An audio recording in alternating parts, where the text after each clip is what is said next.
I'm going to be giving a long talk today called A Brief History of Time Travel.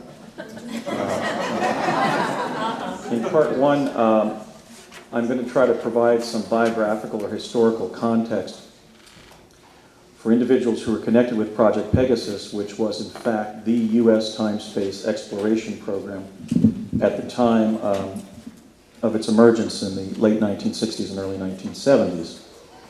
Then I'm going to describe the 8 forms of time travel that the U.S. defense technical community had developed by 1970. I'll go into I'll describe the form of the technology, explain what form of time travel it constitutes, and describe some of the functions that it was put to in the U.S. defense technical community and intelligence community, and then describe some of my personal experiences being exposed to each of those forms of time travel. That's part 2.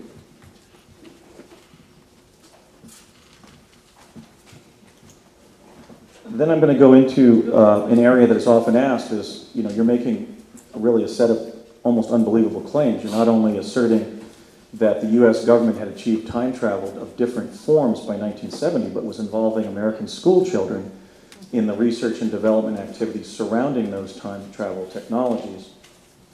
So I'm going to briefly articulate the reasons why they were working with children. There were actual programmatic reasons that they had to work with children and wanted to work with children. Then I'm going to ask you to try to go back and remember what you were doing in the early 1970s. And if you could put yourself in that time and place and imagine the fact that, well, the truth of the situation, which is that in the early 1970s, the U.S. government had discerned a number of the major events and major transformative social phenomena of our time, or what we would consider our time in the 90s and 10s. So I'm going to share with you each future event or condition that I know the U.S. government secretly was aware of in the early 1970s, usually not having learned that as a result of time traveling in Project Pegasus, but most of my knowledge of future events was gained simply socially when I was sharing lunch and dinner or otherwise recreating with my father and other project principals on Project Pegasus. So I was not only one of the 140 American school children who went the farthest in Project Pegasus, but my late father, Raymond F. Basiago, was a projects engineer for the Ralph M. Parsons Company, who was essentially the point man between Parsons and the CIA on the theory and practice of one of the forms of time travel that we were working with, which was Tesla teleportation. And as a result of spending many hours and then ultimately days and months and entire summers in New Mexico, I spent 4 summers in New Mexico, 3 of them being extra summers or hidden summers that I experienced as a result of time loops that were created by teleporting to New Mexico from New Jersey, spending time there, and then teleporting back to New Jersey on the afternoon of the day that we had originally left several months earlier. So in that context, I was able to, being a bright and observant child, I had been selected for the program because I had a high IQ and a high psychic ability, but I had a great memory, and that I'll describe some of the testing that revealed that. And I was pretty much absorbing everything that was happening. So I do remember the future events that were discussed in my presence, and I can only share those because my Truth campaign is dedicated to telling what I know, not embellishing or making things up. So I'll describe the future events that I'm certain the U.S. government knew about by no later than 1972 on our Alpha timeline. And then in the 5th and final section, before I open the floor up to as many questions as you'd like to ask, I'm going to articulate what I think are the choices that we're going to have to make. There are opportunities and constraints presented, for example, by the 2 leading forms of time travel that Project Pegasus developed and was working with us primarily, and those were teleportation and chronovision. Teleportation is a process whereby radiant energy is used to open up a vortal tunnel in the fabric of time-space that the teleportee jumps through to a distant point in the physical universe. And I'm going to discuss what I think are the opportunities and constraints of teleportation, and then I'm also going to address the opportunities and constraints of chronovision, which is a process whereby you propagate a hologram of a past or future event, and you can either use it as a form of technical remote viewing if you look at the hologram as it's lensing a non-local event into the laboratory, or when you stand in the hologram, a kind of a quantum paradox occurs, and because that non-local event in the past or future is being brought to you, you're being brought, according to the theory of relativity, to that past event, and you're essentially being immersed in that time and place. So more than being just a technical remote viewing technology, chronovision is indeed a form of time travel, and it was one of the two primary forms that Project Pegasus was working with. So I'm going to close out that and then just make some major points about where I think we are and where we need to go in terms of grappling with time travel as a society that is supposed to be governed via the consent of the governed. So part one, we're going to be looking at the people. These are by no means all of the people who worked on the project. There were many Defense Department administrators and physicists and engineers from defense contractors and so forth, many civilians in New Mexico who were aware of the project. In fact, when I went there in 2003, I just had to sort of scratch the surface, and I began bumping into people who knew quite well about the quantum leapers coming into the region during those years. But these are just some of the people of note. Unfortunately, I don't have a picture of my dad because all of my family photographs are in a PODS unit in Portland, Oregon, about 500 boxes towards the back. And just imagine when I talk about my father that he looked a lot like me with white hair. I think, in fact, I may have been a clone of my dad. So I'm leading a truth campaign to reveal to the world that time travel has been achieved by the United States government, and the U.S. has already used time travel to reach and begin to colonize the planet Mars, which obviously are events that are fraught with all manner of political, social, diplomatic, environmental, economic, and security implications. The problem is that none of us was told. Well, some of us were told, but the vast majority of people of our planet, and even just of our country, were kept out of the loop because the technology was considered too disruptive to inform us of. The thrust of my historical brief here is that time travel was achieved by 1970. Some of the technologies had rudiments that even went back to antiquity. But the 8 forms of time travel I'm going to discuss today were, for the most part, fully operational by 1970. They were still working a little bit with chronovision to try to prevent the hologram from going on the blink when a human being would stand inside of it, hence the use of small cooperative children sourced from America's gifted and talented educational programs. But even chronovision had been achieved by 1970. I'm calling my truth campaign Project Pegasus. Our presence on the web is at projectpegasus.net, and on Facebook it's at the group site called Project Pegasus. I borrowed that from the federal project descriptor that the children in the project, including myself, were told was the name of the program, but I've never been able, beyond being that one seminar where we came into the learning lab at my elementary school one Monday morning, and there was a beautiful pastel chalk drawing worthy of Jean-Luc's phenomenal artwork on the board. And it was explained to us that there are Project Manhattans and Project Zeros and Project Red Lights and so forth, and all these arbitrary descriptors of federal research and development programs. The one that we were entering there in fall of 1969 as third graders was called Project Pegasus. I have no other verification besides that one seminar at Mount View Road Elementary School in Cedar Knolls, New Jersey in the fall of 1969 to know that the project was indeed called Project Pegasus. There are several other Project Pegasus that are out there that are searchable. There was a road project in Texas utilizing somewhat of an anachronistic technology, which was automobile transport. There was some kind of sidebar to the Iran-Contra scandal called Project Pegasus, no connection. I mean, certainly there were Republicans involved in both of those activities. But I think the ones that I was working with were somewhat more principled than the individuals who were involved in some kind of domestic assassination program that was a sidebar, or drug running as a sidebar to Iran-Contra. No connection, except perhaps through George H.W. Bush and Bill Clinton. But let's not go there. Okay, so now the overarching purpose of my truth campaign is to advantage humanity with the life-advantaging benefits of teleportation and chronovision in the 21st century and beyond. And I believe that that's a quest that we, as the developers of this technology, the people of the United States, should lead. And in order to do that, the people of the United States are going to know what was done in their name with their tax dollars and with the minds of some of their brightest physicists and engineers. I was enrolled officially in Project Pegasus. Oh. Now this is, you've been set up. This is my cute picture from kindergarten. Some people say I look a little bit too much like a young George W. Bush there, and I have to plead guilty to that. So, or Ron Howard at 5. But that's my picture at age 5 in 1966. That's my kindergarten portrait from Mount View Road Elementary in Cedar Knolls, New Jersey, a public grammar school where we were trained secretly to be involved in time travel at off-campus locations among different defense contractor locations in New Jersey, New Mexico, and Ohio. The first time that I can remember teleporting, clearly I was age 6, and I'm going to give the facts of that. But in my discussions with my late father before his death in 1990, I believe that I first teleported with him to New Mexico, to Santa Fe, New Mexico, as a 4-year-old, because I was being acclimated to the project technologies.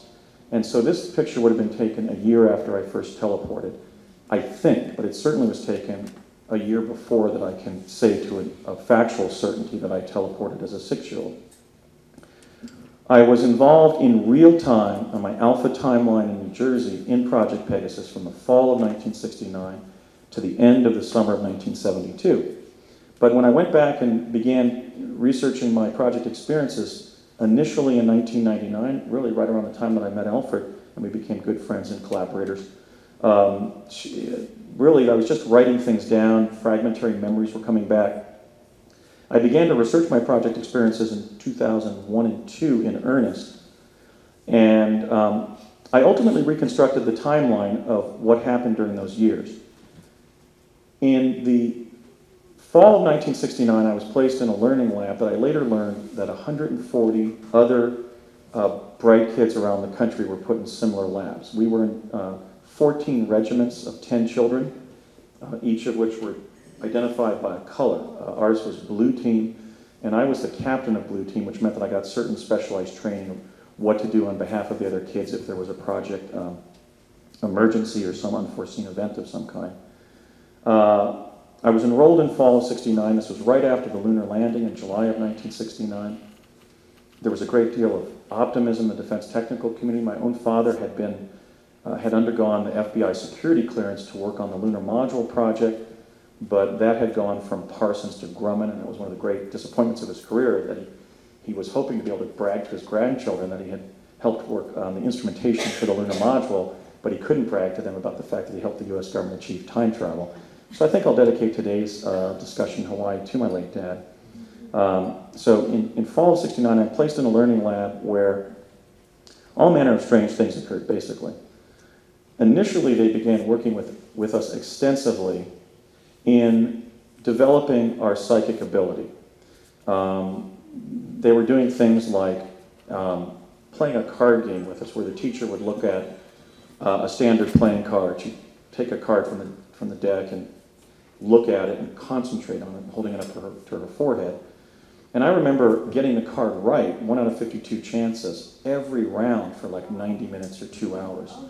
So I was clearly not a trailing edge boomer, but a cutting edge indigo.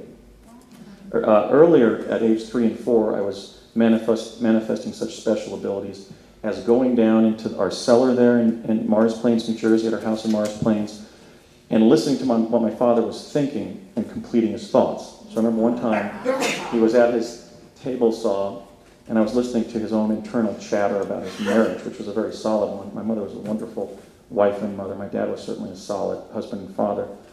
But he was saying he had some kind of argument or something with my mom, and he was saying, I was listening to his mind turn, and I said, "Dad, you shouldn't say that." Or no, I said, "You shouldn't think that. Mom doesn't just view you as a meal ticket."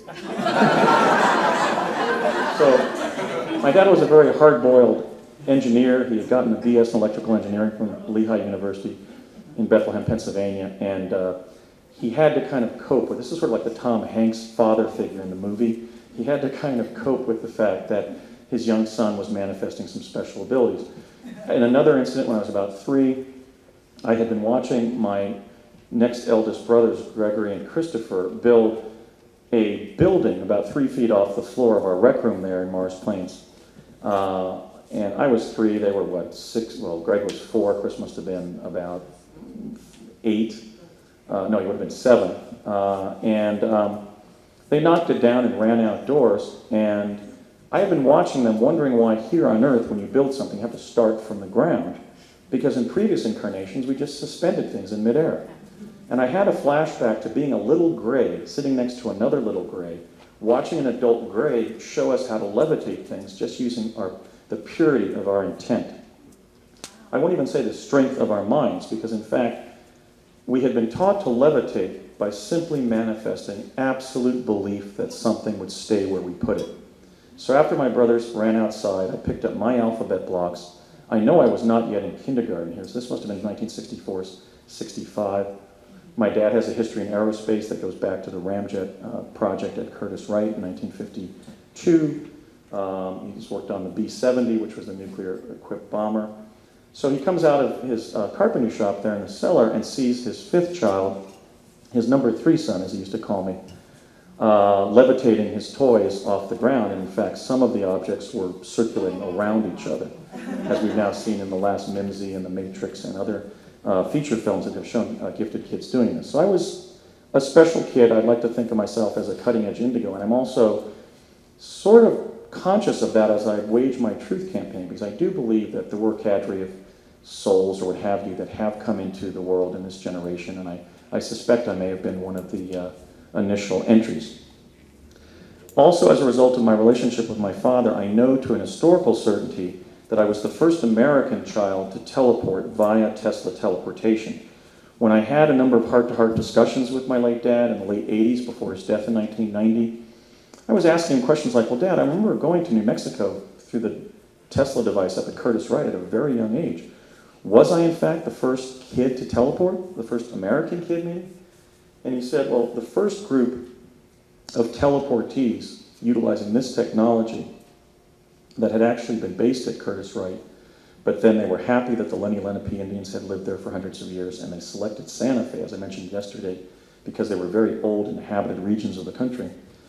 He said, no, in fact, son, the first 3 teleportees were Navy enlisted volunteers who died because the Vortal tunnel that we opened up, these were the intentional teleportees. The first was somebody who, when they set up the Tesla device there at Curtiss Wright, he walked through the field of radiant energy that was attuned between the 2 elliptical armatures of the device and found himself tumbling to Africa. So in fact, the first teleportee through the Tesla device that the defense technical community at least had tracked the use of the technology was an accidental teleportee to Africa. But then when they tried to standardize what it was doing and figure out how it was working as a teleportation device, after he returned to the United States from Africa, and his supervisor practically collapsed in the lab because he thought he'd been killed when he jumped through the field of radiant energy.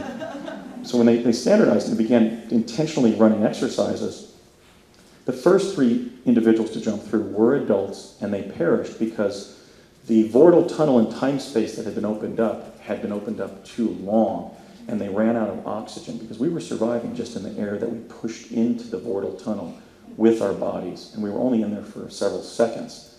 In fact, in later exercises where we were taking a Stargate device to the distant future, I was actually trained how to inflate my lungs and take little sips of air off the top of my lungs to persist for the 30 or 60 seconds that it would take to teleport utilizing that device. I was an alto saxophone player already, so I was pretty comfortable with that, of storing up my air and utilizing it economically. But I have kind of been troubled in adulthood with a kind of a respiratory syndrome where I can't can't release the air in my lungs very easily. Or it crops up every once in a while. So we were not wearing any specialized respiratory equipment. We were jumping through, as Jack Pruitt, one of the team leaders, said, an interstitial chasm in the fabric of time-space, unassisted by any kind of specialized respiratory equipment. Okay, so I then said, well, who was next? Did I follow the 3 Navy enlisted personnel with you? And he said, no. In fact, we were doing something kind of unethical The Defense Department was negotiating with the corrupt right-wing authoritarian governments in Latin America to take orphans, street urchins, off the streets of Rio and Santiago and Maracaibo and Mexico City and other Latin American capitals, bringing them up to the United States, usually to New Mexico, and involving them involuntarily in defense technical experimentation that might cause them to die or be wounded, to be injured.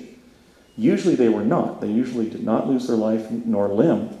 And the kind of moral dispensation that the individuals in the Defense Department told themselves to excuse this kind of involuntary human subject experimentation involving indeed orphans from Latin America was that after they passed a certain threshold of testing, they were discharged from the program and given in the United States everything they would have been deprived of in their home countries. Parents, a house to live in, enough food to eat, and adequate clothing and education and health care. So they were ultimately dismissed from the projects and then adopted into American households as former orphans. So in fact, some individuals of Latin American heritage, my age, born roughly between 1957 and 61, who were adopted in the 1960s into households, for example, in New Mexico, are among my time-space compatriots. And I mention that because ultimately, as I lecture, I'm waiting for one of those individuals to step forward. For my own part, I took part in 8 different forms of time travel, several of which were new, dangerous, and experimental activities in applied quantum physics, then being researched and developed by DARPA, the Defense Advanced Research Projects Agency.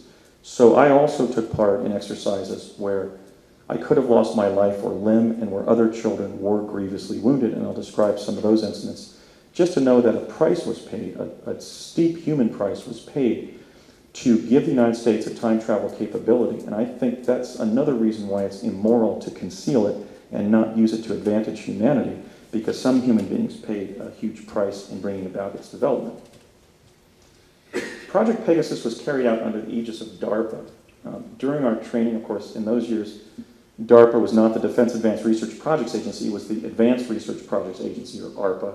I remember sitting in a briefing where a group of us were sitting at an Army base in Morristown.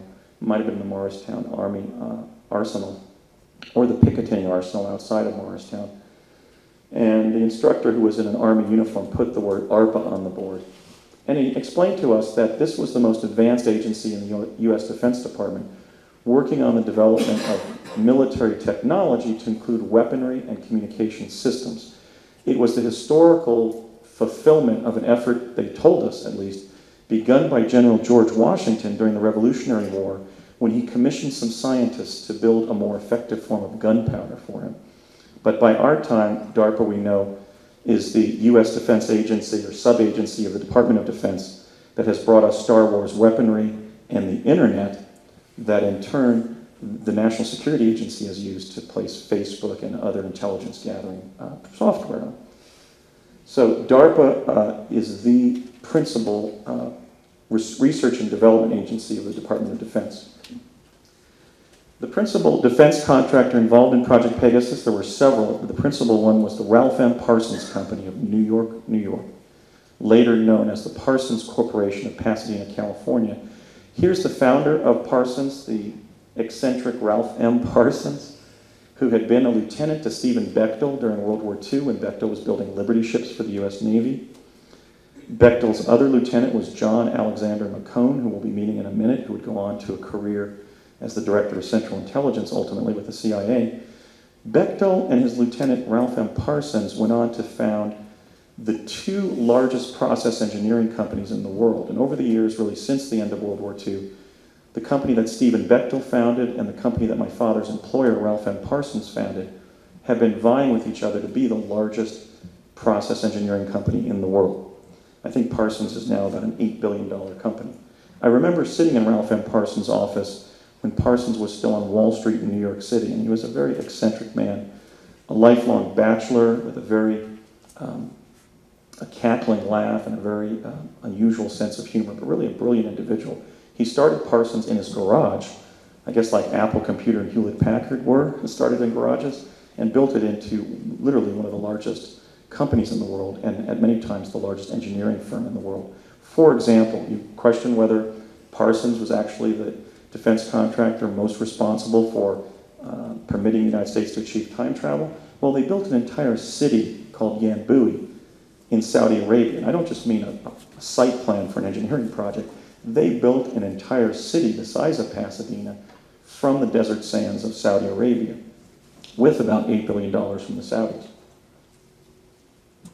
Because of these Saudi connections, or Middle Eastern, I should say, after Project Pegasus after Parsons had achieved time travel for the U.S. government under Project Pegasus, and as shown on the Parsons Corporation website in its official biography of Ralph M. Parsons, even up to a couple of years ago when I began mentioning this in my lectures, in 1972, after around the time that I was dismissed from the project just as a pro forma matter, Ralph M. bought the world's largest private yacht from the Iranian arms merchant, the billionaire Adnan Khashoggi, and rechristened the ship Pegasus II, even though Parsons had never owned anything named Pegasus, and the ship bore a Persian name when it was under the ownership of Mr. Khashoggi.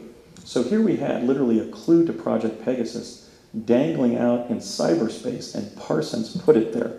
So if you think that the time travel secrets aren't just hovering there right near the surface of Pasadena, California, like they were in Albuquerque and Santa Fe and Los Alamos, New Mexico. In fact, they were until a few years ago. Then they sanitized the official biography of Mr. Parsons to conceal that he named his ship for the project that made him a billionaire, because clearly he was richly rewarded for allowing DARPA or helping DARPA achieve time travel. I'm often asked whether he had any connection to John Northcote Parsons, the so-called Jack Parsons, the founder of the Jet Propulsion Lab, also in Pasadena.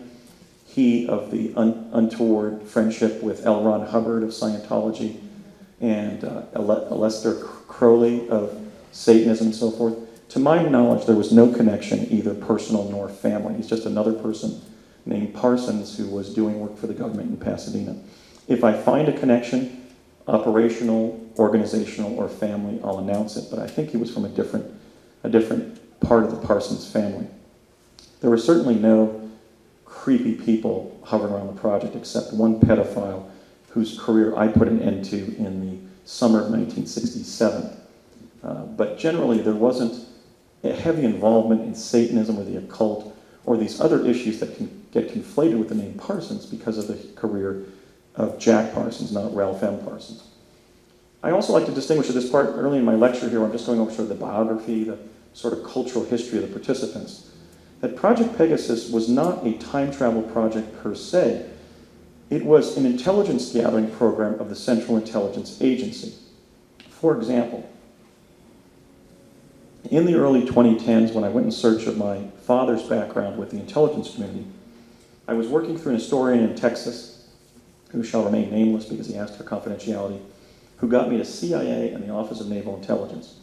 And the word that came back from CIA about my request for them to reveal my dad's personnel file with them is it is not our policy to release information to the family members of living and deceased CIA personnel.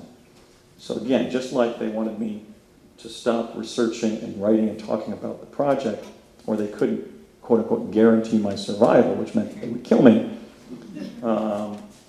my dad, they were clearly telling me, look, we can't tell you this, but your dad was CIA.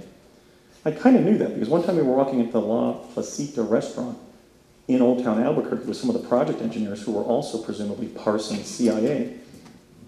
And one of the engineers said, La Placita, Andy, that's C-I-T-A. And you know what CIA means? And my father actually shushed him as we were entering the restaurant as a group of project personnel. So the principal agency involved in promulgating this team to achieve time travel was the CIA. And as we'll find later, another reason I'm speaking out is because the CIA has used time travel to capture the American presidency. And we need to relinquish its grip on the US presidency. The nexus between the CIA and the presidency is the quantum access capability that Project Pegasus gave the CIA. So I bring up the CIA early in my lecture here because its involvement wasn't just profound, it was primary. Project Pegasus was to perform remote sensing in time of past and future events to aid the US government in formulating contingency plans for future events. Like, let's say, 9/11. Like, maybe if we're going to have the World Trade Centers fall down, maybe engage in some contingency planning and have Bruce Springsteen write that song, My City in Ruins. Okay, so the contingency planning, I believe, has gotten very elaborate, and 9/11 was really the major Murphy that the executive branch ran into, because they were slipping up all over the place, revealing that they had prior knowledge of the event in the way that that reporter for the BBC was reporting the collapse of Building 7 before it happened, which is either psychic journalism or state journalism informed by quantum access. I'll let you determine which. Okay. Project Pegasus was providing data that was being drafted by the CIA into forward intelligence reports. Now, an intelligence report derived via time travel might say something like, we've just determined that all dinosaurs were highly intelligent. Okay, it might include some esoteric fact about the future, or we're absolutely certain that the entire Soviet leadership are actually crypto-Christians and capitalists.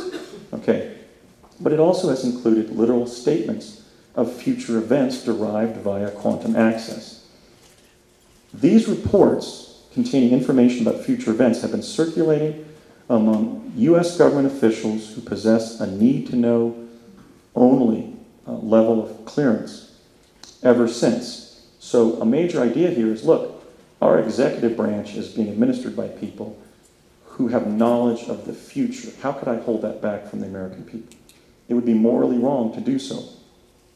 It's morally wrong that this has occurred, and in a society where we're supposed to be governed in a representative democracy under a constitutional republic, how is it that we could have a class of insiders with knowledge of the future, even with passing data of the future, who certain persons of interest are going to be? You know, that this vice chancellor at Stanford, Condoleezza Rice, is going to become Secretary of State, knowing that 10, 15, 20 years before it happens. How can we have any semblance of representative government in the United States if the mere fact that our governmental insiders are relying on forward intelligence is kept back from the American people? It's wrong. It has to change. Among the top US intelligence officials that I met when I was a child serving on Project Pegasus was John Alexander McComb, that other lieutenant of Stephen Bechtel during the war, who joined the Office of Strategic Services during the war, became one of the first and most distinguished CIA agents, and ultimately reached the position of Director of Central Intelligence from 1960 to 64, which encompassed the assassination of President John Fitzgerald Kennedy. John McCone was an exceptionally intelligent human being. I remember him sitting at a table in one of the restaurants in Old Town Albuquerque, and he was trying to explain to my father and a few other project engineers what this thing in the future called the internet was.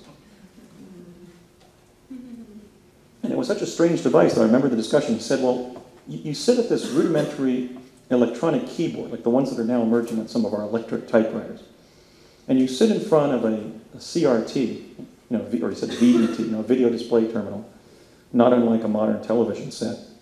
And through that system, you can communicate with anybody, anywhere else in the world who's on the communication network.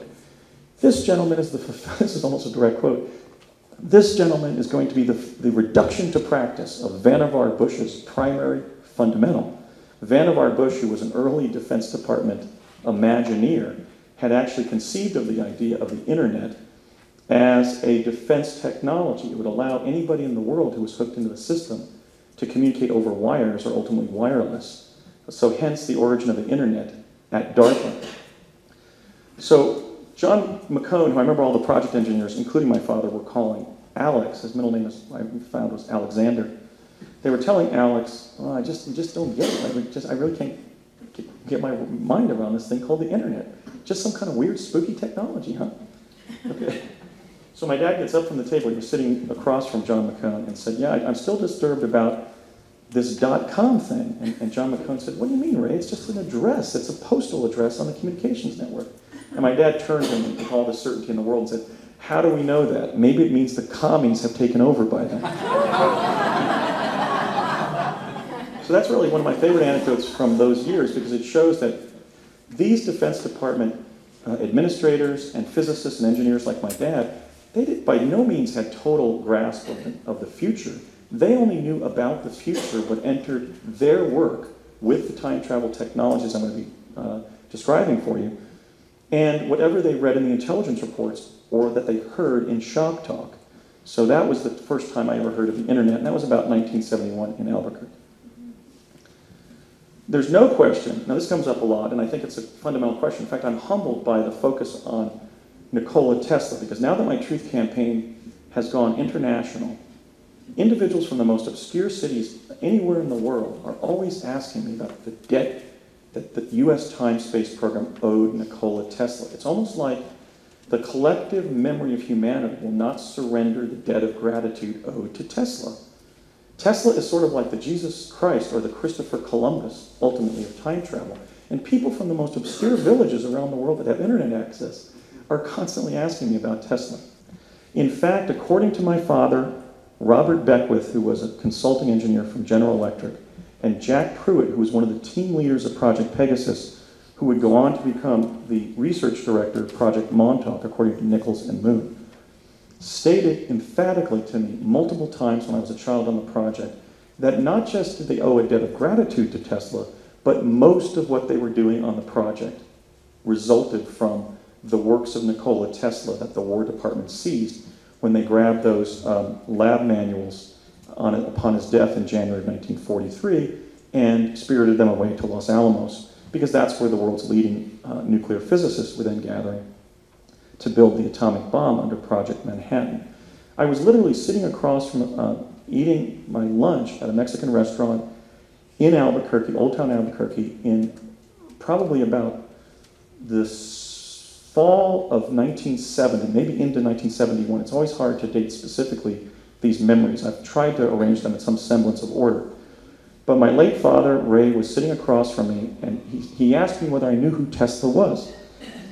And I said, yes, Dad. He was in one of the learning components in the learning lab. You know, we were doing this photo reading with this curriculum called Galileo that covered everything in science and society from the time of the High Renaissance, the time of Galileo, which was 1450 AD.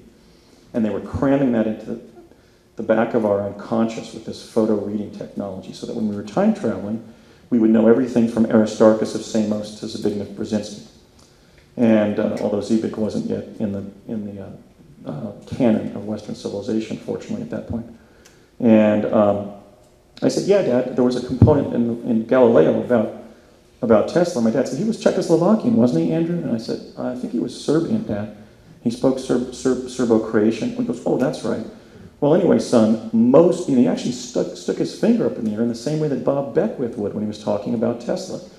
He said, son, most of what we're doing in the project results from the works of Nikola Tesla. So here is the John von Neumann of time travel. It was Tesla, not von Neumann, not von Braun. Certainly Enrico Fermi played a larger role that has been emphasized. But Tesla really was the progenitor of time travel.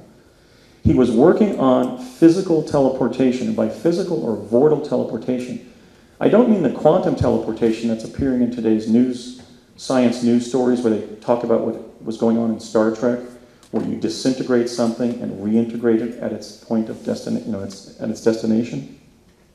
Tesla teleportation involves opening time-space up so you pass through it uninjured, or at least usually uninjured. Tesla's experiments at Colorado Springs and later on teleportation, my father and Raymond Kubik of Parsons once told me in around 1971, were repeated by my father at the Thomas A. Edison Research Labs in West Orange, New Jersey during the 1956 to 64 timeframe when he was employed there and the labs were there. These weren't the historical labs resulting from Edison in West Orange. This was a think tank begun in 1950, and they were inviting different distinguished physicists and engineers to work there. For example, J.B. Johnson, the discoverer of white noise, signal to ground noise, so-called Johnson noise, had a desk, 2 desks over from my father at the Edison labs. Forrest C. Nix, the famous solid-state physicist from the University of Pittsburgh, was also in his immediate environs there at the Edison labs. So my father once explained to me how he was doing things like magnetizing cylindrical coils and doing things like dropping a penny through it. And finding to his amazement that sometimes the penny was coming out of the cylinder too fast, too slow, or not at all. After I appeared on Coast to Coast AM in November of '09, I received an email from somebody who said, you know, it was interesting you talking about your dad working at the Edison labs, putting pennies through teleports, because when I was growing up in New Jersey, right around where you were growing up and doing these time travel things, in 1956, I found a 1958 penny.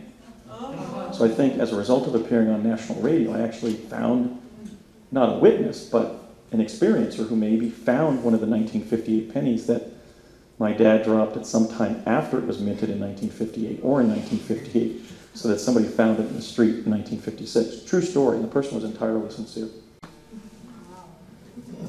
And for the devotees of conspiracy theory who just said, wow, those are the Black Friars. So that whole Vatican Bank scandal involving Roberto Calvi and Blackfriars Bridge in London, where Calvi was found hanged, was within the murky culture of the Benedictines.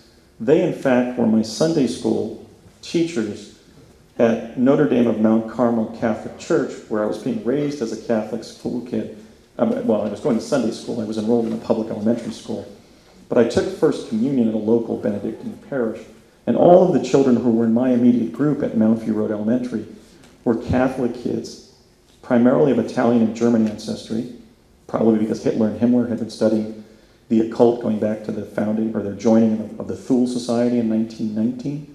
And those Nazi occult bureau records entered the CIA when the CIA invited Reinhard Gehlen, the Nazi intelligence chief from East Bavaria, into the OSS and then the CIA. So basically we're dealing with, in the derivation of time travel, we're dealing with the Catholic Church, the US, particularly the Benedictines, the CIA, the Navy, the CIA, and DARPA. But there was a Catholic fingerprint on the project, not just because we children were getting our religious education at a Benedictine parish and Sunday school, but because Ernetti was of the Order of St. Benedict.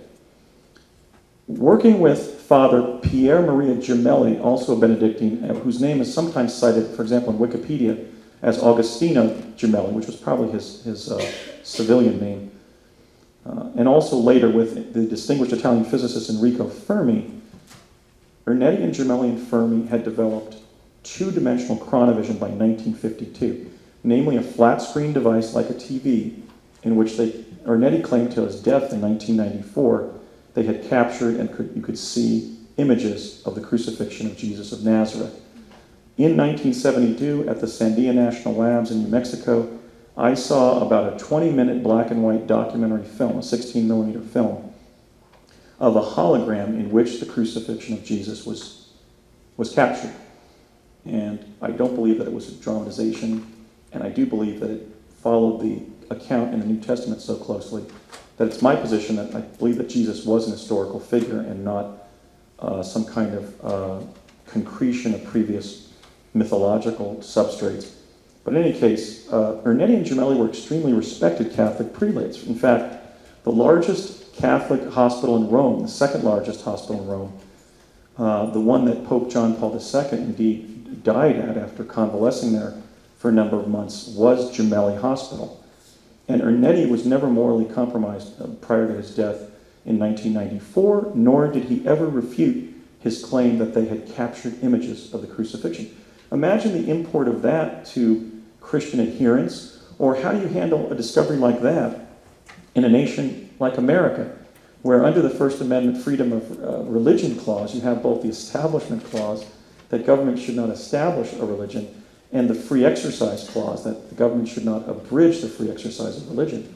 What do you do with a state research finding showing Jesus' crucifixion? And according to my father, and I say this not to proselytize, but my father even claimed that they had images of the resurrection of Jesus 3 days later.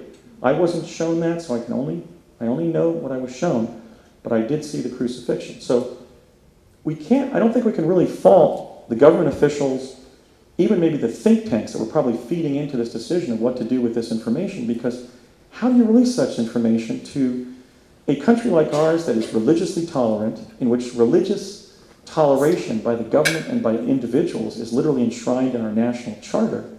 And the government itself is holding images of the crucifixion of a major religious figure. They were stuck. What I'm trying to do, as long as I have a voice to speak, is unstick the logjam of government inaction that resulted when our government developed chronovision and was able to capture scenes of past events as auspicious as the assassination of the avatar or your personal savior, if that's your belief, of Jesus of Nazareth. Because I saw the images, and I'm telling you, being raised in Catholicism, going to Sunday school, it was right out of the New Testament. You know, the women coming in praying, the Roman centurion grabbing the end of his spear and reaching up to shove Jesus in the side, you know, the spear of Longinus. The crown of thorns, which was huge, and blood, rivulets of blood were streaming down Jesus' face. He was bearded, his mouth was agape, he was in intense suffering.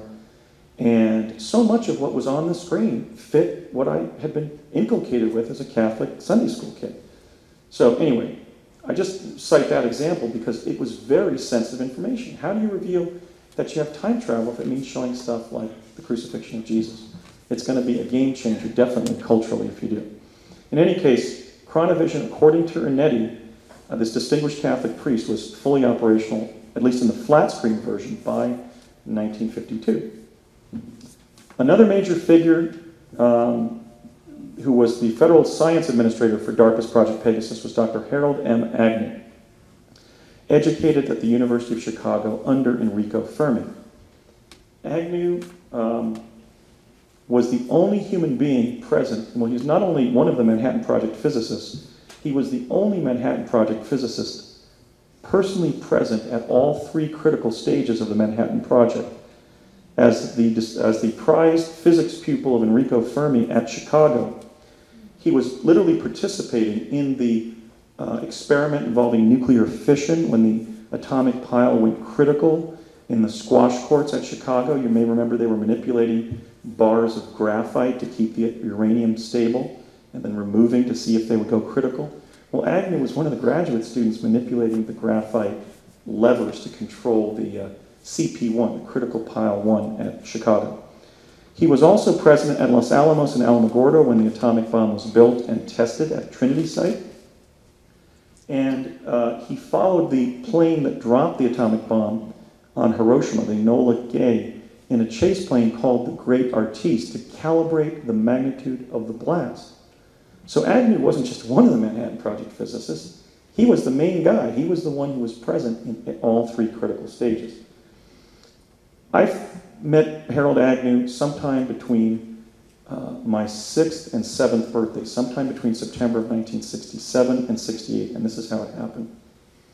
I was playing at our home in Morris Plains, New Jersey on a Saturday morning, and actually that wouldn't have been a Saturday because we met Agnew, but sometimes my dad would take me up to Curtis Wright on weekends, particularly Saturday. But anyway, it was sometime between September of 67 and 68. Is that mine? I hope it's not Harold Agnew. Keep tabs on him. He's now about 90 and living in a suburb of San Diego. He was born in 1920, so he's going to be 91 this year. Very nice man. All of the individuals I worked with in Project Pegasus were just fine Americans. They were trying to achieve survival and peace in the nuclear age by achieving time travel. So my dad said to my mother, "Hun, I'm taking Andy to the hardware store." There was a local hardware store in Florham Park, New Jersey. As Joan may remember, that big hardware store out in Florham Park. You can smell the grass seed there when you entered the open garden area there. And we'll be back in a couple hours. Well, he didn't take me to Florham Park or the hardware store. He took me to the old Curtis Wright Aeronautical Company facility in Wood Ridge, New Jersey. Curtis Wright was the principal plane manufacturing R&D center during World War II. There was an air museum there with 8 or 10 absolutely exquisite vintage airplanes built by Glenn Curtiss primarily, who later founded Curtis Wright with one of the Wright brothers. And we went through a security desk into the engineering building, through the engineering building into Building 68. All of these large brick R&D buildings at Curtis Wright had numbers. The building that we entered was building 68. And there in a room about twice the size of a high school chemistry lab were two gray, that is to say battleship gray booms that were elliptical objects freely standing on their base, which was the Tesla teleport unit that we were there to jump through.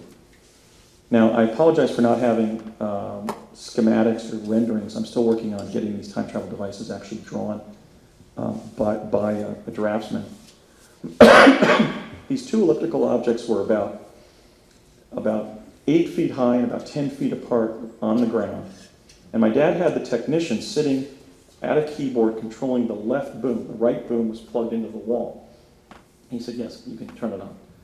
And the technician turned it on. By the way, my dad wasn't pulling rank on people, but he was actually, well, he had been a private first class during World War II as a combat medic and ambulance driver in France and Germany when Laura's great-grandfather was leading the Allied war effort as Supreme Allied Commander.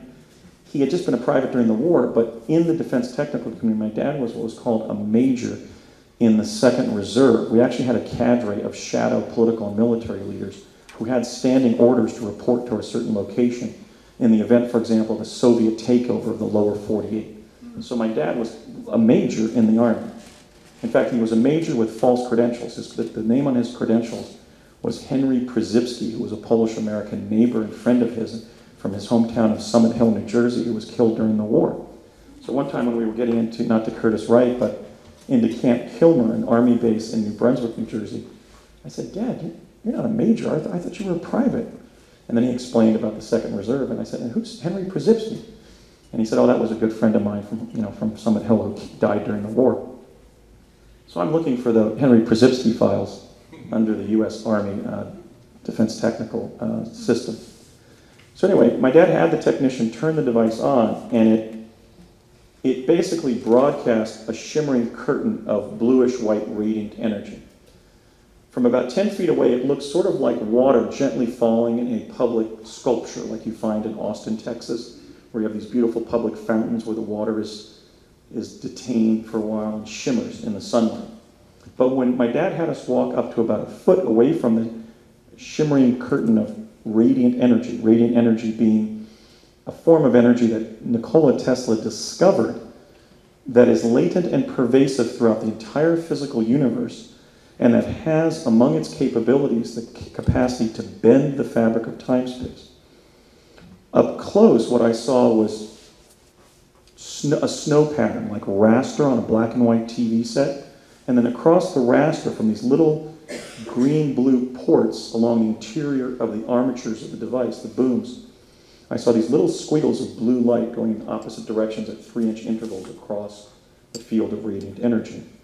So this was an electromagnetic device that when we jumped through that curtain of radiant energy was going to open up time-space in the same way that a child opens up a cylinder of air when they blow a bubble. It was pushing time-space around us and moving it past us, or alternatively, we were moving through it. So my dad said, son, what's going to happen is I'm going to hold your hand on the count of 3. We're going to jump through this curtain of energy, and we're going to go through kind of like a tunnel. You don't have to do anything, but after a few seconds, we're going to find ourselves on a hillside somewhere else in the country. So we did a couple of dry runs, and then on the count of 3, holding my father's hand, in a way that you might have seen depicted in the TV show Fringe after they stole a lot of my story elements for their early broadcasts, where Walter Bishop, not Raymond Basiago, holds his son Peter's hand, not his brother Andrew's hand. Okay. Anyway, some of my stuff's been ripped off by Fringe, but that's fine. It has to enter the collective unconscious at some point. But so my dad said, just hold my hand. The count of 3 will jump through the curtain of energy. Well, we did so. He also said the tunnel may compartmentalize into different rooms or portions. So if we get lost, just stay where you find yourself elsewhere in the country. So holding my dad's hand, we jumped through the curtain of radiant energy, and I found myself in a vortal tunnel in time-space, which I would during about maybe 40 round trips between New Jersey and New Mexico over the next 4 to 5 years until 72. The vortal tunnel was about 20 feet in diameter. It looked like white, bluish, bluish-white energy that was moving at a great rate of speed. But when I turned my head to the left and right, I could actually see my dad's hair moving around electrostatically. And he later laughed as he described how terrified I looked. But I was pretty much overwhelmed because they were bringing the universe past us at a great rate of speed. So when I looked to my left or right, I could see all these holographic images of events occurring in a kind of like a random chaos of jumble of events. We were slicing through alternate timelines, but to a known destination. And when we arrived, I later found we were in Santa Fe, New Mexico, a distance of 2,005 miles. Oddly, the year of publication of Exopolitics, 2005, there's a synchronicity I didn't even think about. That's right. 2,005 miles from Woodridge, New Jersey to Santa Fe, New Mexico. They were using the Santa Fe State Capitol grounds as the collection area for the teleportees jumping, quantum leaping, if you will, into New Mexico from different time labs like this around the country. Different rooms they called teleports, where the teleporter was, and the armatures of the teleporter was tuning radiant energy in so we could jump through it. They were doing that because obviously the state capitol complex is a place where kids are going to get lost. So if you see a kid, or even an adult for that matter, suddenly popping into view and running around a building, you're going to think, oh, there's some kid on a field trip, don't have to worry about that child. They were also, as I mentioned, they were using Santa Fe because Santa Fe had been the territorial capital of what became the state of New Mexico 400 years before Project Pegasus began teleporting people there. Also, I later found from my father that they didn't want us, even when we were going to the Los Alamos National Labs, they didn't want people teleporting anywhere into Los Alamos, the laboratory, or the town, because as my dad said, somebody at the labs might see something. And we now know that the Klaus Fuchs spy ring had infiltrated the Los Alamos National Labs on behalf of the KGB. And so think of the Cold War irony of this. Here, the Los Alamos National Labs had been central in developing teleportation-based time travel. But even when they were still experimenting with it, they were teleporting into New Mexico, into Santa Fe, rather than Los Alamos, to conceal it from the nth person in the labs who might be a Soviet spy or collaborator of some kind. So my dad literally explained it, that we can't, because one time we actually, a number of times, but one time in particular, he was given some military plans at Curtis Wright, and we teleported to Santa Fe. I said, why don't we just teleport to Los Alamos? And he said, we can't. And he said, we can't. And I said, why not? And he said, because somebody at the labs may see something. Okay, so I interpret that to mean, Soviet personnel at the labs. Because as my father said, my dad was a Polish American, clearly an anti-communist, because of course Poland had been invaded and essentially placed under Soviet domination. He also explained to me that the thrust of the project was, as he put it in his provincial Eastern Pennsylvania way, to stay 2 steps ahead of the Ruskies. So clearly that was a major emphasis, was staying ahead on the time travel front from the Soviet communists. From Santa Fe, we took a car and drove up to the Los Alamos National Labs. In those years, 1967, 68, Harold Agnew was, you go in the main floor and over on the right, he was the director of the weapons division, the W division of the labs. And we got to his office before he did. And he came in, and my dad handed him the prospectus that he was there to deliver, which was the prospectus to involve civilians, including adults and children, ultimately to include myself, in the time-space exploration, research, and development activities that were then underway. And, I can remember that era, how confident and friendly everybody was. He said, so Ray, how was your trip? My dad looked up and said, oh, fine, and fast. And Harold looked up sheepishly from the prospectus and said, oh, did you take the teleporter? And my dad, being a proponent of the notion that teleportation should be used for civilian transport, obviously including children, looked over at me and said, yes, and so did my young son, Andrew. And then Harold looked over at me and saw one of the kids that Project Talent sourced who would be cute enough to have direct contact with extraterrestrials, and looked up at me and said, how old? And my father and I said simultaneously 6, meaning that that meeting had to occur between September of 1967 and 68. May have been the first time, maybe the second time that I teleported with Dad, but it was at least the time that we could first date. And my dad said, kind of goading Harold, said, "Have you tried it yet?" And Harold said, "No, but I want to." And I think that creates the rebuttable presumption that teleportation was then a new toy inside the defense community. Because if it had been around any longer, certainly Harold Agnew, who was then the director of the weapons division, he was the head of the nuclear bomb makers. In 1970, he would become the director of the Los Alamos National Labs, directing a multi-billion-dollar annual budget. Clearly, if it had been around much longer than a few months or years, he would have already tried it. But he said, "No, but I want to try it. I want to teleport and see what it's like."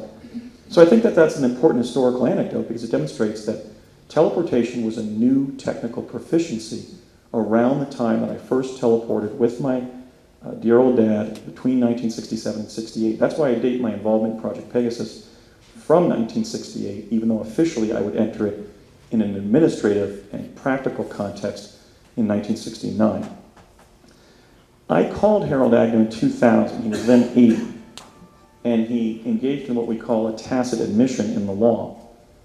When I said, I'm recovering these memories of teleporting on a federal defense project that you were on. I think you may have been the director. And he said, "No, you're mixed up. The teleportation project wasn't at LANO. Keep checking. It was at one of the other major labs in New Mexico." Well, that's an admission that the program existed. He was right. It was officially at Sandia. And I've corroborated that because when my father and I met the late great physicist, not Enrico Fermi, I'm blanking on his name. We met one of the other Manhattan Project physicists in the hallway there at LANO, and my dad informed this individual that Emilio Segre, it's a difficult name, Emilio Segre, C-E-G-R-E, or R-E-U.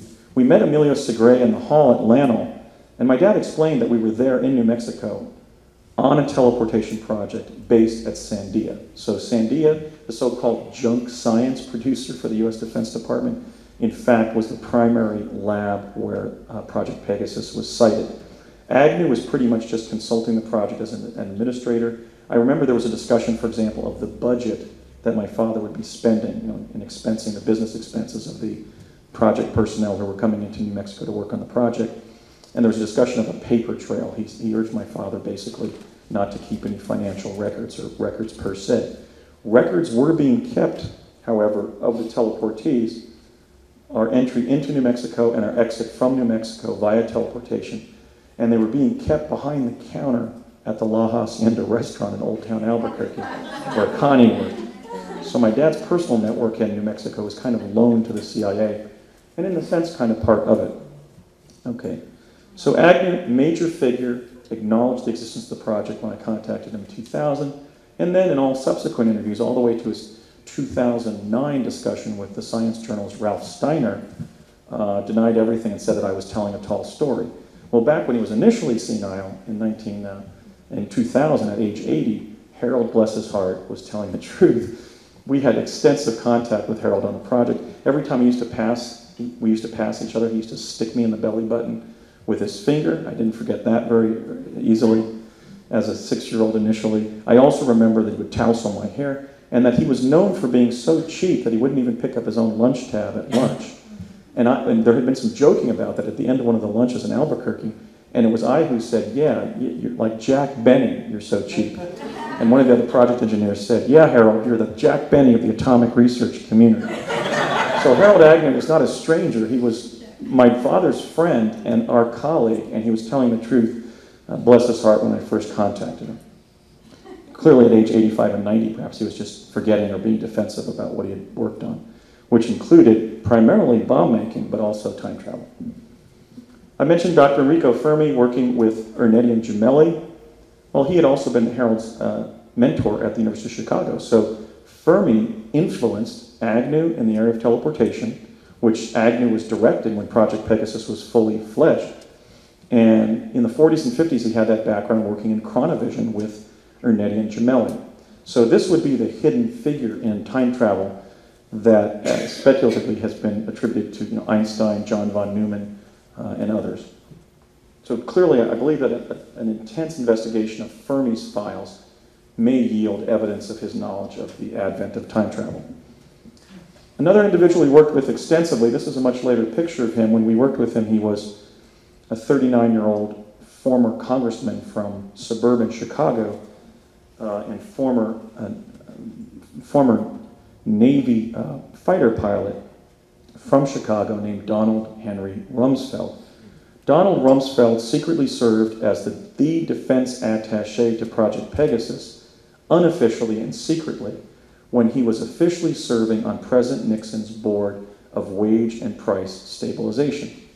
How many meetings do you need to stabilize wages and prices? Right? After the accountants come up with a chart, you sit around and drink coffee and tea and chit-chat. So Rumsfeld clearly was often leaving those meetings because I had many contacts with him as a child on Project Pegasus, all of them taking place, by the way, in New Mexico. Not a large man, about 5'9", very 125% in the room, so to speak. Don Rumsfeld had a very voluble personality. He was known as kind of a super patriot. I remember one cocktail party at one of the big hotels in downtown Albuquerque where he was regaling a number of the project engineers, including my dad, about how as a fighter pilot in World War II, he would line up enemy combatants on the ground and just go bam, bam, bam, bam, bam, and shoot them down. I also remember that long before Jack Palance did a one-arm push-up on the Academy Award broadcast, Rumsfeld would often entertain his colleagues by doing a one-arm push-up. So if he insisted I didn't work with him, I'm going to remind him of how proficient he was at one-arm push-ups.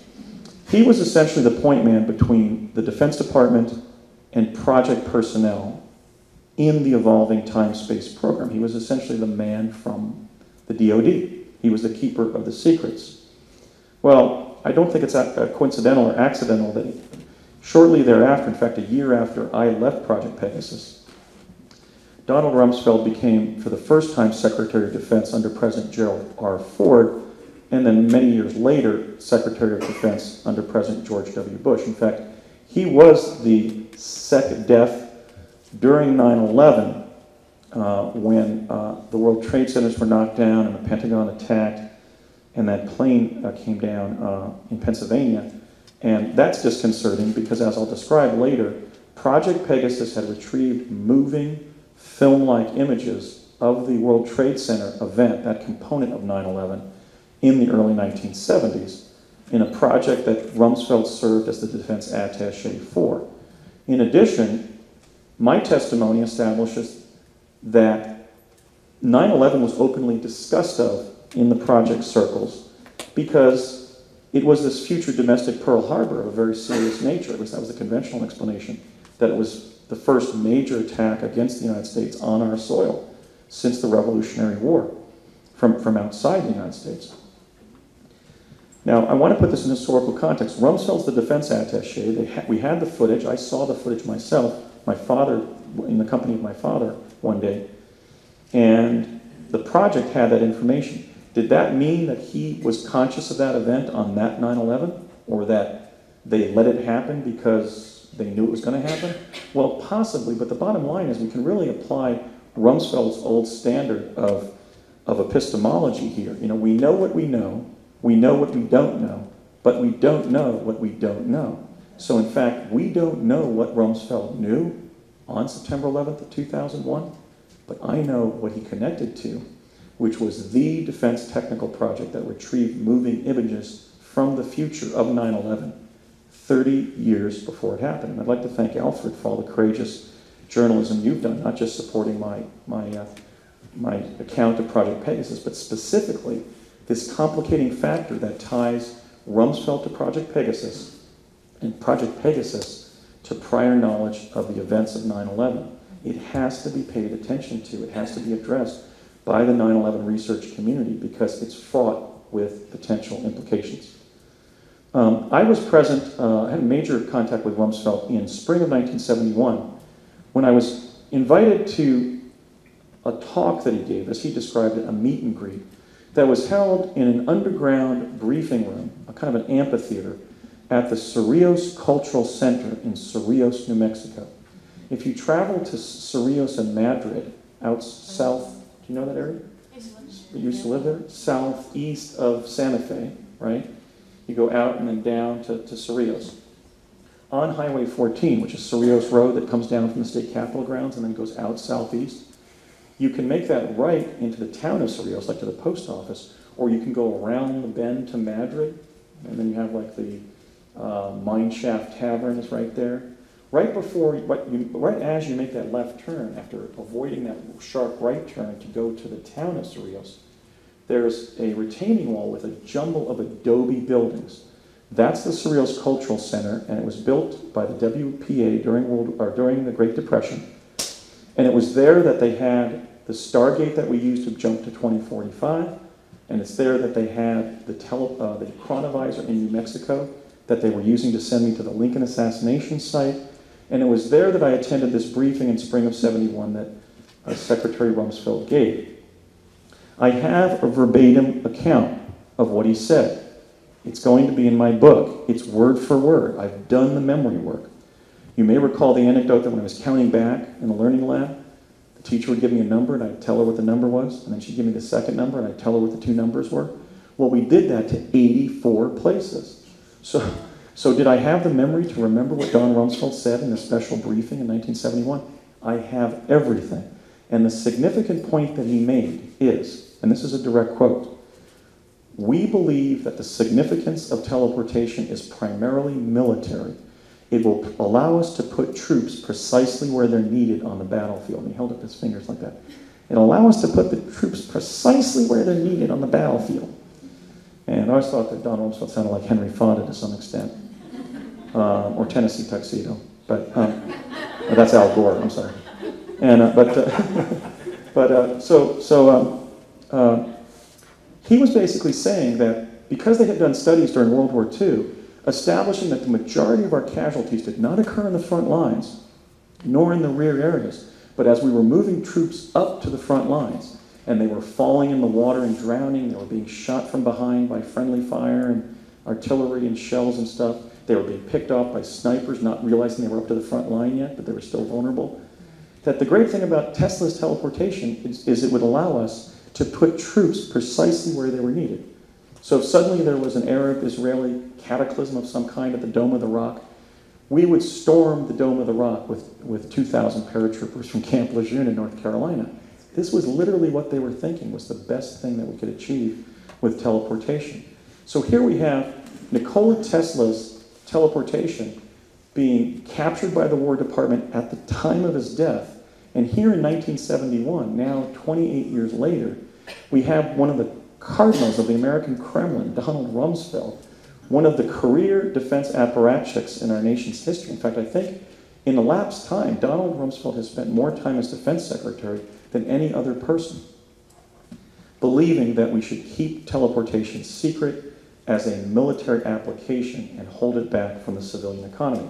I think that that was a disastrous decision. I mean, I know why they did it. They were trying to save the lives of troops during active combat. The problem is none of us have been teleporting ever since. We've been flying from London to Sydney and staying on the plane for 24 hours until we get blood clots and birth defects among our pregnant women and miscarriages and pulmonary thrombosis and that huge fatigue you get when you're flying. We could have been moving between London and Sydney and every other major world city since 1970 in seconds. We could have alleviated all that burden of air pollutants and particulates in the global atmosphere. What I find so disturbing when I started to piece together where my participation in this project kind of fit in the historical flow is that when I was sitting in a seminar as a kid on Project Pegasus, suggesting that one of the benefits of teleportation would be that it would help alleviate the greenhouse effect, Al Gore was sitting in Roger Revelle's class as an undergraduate at Harvard, being inspired for the first time to care about global warming. I mean, the technology was already available at the time that some of our most idealistic minds began worrying about climate change. So beyond just discussing climate change, we have to advance solutions in the 21st century. or our goose is cooked primarily as a result of the threat that Project Pegasus and the CIA in general had identified in the early 70s, which is if we get enough global melting from global warming, if global warming goes critical, for example, as a result of all those greenhouse gases continuing to build up in the atmosphere from fuel-intensive, energy-intensive forms of transport by plane, train, and automobile, we will basically have a quelling of the Gulf Stream, the heat exchange between the warm equatorial waters and the northern Arctic waters will fail. And then when that happens, there'll be enough dilution to prevent the salt in the oceans from exchanging hot temperatures from the equator to the north, and we will have a massive ice age, as described by Art Bell and Whitley Strieber in their book, The Coming Global Superstorm, which was made into a film entitled, I think, was it The Day After Tomorrow? Was that the climate change one? Okay. So the CIA was already worried about this in the early 70s. When I performed my investigation over the last 10 years, I found out that it still is. Basically, the Andrew Marshall contingency plan drafted for the Pentagon, that we have to worry about coastal flooding and ultimately potentially ice age conditions from global warming, was stated to me by Ernest Garcia, the Army Security Attaché to Project Pegasus, when I interviewed him around 2004, is still the #1 national security threat to the continental United States.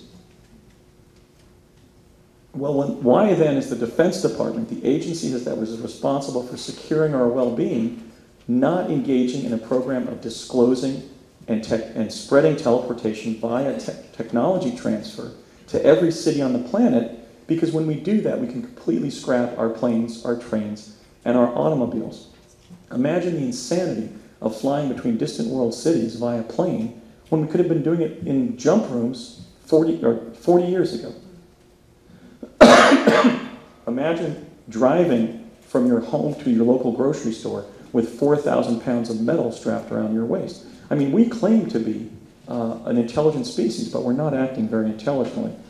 But we can act intelligently by pressuring our government to declassify and deploy teleportation, and that's a major thrust of my truth campaign. Has Rumsfeld stood in my way? No, but like Governor Richardson, he certainly hasn't stepped forward. He hasn't evinced the highest standard of public service by saying, look, I did a lot of interesting things during my career working for the Department of Defense, and one of them was helping it achieve time travel. Let's take some of these time travel technologies and use them to advantage everybody on the planet.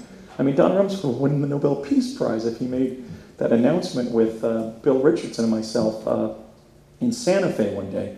And that's what I've asked of Bill Richardson through intermediaries, and he still has not responded.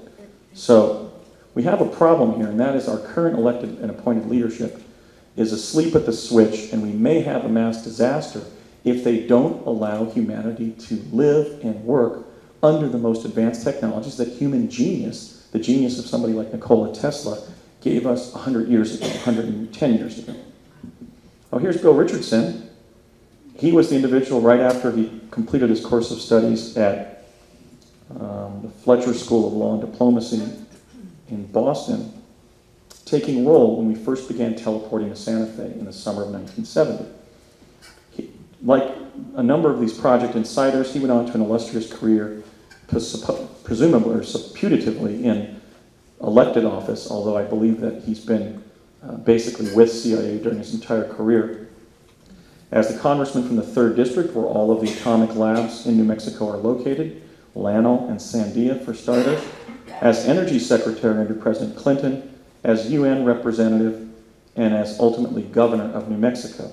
So Bill Richardson, who began in time travel as a recent college grad at age 24, 25, I think Bill was born in 45, so he's about 25 in the summer of 70 when I first met him, and he took role when we began teleporting in earnest as a group of children in the summer of 70. He would take us inside one of the buildings there in Santa Fe, I think it's the building that now houses the Attorney General of New Mexico, sit us in a chair and ask us our first name, our last name, have us spell our last name, and provide our birth date, month, day, and year. So I said, Andrew, and they said, Andrew what? And I said, Andrew Basiago. I said, how do you spell that, Andy? And I said, B-A-S-I-A-G-O. And he said, well, that's kind of unusual. Wouldn't that be pronounced Basiago? And I said, no, it's Polish, it's slurred, it's Basiago. And he said, your birth date, Andrew? And I said, 9/18/61. And he was just about ready to dismiss me. He'd written it all down, he'd taken roll, and I was accounting for. I hadn't been lost in time, teleporting there to Santa Fe. And I looked up at him, and again, in one of my Huck Finn moments that I'm proud of, I said, "What's your name?" And he looked up at me as this 25-year-old who was destined to become governor of the state that we were sitting in, and he said, "Bill," and then looked down again, sort of scribbling. And I leaned forward like I was in front of the Senate, Armed Services Committee. I said, "Bill what?" And he said, "Richardson, Bill Richardson." "Oh, and what's your birthday?" And he said, "Blah, blah, blah, 1945, if you have to know." But I think I'm done with you, Andrew. Thank you very much. Like the Bill Sanchez character in the movie, in a seersucker suit and a pork pie hat, and one of his constituents is greeting him and saying, "Oh, Governor, so happy to meet you after all these years. I've voted for you every time you've run for anything." And he said, "Oh, thank you. It's always good to meet my constituents." He sees me, and then he gives the high sign to his aide, and he comes across the antique cars to me and literally grabs me by the lapel and kind of brings me down into this grassy culvert next to these antique cars on display. And I say something like, "Well, Governor, glad to see you after all these years. You've certainly put a lot of weight on your resume since we were," I'm always putting my foot in my mouth, and since we were colleagues together on Project Pegasus. And to his credit, he said, he's got a great sense of humor, he said, "Not just on my resume."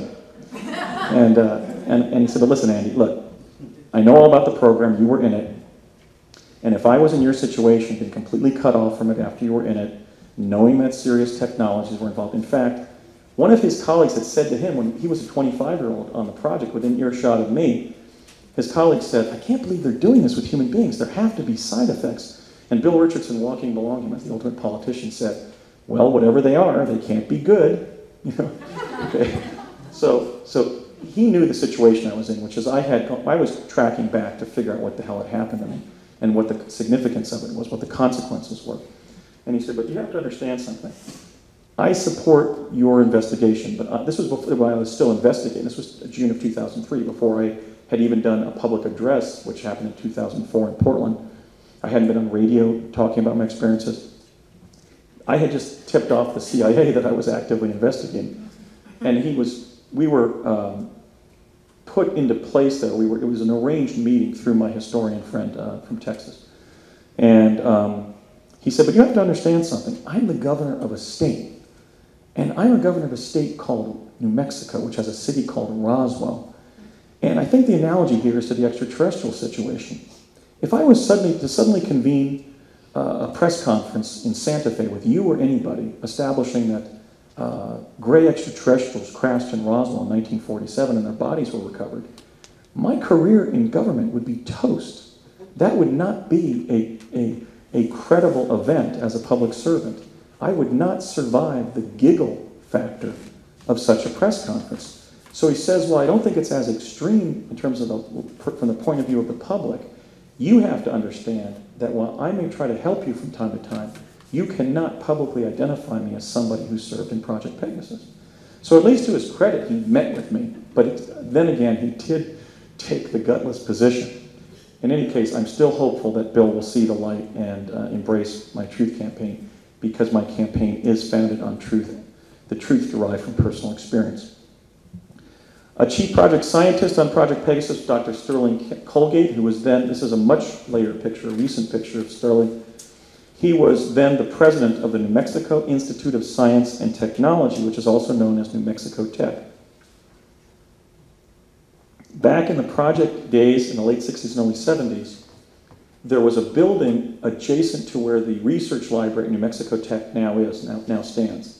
It was C-shaped and maybe about the size of an insurance company agency office in Albuquerque, just a small kind of New Mexico building, C-shaped. And you would walk through the zero-scaped courtyard there and go into the lobby and get access at a security desk with an armed and badged guard for the federal government to be granted access to the left side of the building. It was on that left side of the building where advanced graduate students of New Mexico Tech in physics under Dr. Colgate, who had initially been the chair of physics at New Mexico Tech and then president of New Mexico Tech, were processing images from the future. Colgate developed the plasma confinement chamber and plasma confinement technology, by which I was sent to Gettysburg, Pennsylvania from 1972 to November 19th of 1863 for the express purpose of seeing Abraham Lincoln give the Gettysburg Address. Now, that's quite a claim. I'm also claiming that my father stated that Colgate was a scion of the Colgate-Palmolive fortune, a family member of the Colgates, and that pardon me, Colgate was secretly funding Project Pegasus on behalf of the U.S. Defense Technical Community. Well, let's just focus on New Mexico Tech, Sterling Colgate, and plasma confinement before, as you'll see in my discussion of the technologies, I take you to East Hanover, New Jersey, where he and my father used plasma confinement to send me to Gettysburg. Let's just go to now briefly to the Socorro, New Mexico campus of New Mexico Tech.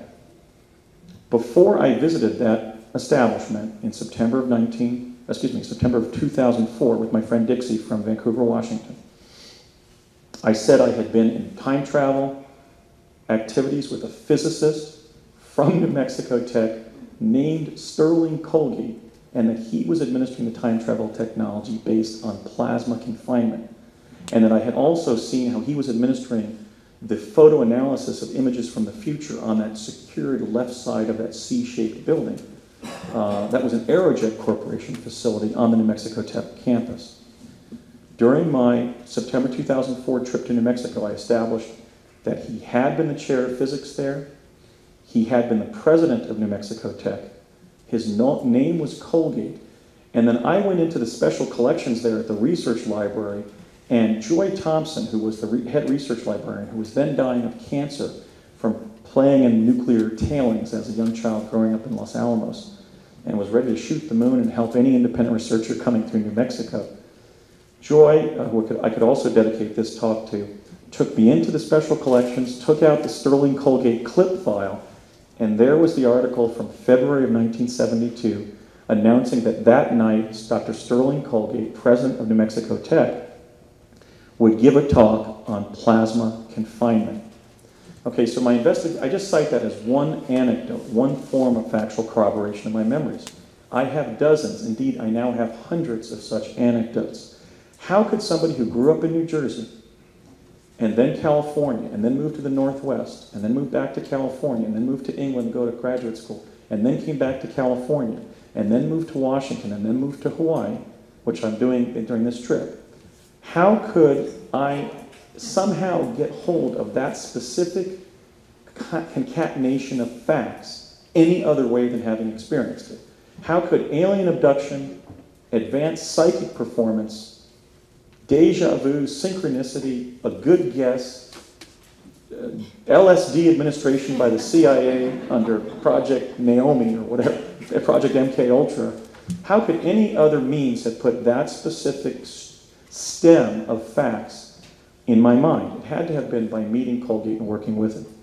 So in my research disc from that trip, I've got the JPEGs of that, literally from the New Mexico Institute of Science and Technology Research Library. So they haven't been hiding their time travel secrets very well. If a civilian lawyer, a civilian who happens to be a lawyer as well from Washington State, waltzes into their research library and they give me Sterling Colgate's clip file, and one of the time travel technologies isn't cited in a public newspaper article. I mean, that, as Alfred knows, under the laws of evidence, in both at the federal and all the state levels, newspaper articles are either ancient documents if they're over 20 years old, or they're self-authenticating because they're a publication and hence come into evidence as they overcome the threshold problem of hearsay or chain of custody of the evidence or whatever. So here we have admissible evidence that Sterling Colgate was working on plasma confinement in the early 70s, as I had alleged before I went to New Mexico Tech in the present to investigate my experiences. So he's a major fish. Not only have I sought him out, I've literally been at his kitchen table talking to his wife. And she said, oh, well, yeah, Sterling did a lot of classified things from the government, but you're not going to hear about any of them from Sterling, you know. And this disturbed individual, I'll just call him Kevin, who has been retracing some of my experiences, this stalker, has also been stalking Sterling Colgate. In fact, I basically turned my stalker, and now he's on Sterling Colgate's case. So you have to do these things when you're researching your experience in U.S. time travel. I would be remiss not to discuss Ed Dames again. If there is one person on this planet besides myself who can break the time travel cover-up and the Mars visitation cover-up by the United States, it is Major Ed Dames. Ed worked with me in the Montauk chair in New Mexico during one of my hidden summers in New Mexico. Basically, when I went back and reestablished my timeline, I think I drifted from this point. I basically spent the summer of 70 teleporting back and forth to New Mexico, back to New Jersey with the other kids. Then, in the beginning of the summer of 71, I teleported there with my father. We spent the entire summer there and then teleported back to the beginning of the summer and lived a different summer of 71. Then as we progressed into, I was doing the physical thing here, away from the microphone, unfortunately. But then as we progressed into the fall of 71, we then jumped forward in time and pre-experienced the summer of 73, and then jumped back to the fall of 71. And that's when my mother received a call from me from New Mexico that I was down in the rec room when she received. Okay? In fact, somebody said recently on Facebook, wait a minute, Andy, if you'd gone up in the kitchen where your mom had the phone, you would be able to talk to yourself on the phone in real time. And I said, yeah, I didn't think of that. Neat, you know. But no, so I was actually in the rec room when the call arrived 3 weeks after we teleported back to New Mexico, which was a call that I had placed 3 weeks after we arrived via teleportation in summer of 73. Now this remains a mysterious incident. It may have been a spiritual incident rather than a technical one, because somebody pointed out something quite valid. And I don't view it as a threat to validity because I lived it. I mean, my dad actually yelled at me for placing a call from the rental house or summer sublet in White Rock. I wasn't supposed to be getting on the phone when I was quantum displaced in New Mexico. I placed that call in the summer of 73 to my parents' phone, which was 201-539-4948 in our home in Morris Plains. It's now the 973 area code. I tried to call it to see if my mother would answer, but I got an answering machine, so she wasn't there, unfortunately. So anyway, I placed that call from summer of 73 in New Mexico. My mom received it in fall of 71, but there's a problem. We moved from that house in November of 72, and that number would have been reassigned or just archived in the New Jersey Bell telephone system. So how did my 1973 phone call reach my mother in fall of 71? So that she could answer it 3 weeks after we returned to New Jersey, after I placed it 3 weeks after arriving via teleportation in New Mexico. The explanation that I've derived, I think, may go to the heart of what they were doing when they were using teleportation between timelines. We jumped from 1971 to 73. But wait a minute, I lived 1973 in a whole new original way when we moved in November of 72 to Southern California. I spent the summer of 73 basically jumping in and out of swimming pools and going to Zuma Beach all day. So I didn't live 1973 in New Mexico during the second time, but I lived that summer of 73 in New Mexico after we jumped there from 71 and then jumped back. I think the explanation is that we weren't jumping from 1971 to 73, we were jumping from our alpha timeline to alpha prime. In other words, it was a 1973 that was kind of like an emanation of the original timeline, but not the 1973 that we were ultimately causally connected to on our alpha timeline. Because that's like calling into a next room at that point, right, rather than across time. Because that phone call shouldn't have been placeable. It was basically like one of those phantom phone calls, like where people have a loved one who get killed accidentally, in an accident, and they get a phone call, an hour after they were supposed to have perished in a train wreck or something. But that happened, and there's still no explanation for it, unless it literally yields a new understanding, which is that when we jumped from fall of 71 to the beginning of summer of 73, it wasn't the summer of 73 as we later understood it. It was like an emanation of the penumbra of 71. It was like attached to it in a way that an ordinary timeline isn't. So that's the best I can do. But she answered. In fact, she didn't believe that I had called. And she said, don't fool your mother like this. I know that you're right here in the house. But then she thought about it. When my dad came home from work, she said, Ray, something very strange happened in the house today. He said, what, hon? And he said, I got a call from Andy. I said, so? Well, maybe he was out at a neighbor's house or something. He said, no, he was in the house. said, so? Maybe he ran next door to the Harrises or the Connors and just played a prank on you, huh? And no, my mom said, no, Ray, he was down in the rec room. I took the phone and went down there and looked at him. He was sitting there in the rec room and I was talking to him on the phone. And my dad said, maybe he was using another phone, honey. My mom said, no, Ray, we only have one phone. And he and I were on it, but he wasn't on a phone. And Dad said, oh, maybe it was one of those psychic things. So, of course, he didn't tell her that I was being involved in every form of time travel, from psychic, from clairvoyance to physical to teleportation, back and forth between New Jersey and New Mexico. So people without a need to know were being deceived. My mother was being deceived. I was trained to deceive my mother.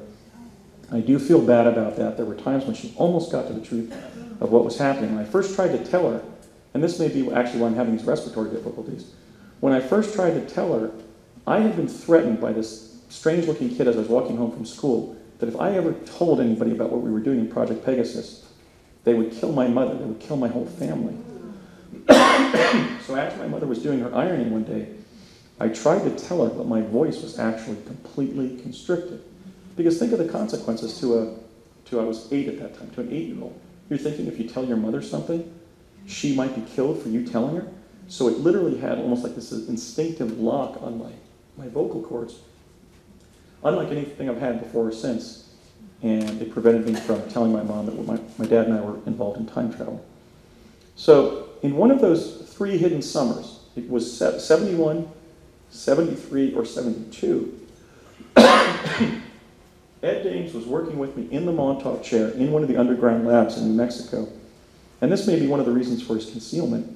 He was giving me a small metabolite of mescaline to space me out in the Montauk chair to see if that would effectuate a deeper understanding of the subjective moments in the future that I was quantum accessing via the Montauk chair. I'll describe a little bit later what the Montauk chair is, but Ed worked with me directly. He was a young sort of postdoc, about 25, 26 years old, blonde hair, a white jacket. I remember he used to wear cowboy boots and drive a motorcycle. But I remember I asked him whether his name was Danes, and he said, well, I think I had some Danish ancestors back there in my family tree, but it's actually Dames with an M. And he would take me through these exercises in the Montauk chair and then debrief me, just as the ladies from DARPA had back in New Jersey. During some of those debriefings, after I'd been sent to subjective moments in my own future, he told me, well, what did you see? And I said, President John F. Kerry. Now, I announced that as a fait accompli before Bush defeated Kerry in 2004. Or actually, Kerry defeated Bush and then was prevented from taking his office in a coup d'etat by the Bush administration. But, let me have some liquor here. But Ed said, did you say President John F. Kerry? And I said, yeah. You didn't say President John F. Kennedy. Said, no, President John F. Kerry. I now believe that wasn't me seeing John F. Kerry as president, but seeing him during a presidential campaign whistle stop in Portland, Oregon, that I attended with some of my friends from Portland. Because in the Montauk chair, you're only accessing your own subjective experience. President John F. Kerry isn't in my subjective experience because he was denied taking the office that he had won. But I did see him when he was, double digits ahead of Bush in Portland with Howard Dean and a few other Democrats. And so that's what I must have seen, was that episode in the future, because that's the only time I've seen John F. Kerry. Ed also taught the Mars training course that I attended at the College of the Siskiyous in Weed, California. I don't know if they selected that place name for its hallucinogenic implications. In Weed, I think it's because they had selected Mount Shasta as where they were going to put the Houston, Texas of time-space, which was a brilliant idea. It's a beautiful part of the world. But he taught our Mars training course, which took place in the last 2 weeks in August and the first week in September of 1980. And just not to telegraph my address on Thursday, but too much, but in that training program, that training class, which was basically just a set of factual lectures that Ed gave, this is a direct quote. He said, of the 97,000 people we have thus far put on Mars, only 7,000 have survived after 5 years. So Ed is not just a deep Defense Department insider who's been buffaloing everybody for decades on the Art Bell Show and now Coast to Coast with the kill shot from the sun and first-degree murder cases that he's working on as a psychic with SciTech. He is one of the architects of what I call the high-sci disinformation ploy, which is not to say that remote viewing or technical remote viewing aren't legitimate enterprises in and of themselves. They're an important part of the emergence of time travel, and much was done by the U.S. military and intelligence community in just using human psychic ability to view things at a distance. The problem is that that's all they talk about. They never address time travel technology. You don't even need a human psychic if you have chronovision. I mean, if you have to determine whether the Soviet president has cancer, you're going to use chronovision to look inside his oncologist's office, not a psychic. I mean, a psychic is fuzzy logic compared to an electro-optical device that can tune in that place in time and space. Okay, so the high-side disinformation ploy is not to assert that remote viewing is not legitimate in and of itself. It's to constantly emphasize it as all that was done. If, for example, you take a great work about the remote viewing program, like Jim Schnabel's seminal work back in 1989, when all of the remote viewers like Joe Magano, and they were, legitimate figures in psychic research, Ingo Swann, when all of those people came forward, they were basically asserting tacitly that the only form of quantum access that the U.S. military and intelligence community had ever involved itself in was remote viewing. But in fact, as you'll see today, by 1970, there were multiple forms of time travel that had emerged that we weren't being told about while they were overemphasizing remote viewing. So I'm not criticizing these individuals. I admire their work. They've made a profound contribution to the noetic sciences, but we now have to widen the discussion to include the fact that as of 1970, there were machines to engage in technical remote viewing. You may recall, those of you who are devotees of the field of remote viewing, you may recall that it was Major Dames on the old Art Bell Show who described technical remote viewing as a form of using the matrix and plotting basically a conventional remote viewing space that you then start filling in, usually with a guide working with the psychic, with the remote viewer. Well, technical remote viewing is chronovision. It's using technology, right? That's just a form of advanced remote viewing he was talking about, and he was calling it technical remote viewing. I assert that technical remote viewing is the chronovision technology that the Defense Department, Parsons, GE, Bell Labs evolved from the early work of Ernetti, Gemelli, and Fermi. So, unlike some of the project participants who haven't been disinformationists, Ed has really got to come clean with us and say, look, Andy's telling the truth. We achieved time travel in 1970, and by 1980, we had already gotten 97,000 people on Mars via one of those technologies. That's the minimum requirement that I'm going to hold him to. Okay, so what were the technologies themselves? We see that there's been this historical cover-up. The first is remote viewing. I was involved in remote viewing experiments for the U.S. Navy. In one of them, frequently a team leader was leading us through the remote viewing, and there was often a lieutenant commander from the U.S. Navy who was then gathering the results.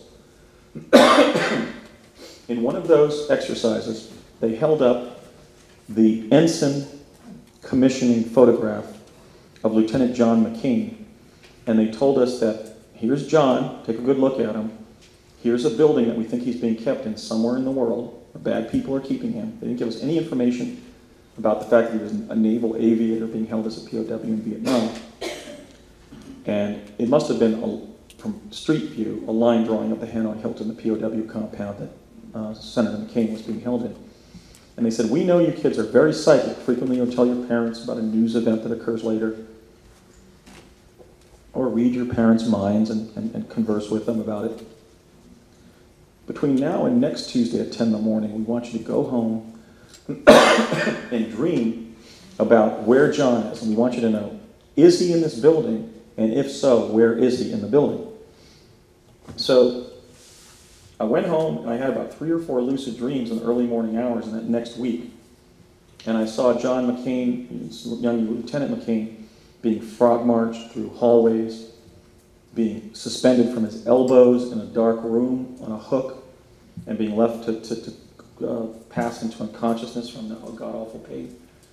And I saw him being taken in an earthen hallway that his captors had dug under the building. Okay, so this is let's say the Hanoi Hilton from plan view, and when we met again the next week, I and one of the girls in the program were explaining that his captors had dug an earthen hallway from the front to the back of the compound under the concrete pedestal or pediment in the foundation of the building, and had shoved him into this cage where he couldn't stand up and there were thin bars. So not knowing what we were saying, we were literally revealing to the Office of Naval Intelligence that the son of the commander of the Pacific Fleet, John McCain Sr., was being kept in a small cage under the Hanoi Hilton. Why would that make sense? Well, he was obviously a high priority POW to be protected from U.S. airstrikes by the North Vietnamese because his father was the commander of the Pacific Fleet. He was the ultimate bargaining chip, the ultimate compromised POW, even just for propaganda value.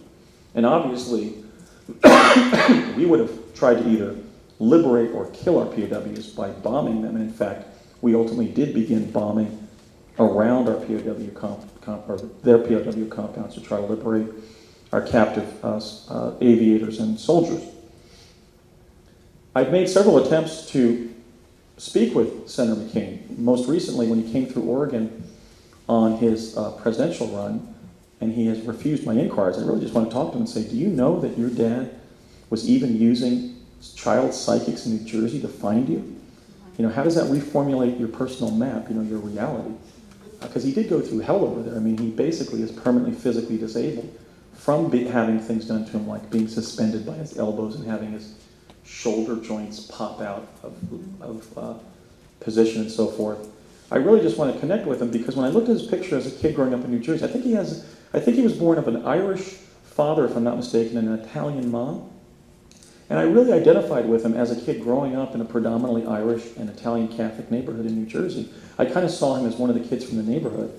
And so I tried to reach out to him and say, I think we found you. Were you in fact put in this tiger cage in an earthen hallway underneath the building? Because that's what I and one of the other child remote viewers for the Navy told the Office of Naval Intelligence in the fall of 1969.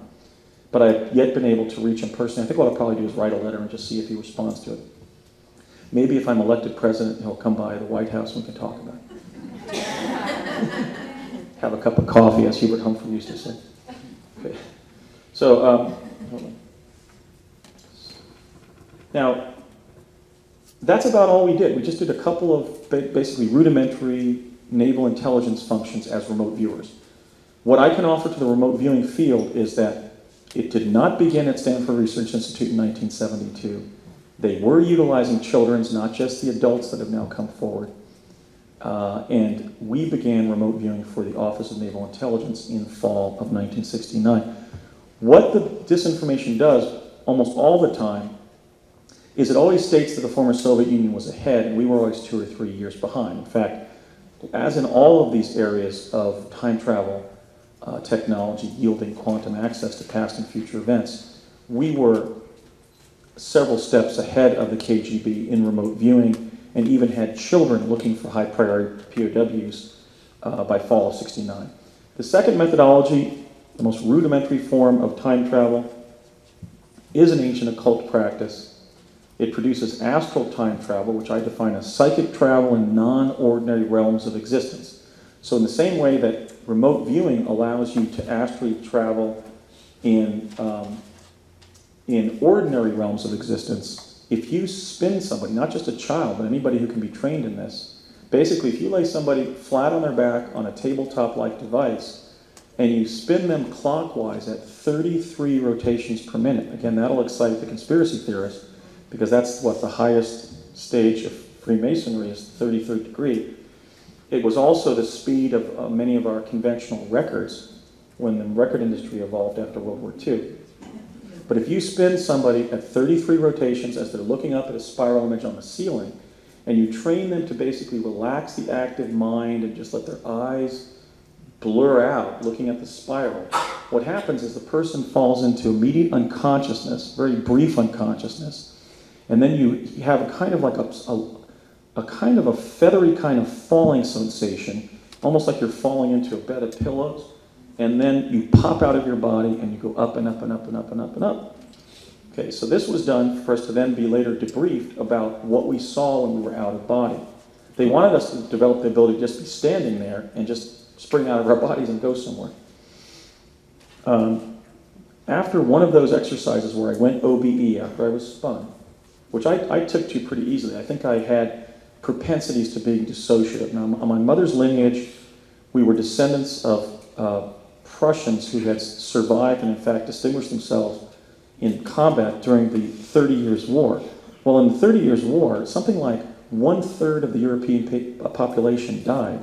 Imagine what the die-off rate was in Central Europe, you know, where most of the battle was, like in Germany and Czechoslovakia and Poland and so forth. There was probably a die-off of like 90% of the population. Well, one thing we know from the bloodlines, for example, the survivors of the potato famine in Ireland, the survivors of that 30 Years' War between 1618 and 1648, their lineage, is that the same individuals who have high psychic potential also freely dissociate. Okay, so for example, if you think how you're going to survive a famine or a war, you're going to be the intuitive person who knows where the bread is if you've been starving for 3 weeks, right? Or what not to say to that person, that soldier who could kill you if you say the wrong thing. And you're also going to be able to dissociate and, for example, not notice your hunger pains, right? I mean, in the 30 Years' War, German peasants were following the battle just to barbecue the animals that were dying during the conflict. So there are specific European bloodlines that the CIA knew about, that Hitler and Himmler had been studying when they joined the Thule Society, from the time they joined the Thule Society in 1919, that entered the CIA through the Reinhard Gehlen / Operation Paperclip network. So I was one of those individuals because I had that Prussian German on my mother's side and also some Florentine Italian on my mother's side. So my matrilineal DNA wasn't Illuminati, but it was, you know, it was psychic. It was what the Italians call having a strega, which isn't witchcraft, it's psychic ability. Okay, so they were studying a group of Italian and German kids in this component of the program. So after one of those OBEs, I'm going out of body and I reach basically a physical limit to the hologram that I was moving through astrally. It looked like I was a little fly inside of a movie projector, like a video, like a holodeck. I reached a literal physical limit, even though I think Jean-Luc's works actually take us through portals that pierce that physical limit and take us into metaphysical realms of experience directly. In these OBEs, I actually reached a terminus that I couldn't get beyond, and then I went back down and into my body. I was then debriefed by a health teacher from a local middle school who had been an Army nurse during the war. They were using Army veterans and National Guard enlisted regularly through the school system in these support positions. And she said, okay, Andy, what did you see this time? I think What Did You See, in fact, became the title of Ed Dame's, Tell Me What You Saw, became the title of Ed's autobiography, which is appropriate.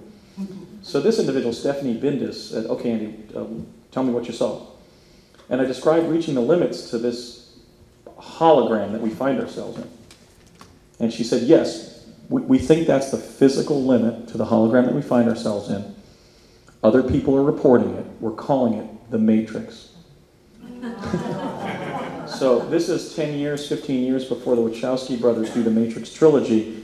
I think it demonstrates that a lot of these ideas and discoveries from the secret classified defense realm are being distributed through the mass media. In the same way, for example, the first episode of Stargate Atlantis was called Project Pegasus.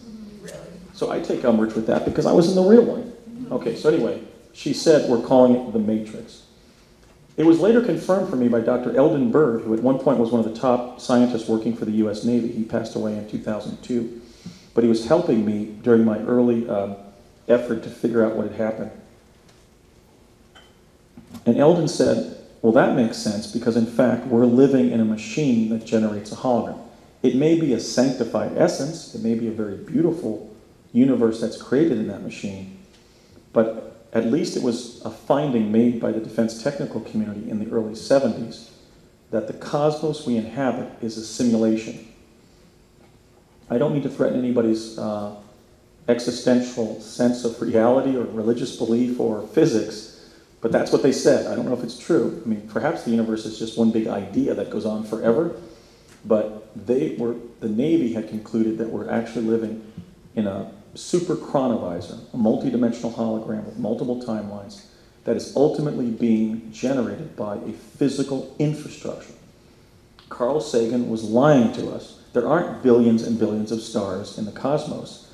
There are billions and billions of simulated stars that we experience when we look at the part of the hologram that is programmed star.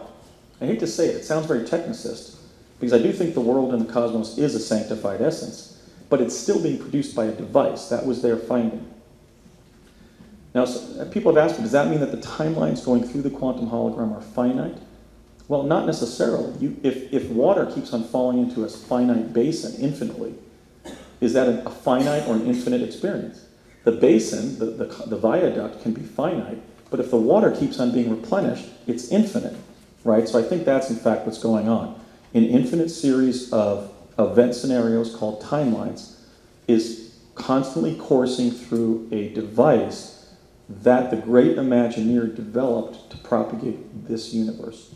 So if that helps you on your way to arriving at your own conclusions about quantum physics, that's what I can provide from the project. Maybe they were being deceived. Maybe they reached the wrong conclusion. Maybe when we were going out of body, there was just some physical limit to how far we could go. But anyway, that's what they said. In the U.S. defense technical community secretly, by 1970, was the so-called Montauk chair. When I was a child in Project Pegasus, it was simply called the chair. The chair was present in the learning lab where I was receiving specialized instruction to be involved in Project Pegasus. As I mentioned, the Mount View Road Elementary School, a public grammar school in suburban Cedar Knolls, New Jersey, very close to my family's residence in Morris Plains, New Jersey. And we were sequestered there in an old art studio of the elementary school. And a technician would come in and set up this chair. Let me describe it. Again, I'm going to have a draftsman do high-quality drawings or schematics of these devices. I have not yet commissioned those. But I think it's readily describable. The Montauk chair was a chair. It was like a dental chair in the sense that it was semi-recumbent, kind of like you would be sitting in a space capsule where you're allowed to sort of rest halfway back, but not completely on your back. Above your head was an umbrella like a photographer's umbrella. Behind your solar plexus, attached to the back of the chair, was a device that my father later explained was a magnetic transducer. He was obviously an electrical engineer, so he also called it a solenoid. But it was a magnetic transducer that generated some kind of electromagnetic or gravitic field into your solar plexus chakra, which may very well be the one that controls your position in time-space. And at our feet was a fishhook-like metal extension arm that had a brown tube on it that I believe was a cathode ray tube. Hence, it was emitting some kind of energy at our heads. Headsets would be placed on our ears, a cotton mask over our eyes with colored light diodes placed over the cotton mask. And when the device was, we weren't buckled in or anything, we were just reclining on this chair. And there was also a computer processing unit underneath the chair. That was the first time I ever heard the acronym CPU for computer processing unit. Dr. David Lewis Anderson, one of my good friends and esteemed colleagues in the time travel research field, who in fact will be announcing at the Pythagoras conference that we've had discussions about the fact that we're both going to call for the development of a time-space agency inside the U.S. government, at least inside a branch of the U.S. government, to work on the declassification and the deployment of these technologies. But you may recall that Dr. Anderson, who, unlike myself, has signed contemporary security oaths, where, like my father, a lot of these engineers have agreed basically to be assassinated if they violate their secrecy and loyalty oaths. So, for example, when I asked David to appear in Santa Fe with me to call on Bill Richardson and Donald Rumsfeld to reveal what they know about our... David appeared on the Old Art Bell show and stated something that I found, I literally fell out of my chair when I heard it. I was listening, just working on a document at my computer. And he stated the God's honest truth, which was that in 2002, the Montauk Chair went national and involved thousands of American schoolchildren. He stated that in 2002, but I may have misspoken, that in 1970, the Montauk Chair went national and involved thousands of American schoolchildren. I thought, well, wait a minute. That's the right year, because we first started to be trained in the Learning Lab in fall of 1969, and it was in that spring of that first year that the man would come to the Learning Lab and set up the Montauk Chair. The Montauk Chair achieved a form of time travel that I think could best be described as psycho-spiritual. Because what happened is, when they turned the device on, presumably the magnetic transducer on the back of the Montauk Chair was hitting your solar plexus with something. Probably some kind of magnetic effect. I don't know, I'm not a physicist. But I do know what happened, which is I would hear a syncopated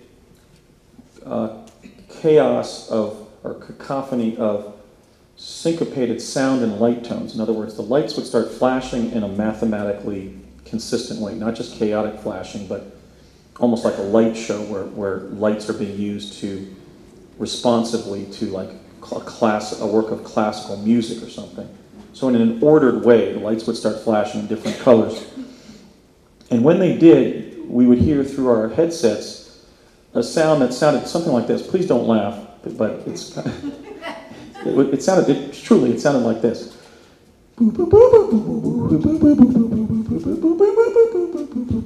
It was kind of a syncopated sound of computerized tones, as if you had programmed some work of jazz with a computer synthesizer. I couldn't do that because of my throat, but basically a set of like sort of syncopated musical tones. After about 30 seconds or 60 seconds of that combination of light and sound, at least I can tell you what I experienced, which is I would lift out of my body and start moving through different dimensions of the quantum plenum, almost like somebody riding a luge. In other words, feet first, primarily on my back. And I would see something on the horizon that looked like maybe nondescript buildings that had been painted in with black ink or something. And that object would get closer and closer, faster and faster, and then I would collide with it, and I would find myself in a subjective moment of my own future. In other words, the Montauk Chair allows you to pre-experience episodes of your own personal experience. The benefit of that was that when we were debriefed, we could be questioned about what we had experienced in the future. So the debriefer from DARPA would say something like, okay, you were in a room. Was the television set on? Yes. Well, who was on television? The President of the United States. Oh, really? What was the President of the United States saying? The President of the United States was giving the State of the Union address. Oh, really? Who was the President of the United States? Barack Obama. Okay, they said, who? Barack Obama. So they were using our subjective experience of reality in the future as prompted by this magnetic transducer to go on sort of fishing expeditions in the future and gather information about the future in a collateral way. This chair is called the Montauk Chair because even though we were using it in Project Pegasus by spring of '70, Preston Nichols and Peter Moon have published a series of books establishing, or at least claiming, that by the early 1980s, it was essentially the thrust of the U.S. time-space program. It was not. It was only one. The Montauk Chair was only one of 8 time travel devices in the U.S. time travel arsenal. Now, the information that I derived from the future, well, let me just say that one time I asked the young man, the postdoc, who would come into the lab and set up or knock down a device, how could we be time traveling to the future in this particular device if it's not going anywhere? And his answer was, we don't know. All we know is that the magnetic transduction from the device either prompts your conception of the future based on your future being programmed in your brain from birth, or alternatively, the explanation is environmental, not personal. That is to say that it triggers time waves that are out there in the future that contain packets of information that ultimately over time become your experience of events in the future. So we would go on these rides, these Montauk, these astral projections prompted by the chair. And just to show you how accurate it was, let me give you the context here. I'm growing up in New Jersey. I have one aunt or uncle west of Philadelphia, namely my Uncle Ed is living in Santa Barbara. I have only been west of Philadelphia via teleportation. I have no family member, no aunt or uncle, parent, sibling, any ancestor that had ever practiced law that I've been able to find. I had clearly never been to the Pacific Northwest and really didn't distinguish Seattle from San Antonio.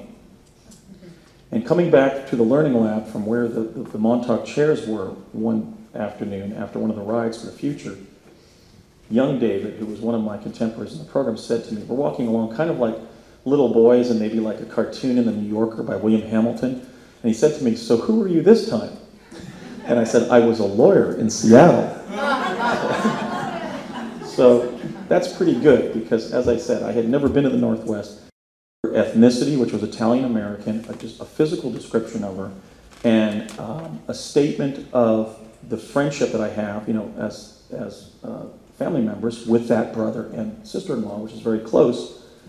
And that was 8 years before my brother met my sister-in-law at Loyola Marymount University as college students. Since then, I've had moments of astonishing deja vu, like this conference, at least a couple moments where I've got some chills here at this conference, because I was pre-experiencing these little packets of these little episodes of my subjective future. And when I have them, it manifests as a deja vu experience because I pre-experienced these moments. So I just would like to thank Joan for inviting me to speak here and confirm for her that this is one of those cosmic moments that I accessed as a child in Project Pegasus, because I recognize the event, and many of you beautiful people have come here under the good graces of Joan and John Lick. So in that way, they were gathering information, and to the extent that what I saw of my own future lent data points like my sister-in-law's identity, like my professional identity and location at midlife as a lawyer and from Washington, practicing in Washington, John F. Kerry being a political person of interest. It makes perfect sense that they spun off the Montauk chair and developed Project Montauk to push the potentialities of the Montauk chair. One of its benefits, obviously, was that the time traveler's body didn't go anywhere, and that it would certainly eliminate the danger and the liability of sending somebody in time-space.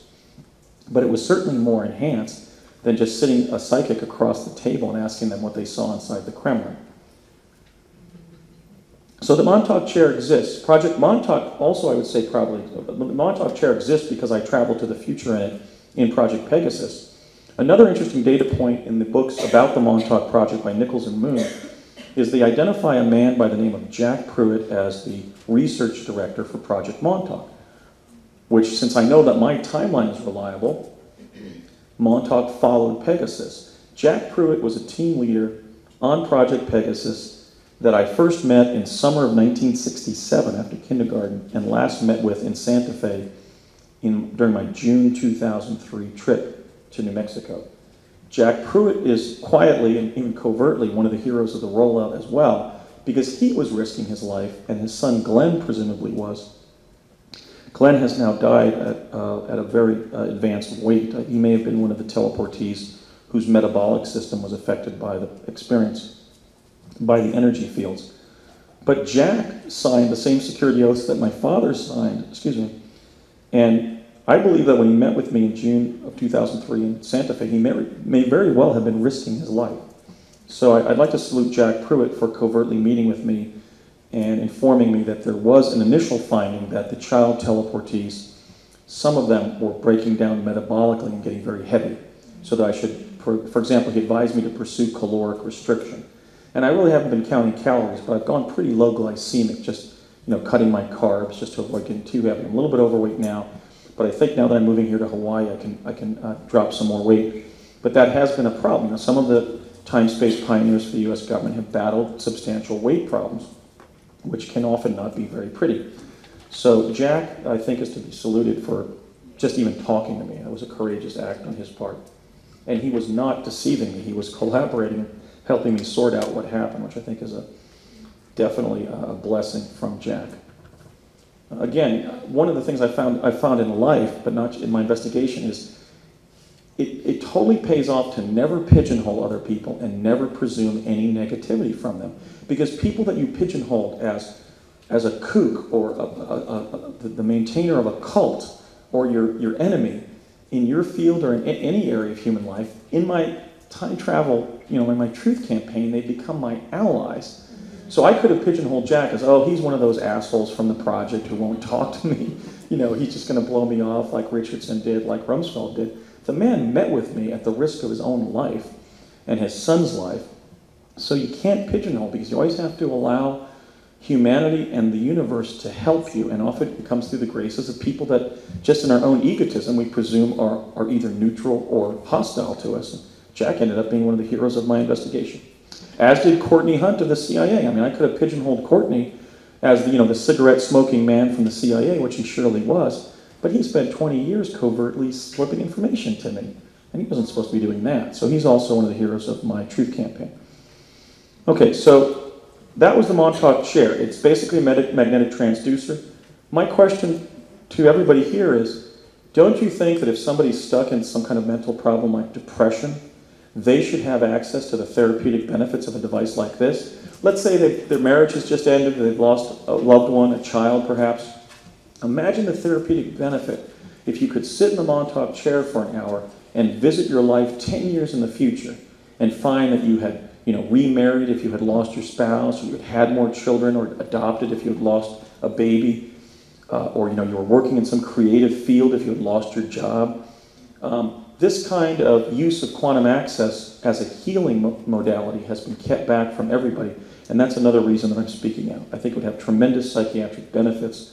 Maybe even just to do it on a limited access basis. Maybe everybody would get 3 hours a year in the chair, but you couldn't map your own future, because then that would help you too much on the stock market or whatever. Maybe you could have a license from the Department of Moving People, where you could have 3 hours in the montage. Okay, the fourth chronovisor device that was fully operational by 1970 was the Tesla teleporter. I mentioned how the nodes were Curtiss Wright Aeronautical in Woodridge, and then the Santa Fe State Capitol ground.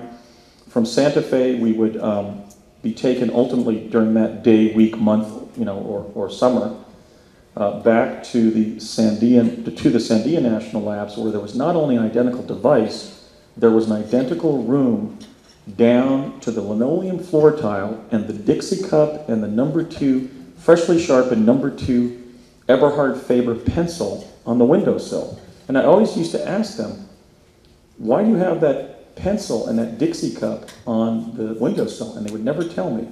Maybe it was because it was in the room at Curtiss Wright when the technician walked through the energy field and spontaneously teleported to Africa. I wondered whether that was like a long-standing joke to me, that my friend Dixie would become the investor in my book project and help me write the book, because she's been my major ally in the way that Alfred and Laura have been. But Dixie has sustained me during my writing of the passages for my book in 2005, somewhat financially, and she was my co-adventurer during the second fact-finding trip when we found the toy that I had left at the old school site in Lamy. So I think that might have been a little bit of a sight gag there from my dad or other people on the project. Remember, Andy, when you have that number 2 pencil in your hand, your friend Dixie's going to be over your right shoulder, as she has been. So I'd like to dedicate this talk also to Dixie. The teleport was not dependent on ley lines and other natural formations. I'm often asked, well, did they select that spot because you had to put that device there to open up that natural stargate or that ley line? That never came up when I was on the project. And we were educated in the structure, the function, the provenance of these devices, and that idea never came up. What did come up is that you had to turn the teleporter on by plugging it into the wall. They were thinking, as Rumsfeld said during the meet and greet, of continuing to keep it secret as a military technology. One of the limits of that was that you can't teleport people into areas where there is water. For example, the U.S. Navy SEALs and the Marines frequently invade or arrive at locations where water is present, either the ocean or rivers or bodies of water and fields and that type of thing. It was Rumsfeld's position and the position of the Defense Department that it should remain sequestered for its military potential. But we found in a really heart-rending incident in 1971 that if there was water present when you arrived, you could be physically harmed in a very serious way. In 1971, we were jumping into Santa Fe. It was actually an old abandoned junior high school site with kids from different teleports around the country. And the goal was to get there and run to the Bataan Memorial Building in Santa Fe before anybody else. It was almost like a race. And this was where they were rehearsing dropping us in, training us to be dropped in as child spies. For example, I was sent to a Parsons Projects location in Saudi Arabia during that time frame. So they were training us for espionage as child teleportees. And I ran past a public fountain in this public area, whether it was a junior high school or some kind of public buildings. And there in the fountain were the red Ked sneakers and the feet of one of the boys who had teleported in from one of the other project locations. And as I moved past the fountain, public fountain, I saw that he was writhing on the ground and he was already being pinned to the ground by one of the male team leaders, shouting in pain, my feet, what am I going to do without any feet? I'm only 9 years old. So I have one lead that person, that unfortunate young man may in fact have been in my team.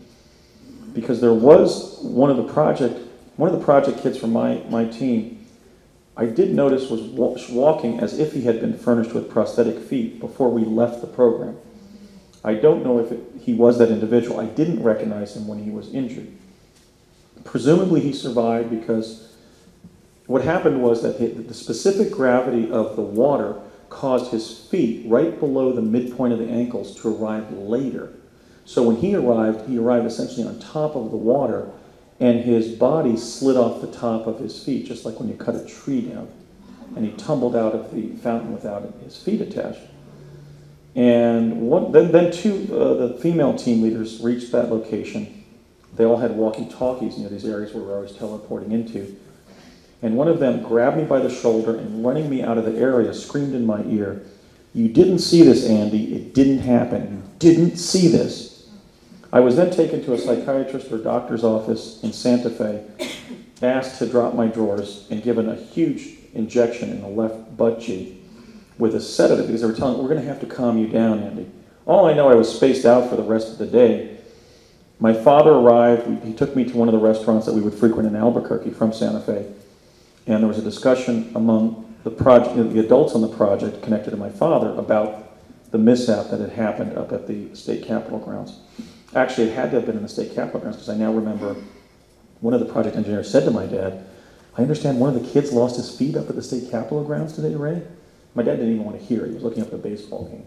And then he finally yelled, "Yeah, so shut up about it." I mean, my dad was really disturbed that this child had been injured unnecessarily because it had to have resulted from inadvertence or actual malfeasance inside the project because they should have made sure that the area that we were teleporting into didn't have any standing bodies of water.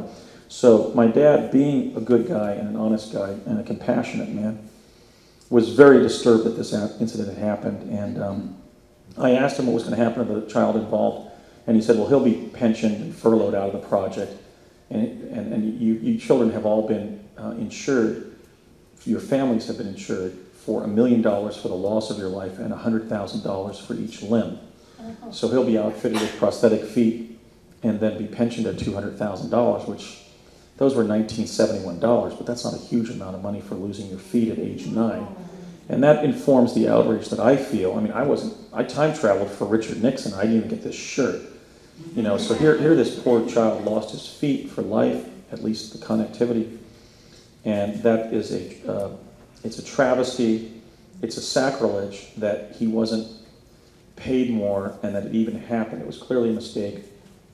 But I am speaking out also because children that age paid very heavy, great prices so that we could develop these time travel technologies. Why not do the right thing and use them as best as we can to help everybody? I mean, if you're going to lose your feet, you might as well lose it in something that ultimately is used to benefit humanity, not to wage wars. And so another mishap happened directly to me, which is we jumped through the device in 1971, but when we got to the state capitol grounds in Santa Fe, we noticed a lot of things had changed. Walkways were in different locations. There was different treescape. Some of the buildings had been painted differently. And we ultimately realized that we had jumped accidentally to 1991. I also heard around this time that the girl had gone, oh, well, I don't want to get into that technology, but there was another project injury that I'll describe. So my anger, my sense of injustice was fomenting here because I thought, this kid has lost his feet. I did ask my dad, could that happen to me? And he says, yes, theoretically it could, but it doesn't. And I said, how do you know that, Dad? I mean, I could be injured or killed, right, doing these things? And he said, well, we know they don't. And I said, how do you know that? And he said, well, we've looked in the chronovisor, and we saw that you not only reach your 90s, but you're still working in your 90s. So I said, I am? And he said, yeah, we saw you in a courtroom giving an argument, and we determined you were 93 years old. And so I better, try to reach that. just to fulfill a fait accompli, as it were. So my dad did explain that I was going to be long-lived and that I was going to get through the project uninjured. I was injured in the project. I developed open sores all over my chest, shoulders, and back the year after I was dismissed from the project in 1972 that have now filled with keloid scars.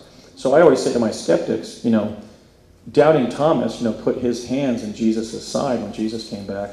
If you want to touch my keloid scars and see that, probe my project injuries, have at it. Because I was medically injured, I have the scars to prove it. So I feel that I've earned my props establishing my claims when in fact I was physically injured during the project. Not severely, but, beg your pardon? How did it happen? After I left the project, open sores developed that were filled by, the keloid scarring process, where the dermis comes up and fills in the epidermis. I think it was probably from either the stress of being in the project and some combination of stress and the intense light from the advanced chronovisor probe that I'm going to describe next. That's my best guess. In terms of adult teleportees, I learned from Courtney Hunt that the adults who were teleporting were developing a heart valve defect. And in fact, my own father, who was regularly teleporting between New Jersey and New Mexico, he had a heart attack in 1977 and his first quadruple bypass in 1978. And his cardiac surgeon came out into the waiting room and said, did your dad ever have an infection involving the heart valves? And we said, well, he had scarlet fever when he was a child in Pennsylvania during the Depression.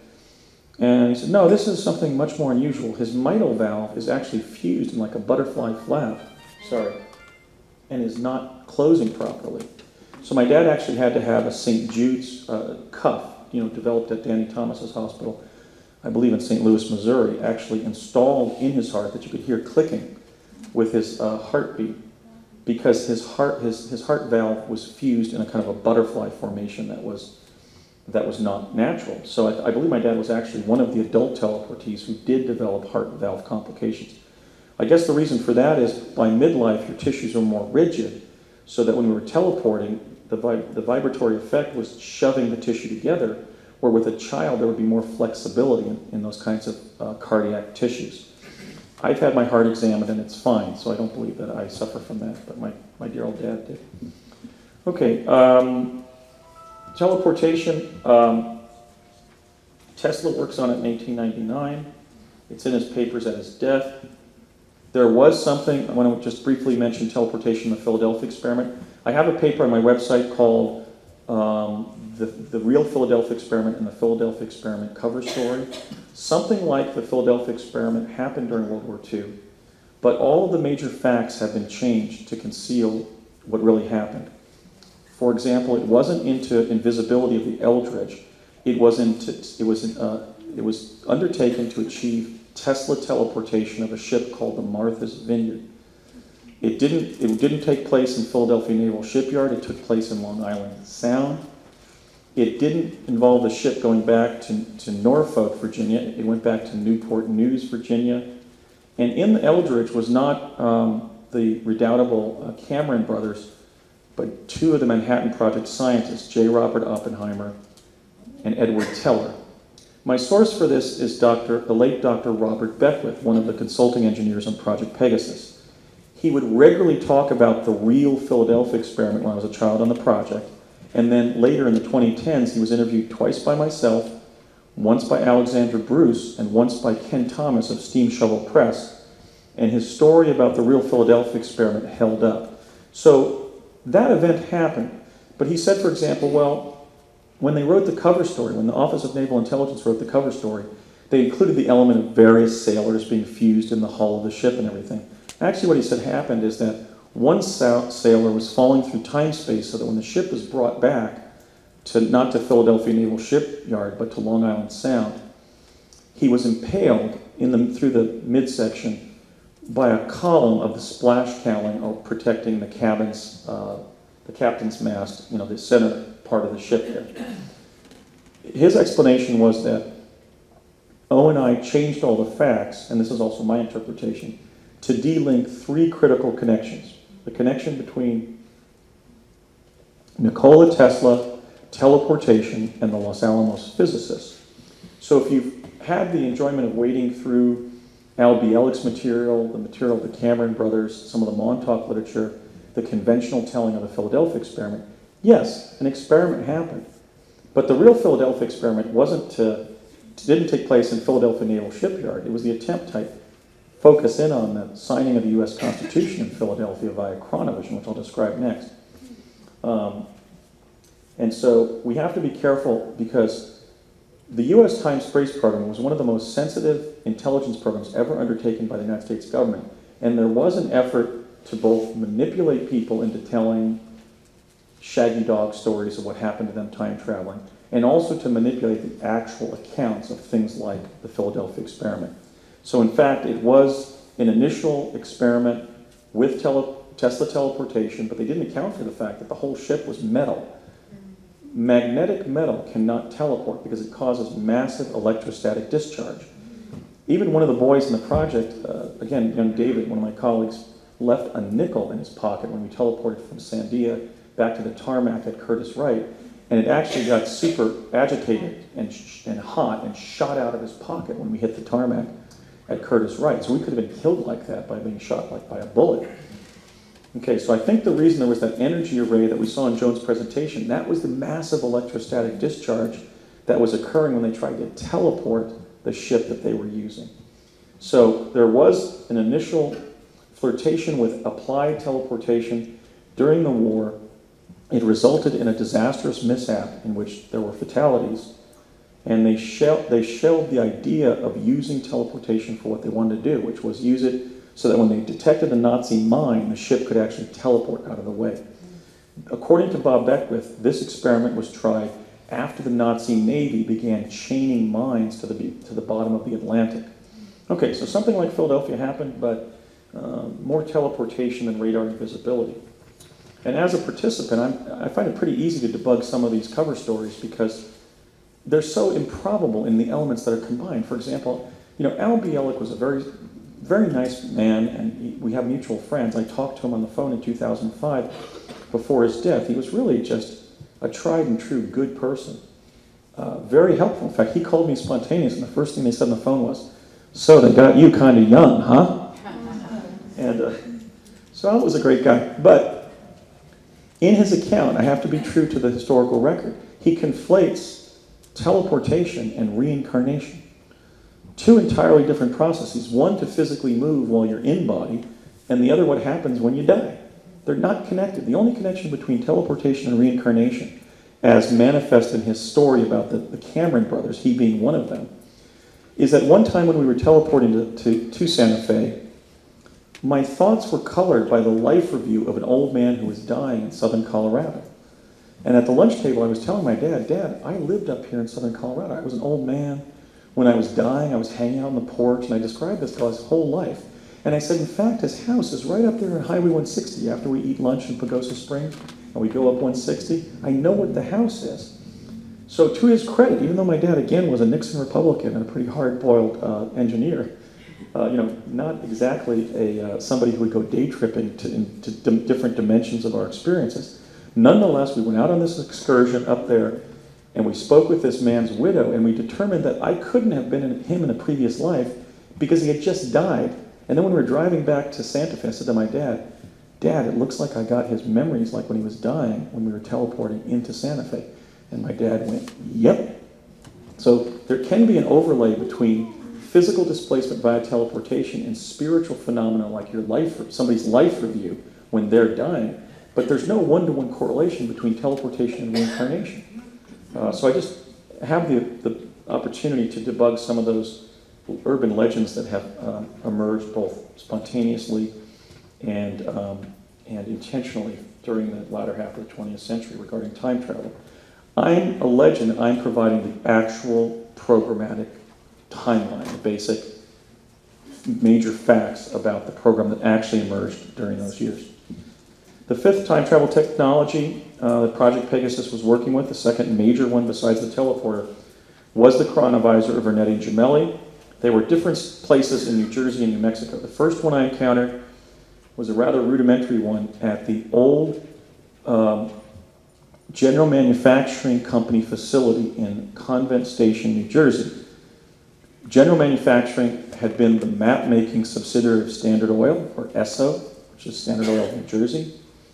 And during World War II, it became the map-making function for the Allied war effort that Laura's great-grandfather so nobly advanced. And by the 1970s, that company that had been mapping places like Britain and France and Germany and Poland and Russia and so forth, Italy during the war, was now mapping the past and future. I remember entering the General Manufacturing Company facility. There was this huge 20-foot by 20-foot shellacked map of England and the west coast of Europe. This would obviously be for the planning of the invasion to retake Europe from the Nazis. And over on the left side was one of the chronovisor devices. And they explained to us how this company had been mapping first, cities for your free maps at the ESSO service stations, then parts of the world during World War II, and now it was mapping the past and future. The chronovisor was over on the left, so let me just describe what a chronovisor looks like. It looks like it's basically this node of polished bismuth crystals. Bismuth is a trans-chronological element. According to my researcher friend Brett Stillings, who was in my Mars training course in 1980 and later I was on Mars with, Brett believes that there's been a cover-up of the periodic table, and that if you start at bismuth, which is element 83, and add 32, you get, of course, the element 115 that Robert Lazar claimed was behind the gravitic propulsion of the ET craft. Well, Brett takes it all to element 307. He actually believes he can demonstrate mathematically and scientifically that there are 307 elements in the universe. I'm not a chemist, I'm not a physicist, I don't know whether I can reality test that, but I do know to a personal and historical certainty that bismuth was the element they were using in the crystal array in the ceiling of the chronovisor. Now what were they doing? According to my father, they were driving an electromagnetic signal through this 8-sided or octagonal array of bismuth crystals, and it was generating a field of light, a hologram that was so dense that it had a lensing effect whereby non-local events streamed into the laboratory. So if you stood outside this hologram, you could see what was going on there in this kind of beautiful form of cubical cinema. But if you were immersed in the hologram when it was turned on, you literally went there because now that event was brought around you. So my first exposure to chronovision occurred, it was actually the flat screen chronovision of Vernetti and Gemelli. Forgot about this. We were taken to what my father later described as a national security watch post in Flemington, New Jersey in the fall of 1970, after we had been teleporting to Santa Fe and back for the summer of 70. So in fall of 70, they took us to a hologram display at a Newark, New Jersey art museum. We, of course, had lectures on teleportation and also chronovision that summer. We're taken to this national security watch post in Flemington, New Jersey, where technicians were operating these big, bulky machines. in which inside the machines, they were propagating a hologram of a past event. They were filming it with 16mm black and white film stock, taking the film out, determining what time and place they had just filmed, and then dropping those canisters of past scenes of past events into collection baskets, like the ones that you have at libraries that collect microfilm, those plastic postal box-like things. So that you'd see a technician take the film out and put it in the canister and write Holland, 1820, Paris, 1930, Northern China, 2000 BC, Central Arizona, 2 million BC, and so forth. They were just basically filming the past. They were wearing white lab coats. I remember asking them during the field trip there whether they could cheat and invest in stocks they learned about in the future, presently that would be advantageous to invest in now after growing in the future. And they explained how all of the people involved, all of the adults involved in Pegasus had sworn oaths not to privateer on the information that they were getting via quantum access. I believe that my father was being paid in oil and natural gas stocks from Texas and Oklahoma. I think that was his fringe benefits. Because at my mother's death in 2003, we found that lockbox, and it was stuffed with like 200 different defunct Texas and Oklahoma stocks. And one of my sister-in-laws went through it and found out that they were all basically, junk stocks at that point. But during that, they told us that they couldn't privateer. So you couldn't, go to 1990 and then decide to wait a little bit and buy Microsoft in 1980 and that type of thing. Okay, so in the chronovisor room there at the National Security Watch Post in Flemington, we were leaving, and one of the technicians pointed to an 8-inch circular display on one of these bulky machines and said, boys, to me and David again, said, boys, do you know what this is? And thinking that I was smarter than I actually was, I said something like, oh, that must be an historical reenactment of the signing of the Declaration of Independence in Philadelphia, like on public television or something, in Philly or in New Jersey. And he said, nope, it's not the signing of the U.S. Constitution, because who's that? And he put one forefinger on the man standing on the right, which is George Washington, presiding over the signing of the U.S. Constitution on September 17th of 1787. What we were looking at was not this auspicious moment in human history from this angle, but from the other side of the room. So as I looked at this screen, Washington was on the left, looking towards the center of the group. Benjamin Franklin was a huge individual with a big domed head, very distinctively identifiable as Franklin. Washington was much harder for me to make out visually. But Franklin was sitting there on this sofa about two leaps or bounds from Washington, standing on the dais.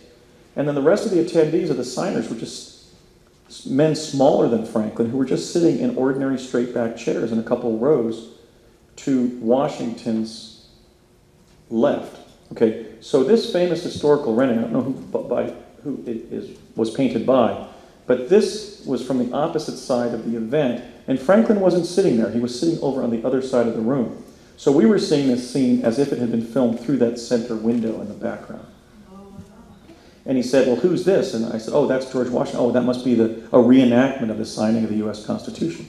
And as we were being pulled away by our team leader, Elaine Gallagher, who was our main educator back at the Learning Lab, the special educator from the Hanover Township School District who had been assigned to the project, who was taking us through all the speed learning and all that stuff, all the psychic game playing. She said, boys, we have to go. I mean, the field trip's over. And this technician actually swung on his chair and said, boys, that isn't a reenactment of the signing of the U.S. Constitution. That is the signing of the U.S. Constitution. So as an American lawyer, I really feel privileged to have seen the signing of the U.S. Constitution in childhood. And that's why I'm so adamant that every school child in America and the rest of the world should have the same opportunity to go to museums and libraries and look in at auspicious moments in human history like this. So the first narrative thread in the story of my experiences, we went over Monday, and that involved time travel. And you may recall that in 1967-68, I took my first quantum leap from New Jersey to New Mexico with my late father Raymond Basiago of the Ralph M. Parsons Company today of Pasadena, California. We're going to be finding some very interesting Pasadena connections in this presentation. That's why I start out with that. So in that context, we were going forward and backward in time to enable the U.S. government to engage in better contingency planning for future events.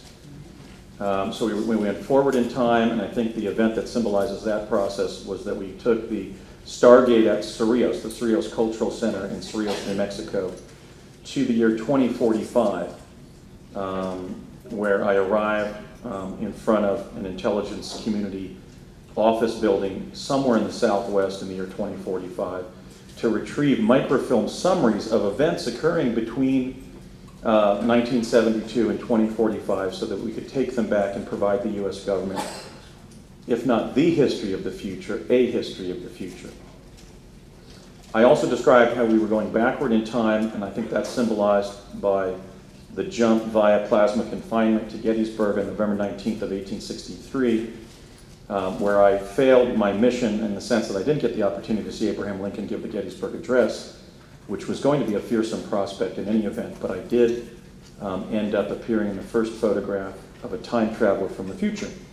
I have some kind of positive karma regarding photography, and maybe I can discuss that after my presentation. It's just very strange, but we're going to be looking at a lot of photographs tonight, so I mentioned that. So that narrative thread personally led to the first prong of my truth campaign, and that is essentially what the American people, and indeed the people of the world, deserve to know and need to know, which is that by 1967-68, the U.S. government had achieved teleportation and other forms of time travel, and by 1970 was even training American school children as chrononauts and involving them in 8 forms of time travel. Well, actually 7 forms of time travel, because the jump rooms that would later be used to take personnel to Mars were just under development. I didn't jump in the jump rooms as a child, but I did see them after they were developed, where, for example, they were jumping these rooms from the East Coast to New Mexico, and they would open up and, let's say, a book or something would be in it. So they're using it essentially for express mail purposes around that time. The second narrative thread in my experiences involves life on Mars, both Martian life and Earthling life. And that thread also begins around 1967-68,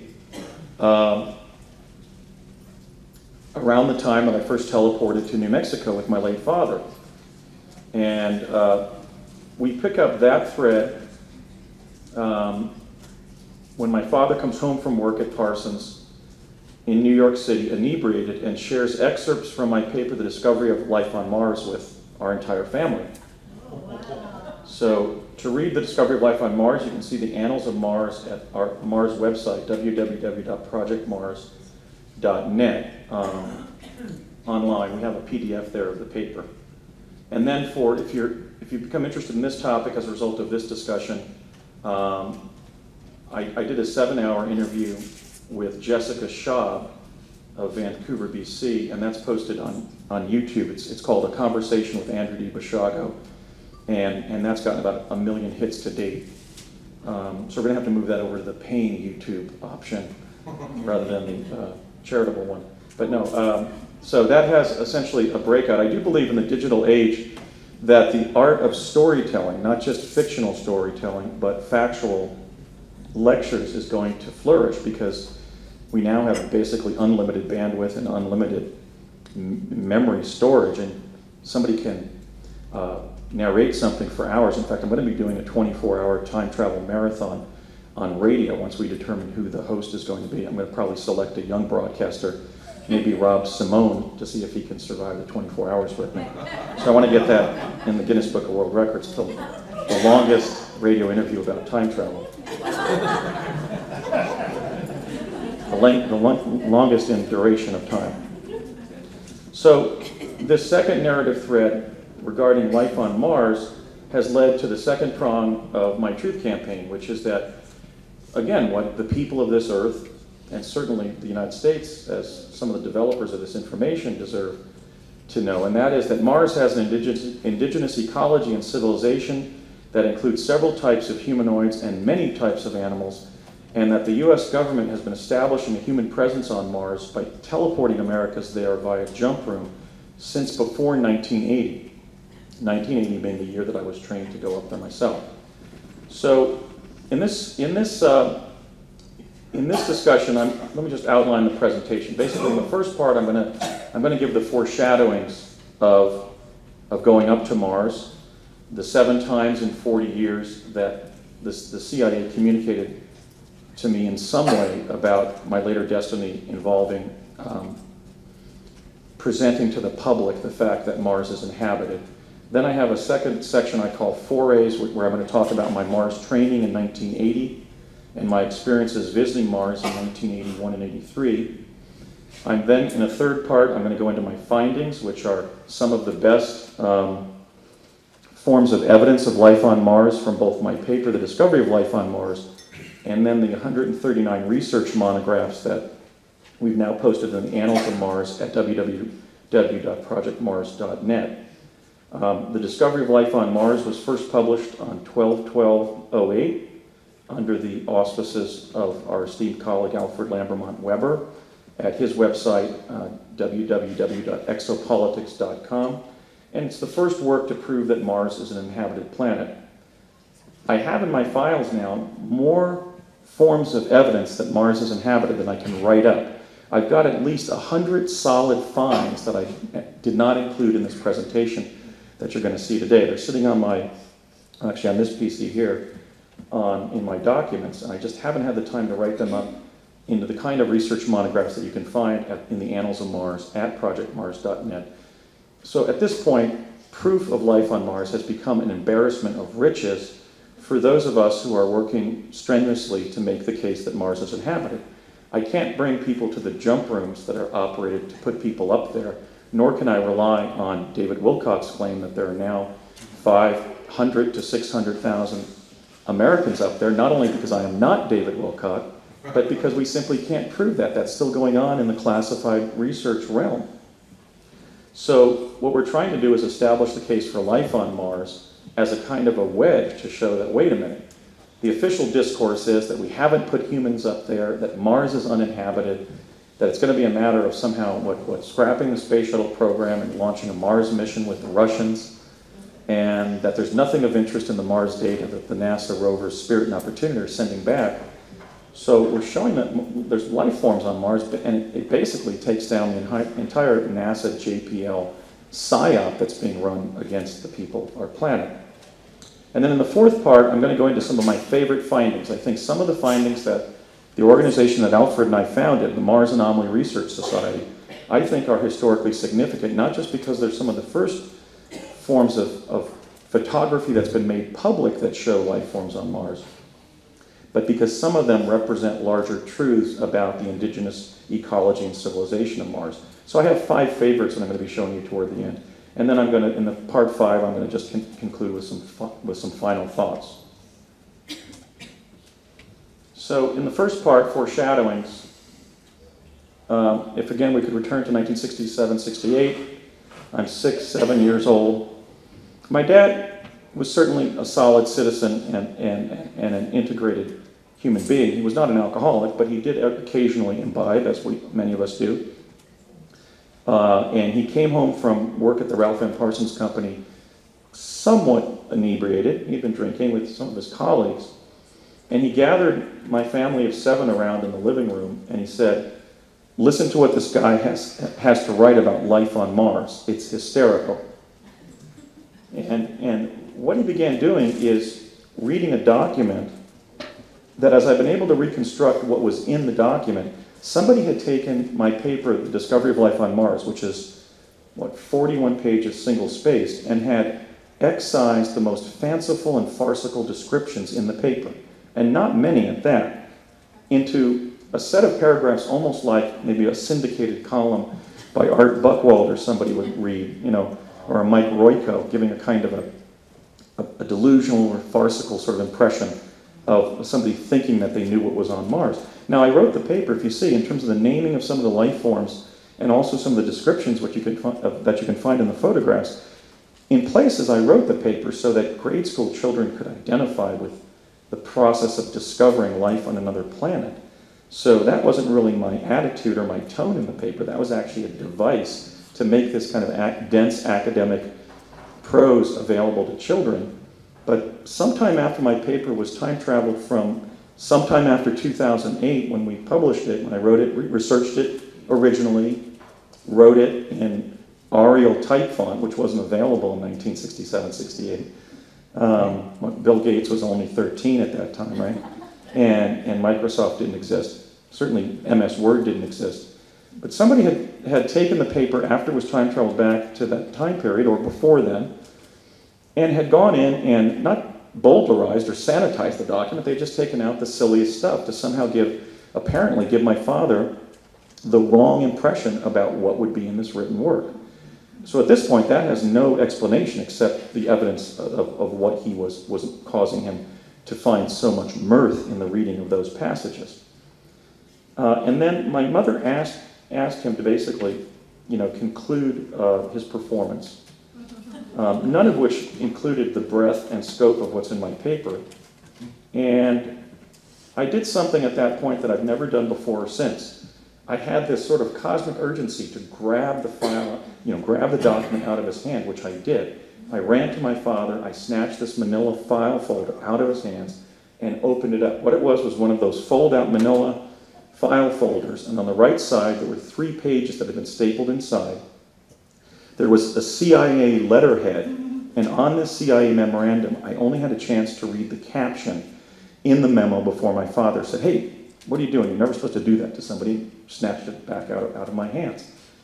And I know what it read, because at that point, I had just entered the learning lab and was beginning to photo read, so I quickly read, and it said, Andrew Basiago, The Discovery of Life on Mars, 2008. So that allows me to link up the silly content from my paper that had been sort of summarized in this 3-page report. This was clearly one of the CIA internal reports containing future intelligence that I described on Monday.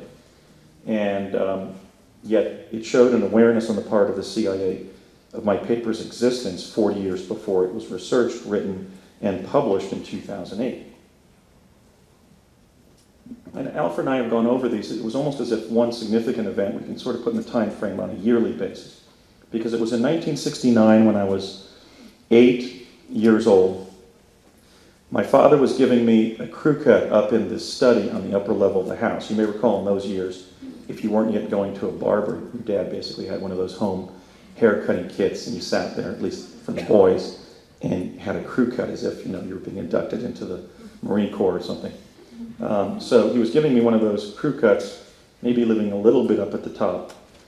And he put the shaver down and he went over to a manila envelope that was sitting over on a chair with the red wax seal that had been broken, one of those little tie strings. He untied the tie string and he pulled out a single piece of paper. What was on the paper, not in this form, but in mimeograph, sort of more of a crude form, was this image here, which is my image from my paper, The Discovery of Life on Mars. This is a humanoid being that's found on Tsiolkovsky Ridge, which is west of the home plate plateau, as in the west valley of the Columbia Basin of the Gusev crater of Mars, as found in NASA image PIA 10214 or 10214.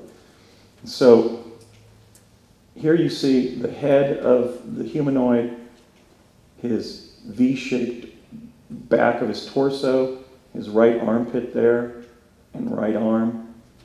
He's wearing some kind of pants that are cinched up a little bit above the waist, as we would understand it. And then he's kneeling here in the dirt on our side of this rock here. And a lot of analysis of this image had suggested that this was just a break in the rock.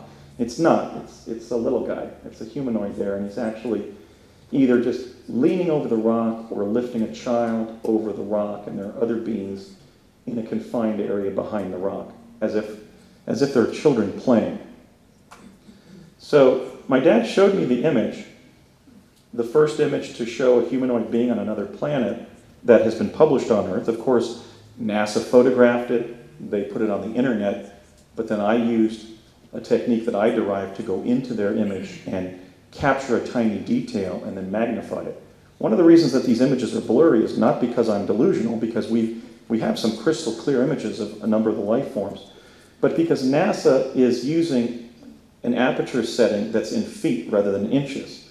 So I think that's rather unjust as taxpayers, that our government is using a 2-inch parameter to photograph our license plates or whatever's in our hand, when we're reading something on the surface of Earth, but they're not using a similar parameter to go and capture life forms on Mars.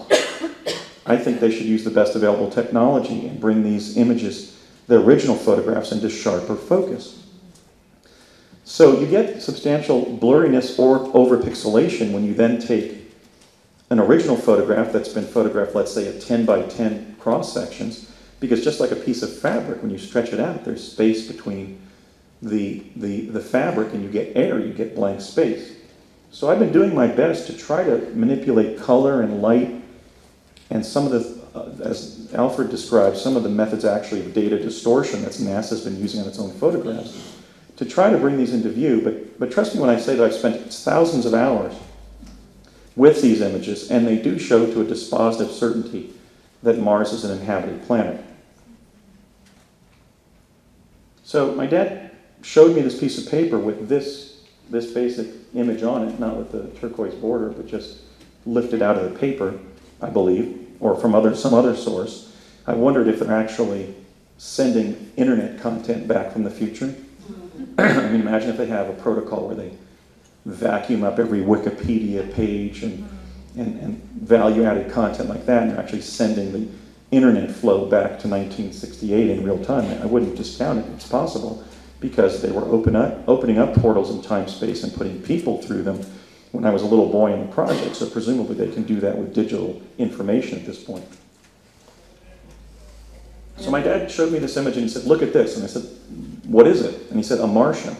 And I said, "Really?" And he said, "Yeah, a Martian on Mars." And I said, "Wow, that's neat, Dan." And he said, "Guess who finds it?" And I said, "Who?" And he goes, "You do." And I said, "I do?" And he goes, "Yeah, you do." And I go, "How?" And he goes, "Oh, NASA puts a rover up onto the surface of Mars and sends back this image, and you go into the image, and sends back images, and you go into one of the images and find this being and publish it. It's the first photograph of another being on another planet ever published on Earth." And I said, "Really?" And he goes, "Yeah." So then he completed my haircut. Fortunately, my hair grew back, and then I lost half of it. Anthony, before you change the image, Sure. It looks like a face. The two boulders look like eyes, and then it comes down with a nose with two nostrils and an arc across the mouth underneath. Well, I don't share that interpretation. What we have here is a humanoid here from behind. I see that too, yeah. But Jermaine, to your point, there's a scallop or seashell-shaped rock here with an image that we would analogize to the face of the sun when the sun is personified as a human face, the face of a man. And then there's also the face of sort of a gray ET alien type face on a rock over here, but I've narrowed the perspective here just to focus on the humanoid being on Tsiolkovsky Ridge. I think that this may become the iconic image of life on Mars, in the way that the face on Mars at Cydonia is the iconic image for the existence of evidence of ancient life on Mars. Both exist. Mars is an ancient inhabited planet, and it has creatures to this day. Somebody pointed out, I think it was Hugh, Hugh, you pointed out last night at dinner that the scientific thing to do now is for NASA to go back and photograph the same locations, because one of the characteristics of life forms is that they are mobile rather than sessile. Most animals are not sessile, they're mobile, they move. And if this little creature isn't there, then we can conclude that was a living being standing there rather than a statue. Could he be a statue? Yes, because it's a still photograph. We don't know, there's no evidence of movement, but there is evidence that it's not statuary in the sense that it's a very random pose, and we do have evidence of posed or classically positioned statues on Mars. So if that in fact is the artistic pattern or tradition on Mars, then I think this is a little random for a statue, somebody leaning over a rock that way. But then again, it could be sort of modern art on Mars. But at least it's what William Blake called the human form divine.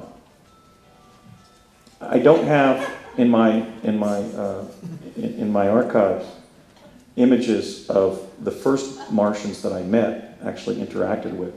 And that was in 1970 at Curtiss Wright. Not at the teleport, but at a much larger structure. It was actually a hangar there rather than one of the buildings. So I've used two individuals that I believe that the Martian phenotype has been dropped into mainstream media for years. So I'm using Uncle Fester, Jackie Coogan as Uncle Fester on the Addams Family TV show, and then Mike Myers as Dr.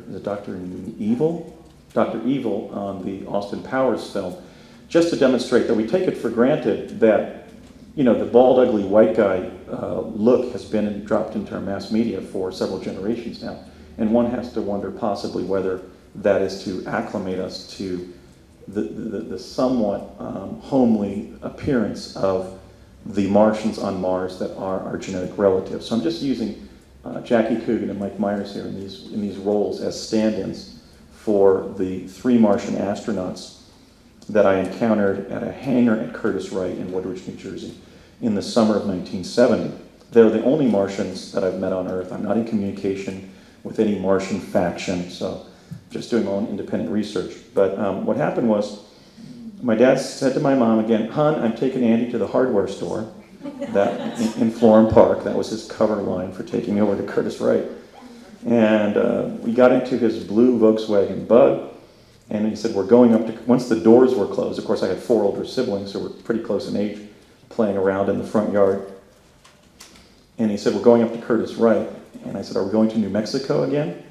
Via teleportation. Because for me, that's what Curtiss Wright meant. It meant jumping through a vortal tunnel in time-space, unfortunately. And he said, no, son, there are some Martians up at Curtiss Wright, and they want to meet you, which was a very startling thing for my dad to say.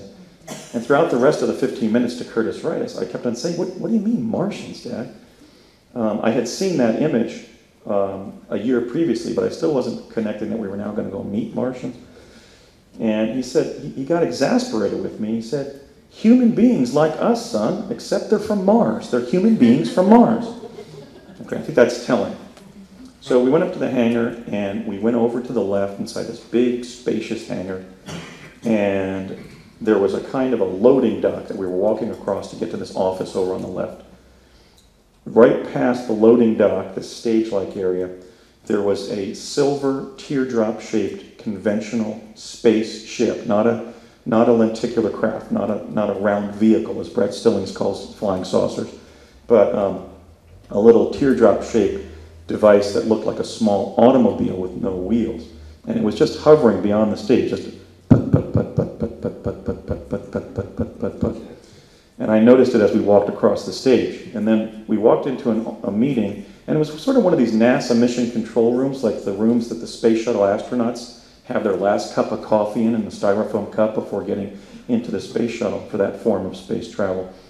And there were a couple of aerospace types like my dad, you know, with the white shirts, the thin ties, the pen holders, and just kind of a uniform of the aerospace technical classes in those years.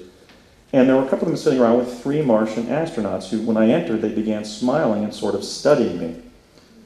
And you know, again, they were bald and kind of roughly hewn. And they were Martians. Of course, Aryan, which we associate with the Caucasian race on Earth, does not mean Nordic, as the Nazi fascists falsely purported.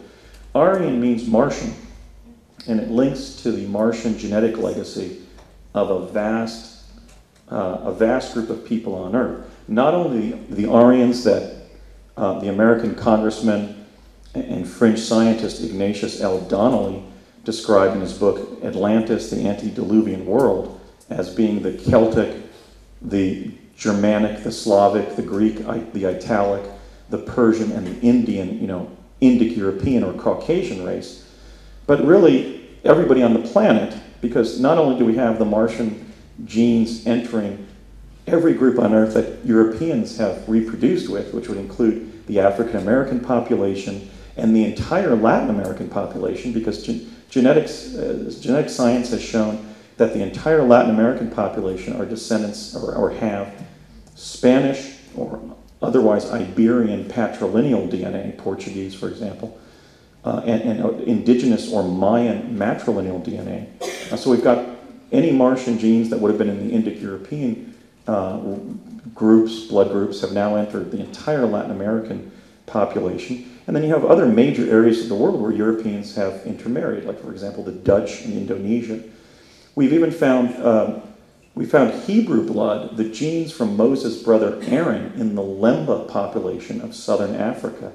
And in fact, if you consider the fact that before Atlantis fell, which is the civilization before 9500 BC, it was, as Alfred has so articulately described in some of his writings, the great maritime civilization that encircled the whole earth and that built the Great Pyramid and the Sphinx and had a presence on Mars. What we can safely conclude is that before the catastrophe in 9500 BC, when the high Egyptian civilization that created that global pyramidal society was regularly going up to Mars, we know there was cultural diffusion back to that civilization from Mars. For example, the Martian animal that consists of a human scorpion hybrid appears as the goddess Serket in the Egyptian pantheon. So my point here is that who are the Martians? Well, in terms of this typology, the Martians are our genetic relatives on Mars and us, not any particular strata of the human genome, but the entire human genome. And that's one reason that Laura and I spoke about the fact that we have secrecy in terms of the genetic selection potentially that's guiding the Mars colony. Because if one of its purposes is to establish a way to protect the human genome, let's make sure that all of the diverse genotype of the entire human race on Earth gets into that survival colony. Because if we do lose Earth, let's have all potential genotypes, or at least maximal genetic diversity up on Mars. But so don't believe anybody saying that there's a particular group of human beings on Earth who have Martian DNA, because we all do, both from antiquity and then the more recent reproduction through particular bloodlines. Okay, so enough about Aryans. Yes? I'm just curious if you know what the women look like. Do they have hair? They have the same, there's the same general differentiation regarding height and a more thin, demure body type, and obviously secondary sexual characteristics like breasts and bellies indicating pregnancy that we'll look at one Martian in these photos. The problem is that particular Martian phenotype, or that individual, is not only pregnant, but is more of the gray ET type and has multiple appendages above her waist. So in answer to your question, I've never seen a female of that typology that's more closely genetically related to us. Ken? I caught in one of your radio interviews, I can't remember which one now, you commented in connection with that meeting, as they were walking back to the ship to depart, right. You said they had some sort of a gate, or something. Yeah. I'm just about there in the interview. Let me go into that. Awesome. So imagine, they get up, they've been sort of smiling at me, and I think what happened was they said, the son of one of our project engineers ends up blowing the whistle on life on Mars. So they were aware that I had some kind of cultural destiny as the human who would let the Martian cat out of the bag in terms of life on Mars. So once they heard that, they had actually said, well, bring him over before we leave. But they were leaving. They were literally saying goodbye. Because shortly after my father and I arrived in that room there, they got up and walked past us down the steps to their ship. In other words, past the stage towards the ship. One taller than my father, about 6'2", and bald, kind of reminded me of Telly Savalas, the actor, walked past, and then the one that I mentioned who was shorter and had a fringe of brown hair and was a little bit more professorial looking. He kind of looked like Larry of the Three Stooges. And then the one who, again, was a little bit taller. My dad was 6 feet tall. And the third one looked a little bit more handsome, sort of like a Patrick Stewart from Star Trek, but bald and kind of a ruggedly handsome face. Turned to my father, and in perfect, unaccented American English, these must have been not just Martian astronauts, but diplomats, in perfect English. His voice a little high-pitched and nasal, while walking to his silver teardrop-shaped space plane, turned to my father, and this is almost a verbatim transcript of what I've been able to work with memory to get back and what he said. He said, "Well, Ray, it was a pleasure visiting your beautiful planet again, and a pleasure to see you again. Thank you for introducing us to your son, Andrew. I hope that we can meet with you next time that we come to Earth." Now, again, Alfred's doing such groundbreaking reporting in exopolitics. What this was a technical liaison mission between Martian astronauts and U.S. air technical personnel. My dad had worked on the ramjet, the B-70, which was going to be the atomic-equipped strategic bomber. And so here we have the two air technical classes of two planets meeting in New Jersey in 1970. And my father, who wasn't that gifted as a diplomat, he was an engineer and a mathematician, said, yes, that would be wonderful. Have a safe journey home.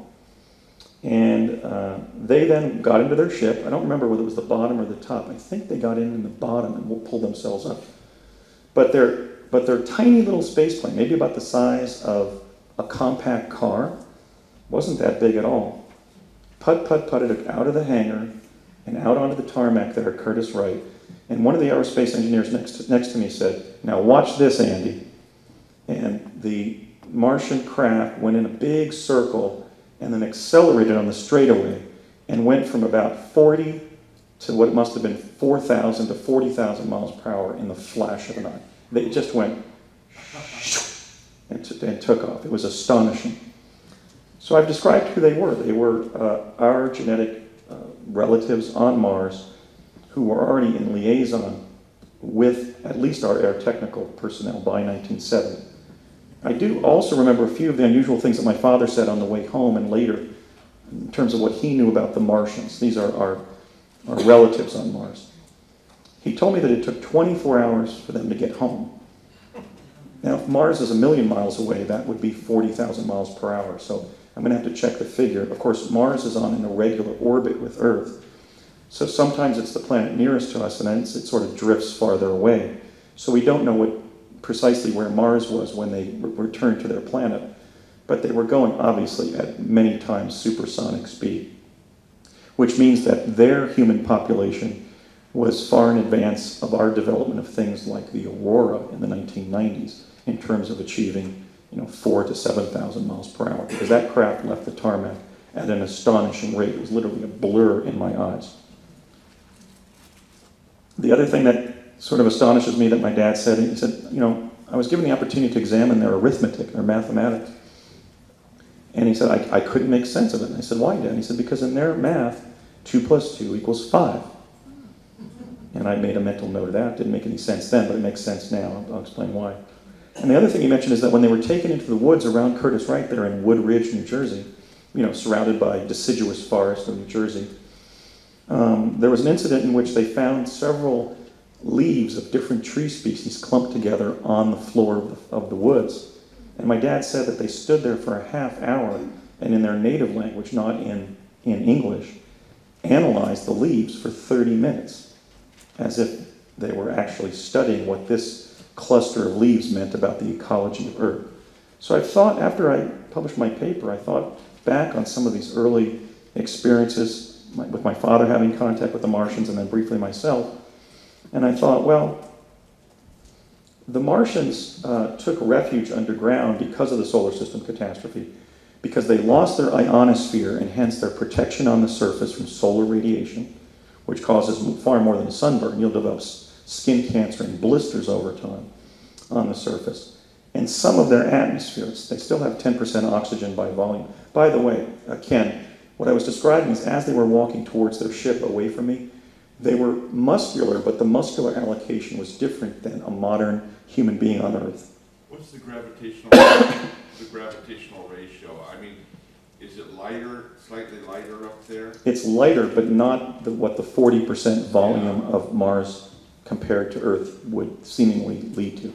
Because presumably, if someone was living there a long time, even our own people, and they came back, there would be some muscular atrophy, or? No, this wasn't, my legs got very rubbery in my second trip up there and screaming with pain from hypoxia because of the less atmosphere, even though there was less gravitational pull. It wasn't that much less gravitational pull. You felt kind of spacey as you took your step, but because of the hypoxia from the lower oxygen. The point I was making there in that interview is it's just basically a passing observation that as they walked away, they were physically fit and muscular, but the muscular allocation was not what it would be on a modern human being, as if they were part of a subspecies of the human race that had a specific articulation to their skeletal muscular system. But they were the size of adult humans, and they were fit. And they also, I think the size of their torsos would indicate larger lung capacity, which would also be adaptive on a planet with less oxygen. Sherpas, you know, who Mhm. they have broad chests. These three gentlemen, especially the two that were taller, the one in the middle looked more like a member of their sort of their intellectual class. Maybe he was the scientist aboard.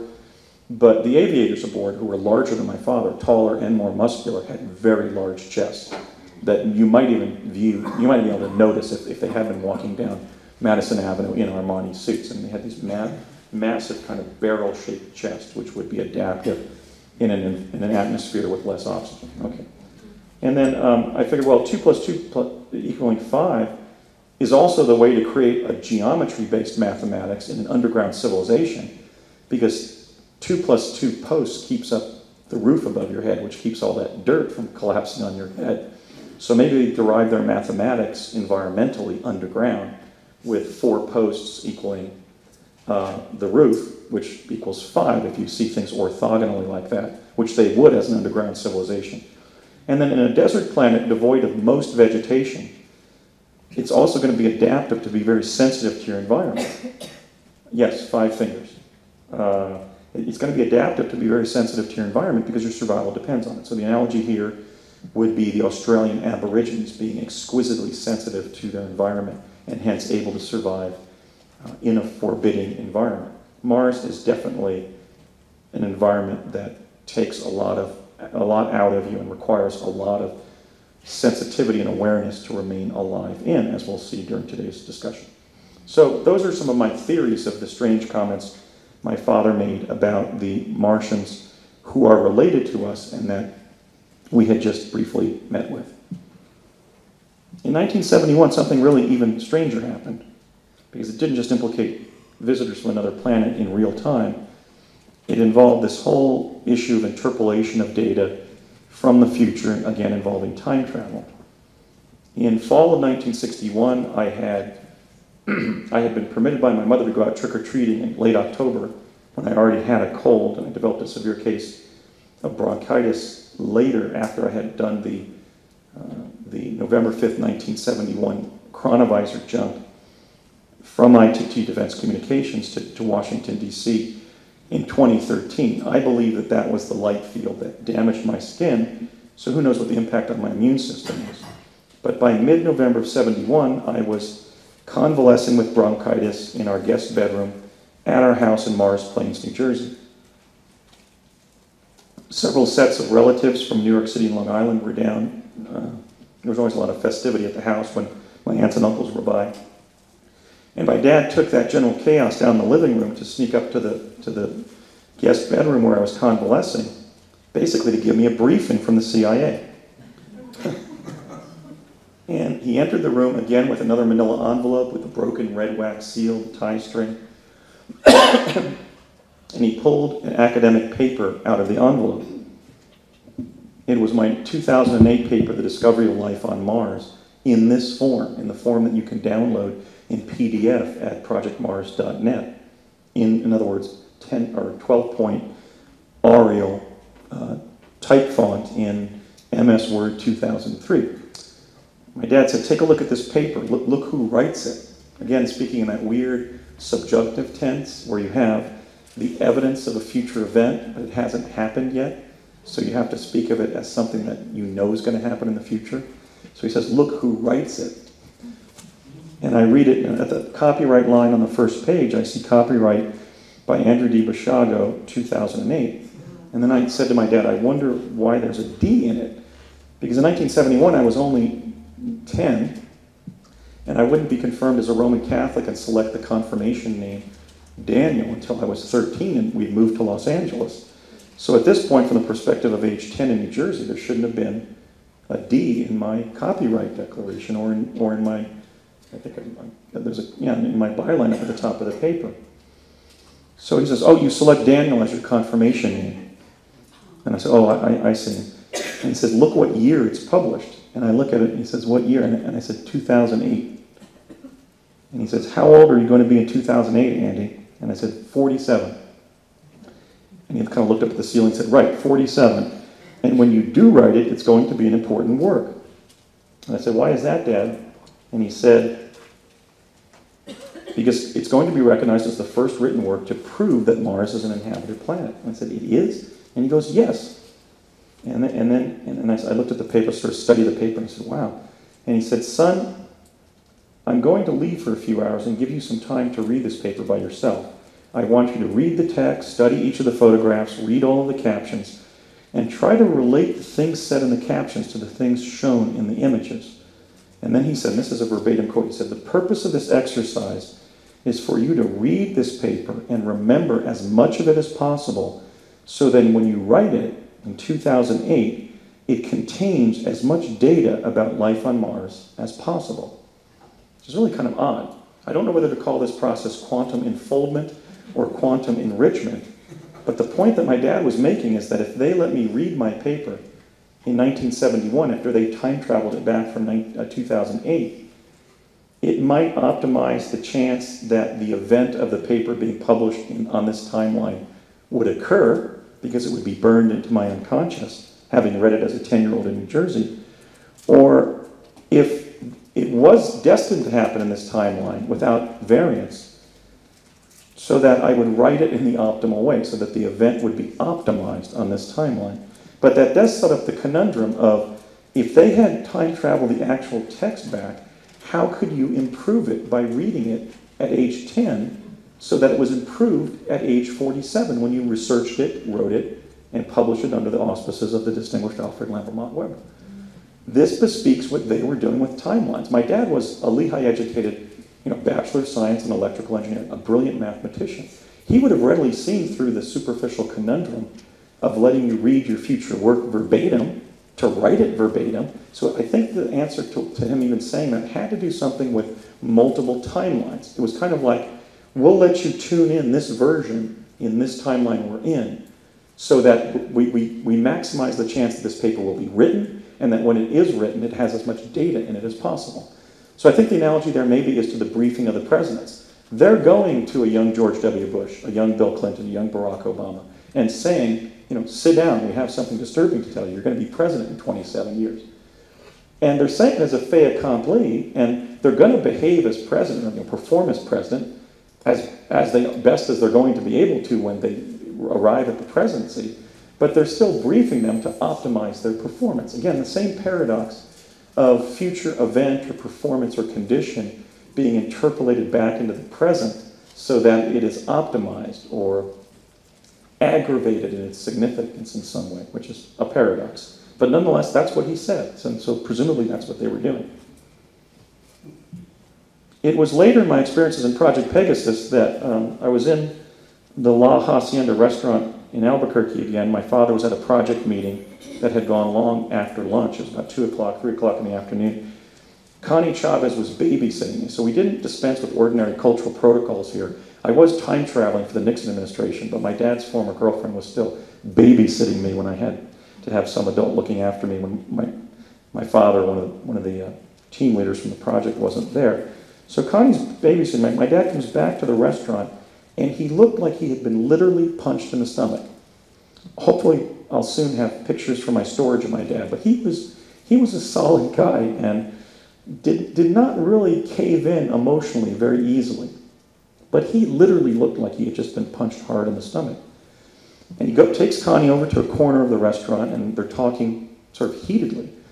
And I walked over there, and the only thing I heard of the conversation was Connie Chavez ask my father, is this before or after he finds all of those creatures up on Mars? So my dad hears that and sees that I'm within earshot of Connie, and he scowls at her. And because the process of revealing aspects of an individual's destiny was supposed to be more deliberate and considered than that. It wasn't just supposed to be an offhand process where a person started finding out they were going to be president, they were going to publish a paper about life on Mars, or win the the Olympic rowing championship or something or whatever. The process was supposed to be one in which they figured out what they wanted the person to know so that it had the greatest chance of happening. So my dad scowls at her, and I think that this incident permits the inference that probably what my father was told was that I was destined to go to Mars, because at that point in the program, all of the time travel we were doing was time travel on Earth to the past or future. And the only discussion of celestial bodies besides Earth was the moon. I had one component of the curriculum was on Project Moondust, where they were showing us things that the human race was going to do on the moon, like shoot a rocket up there and then bury it in the moon dust and create a habitat out of it, for example. So there was some indication we might be teleported to the moon and inhabit the moon. There was also some reference to possibly living aboard ships with ETs, which again implicates the Gary McKinnon finding of the Navy fleet in near-Earth orbit. But I'm speculating here, but I think what he had just been told in that briefing was that, look, some of the kids are going to be going up to Mars via teleportation, and Andy is one of them, because my father looked deeply, personally disconcerted. And I'm sure of it because he hardly was ever flustered about anything. So that takes us to that happening. What happened was, as I described, I was just dismissed from Project Pegasus at the end of the first summer of 1972.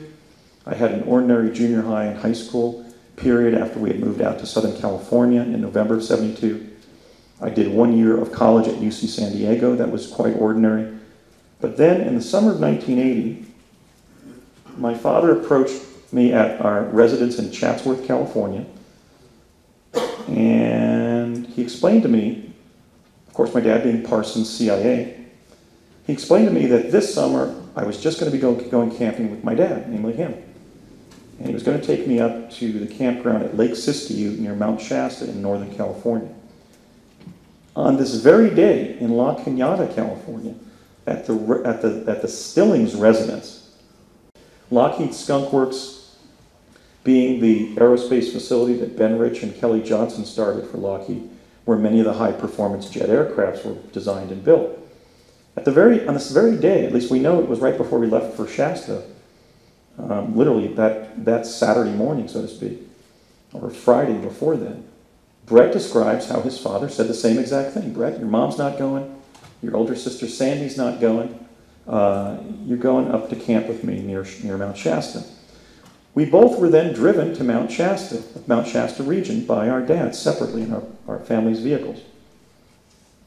And we both then had the same bizarre experience. And these are the kind of notes we were comparing last week in La Crescenta. Our fathers drove up to Shasta, and you can take the exit 745, which is the McLeod, California exit off of the I-5 corridor. And you can go about 9 miles, and the first building you run into is over on the left. It's called the McLeod Market.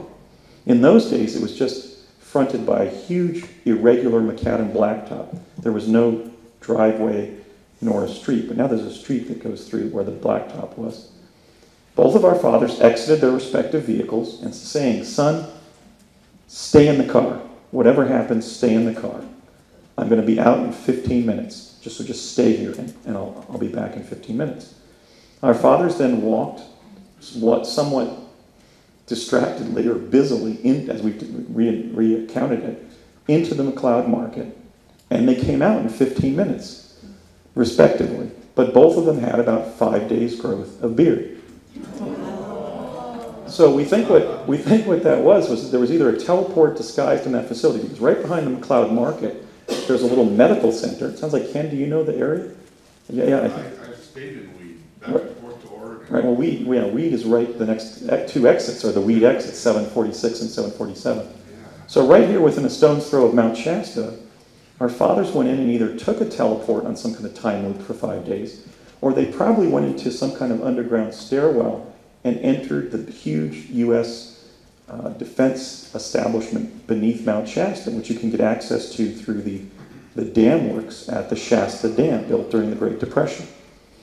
I have multiple informant confirmations that you can access the huge base under Mount Shasta, or near Mount Shasta, via the dam itself, Shasta Dam.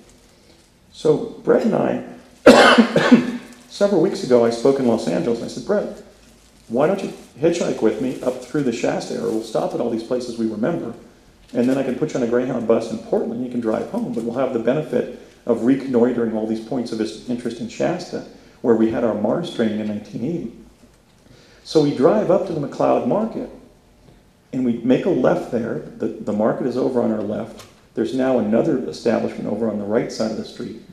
And I said, Brett, see that camo jockey there? There was a kind of a fit young man in desert camouflage fatigues acting drunk. He had a little bottle of whiskey.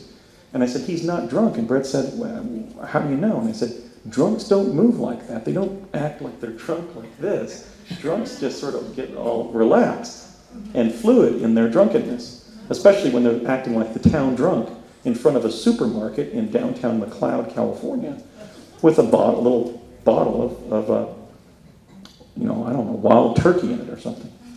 And I said, that guy's not drunk. He's probably reconnoitering the McLeod Market, because we know in 1980 our fathers went in there and came out 5 days later, but only 15 minutes from our reckoning. So we drive up to this guy and we start telling our story, and he suddenly gets undrunk and he bends down near the car and he says, gentlemen, I can't confirm anything about Mars, but I can confirm that I'm CIA. You want to get the hell out of town. He was suddenly uncamo jockey and undrunk. And quite educated sounding. Definitely not drunk. Okay, so he apparently was guarding the corner where the McLeod Market is. So my advisement is, stay the hell out of McLeod, because it's under Homeland Security observation. These individuals, does anybody know what they're called? It hasn't been publicized. Do you know what Homeland Security calls these domestic spies? Inspectors. One of my former landlords in Vancouver, Washington, was working at a local post office, and he actually took me to the side of the counter and said, I'm working for the feds again. And I said, what are you? And he said, well, post 9/11, I'm just in this post office, like looking for trucks that are being backed up to the post office that might have explosives in them, to do in Oklahoma City or whatever. And I said, really? You're being paid for it? And he said, yeah. And I said, well, what are you called? And he said, I'm an inspector. And this guy was former military, worked for the phone company. He was my landlord for 4 years.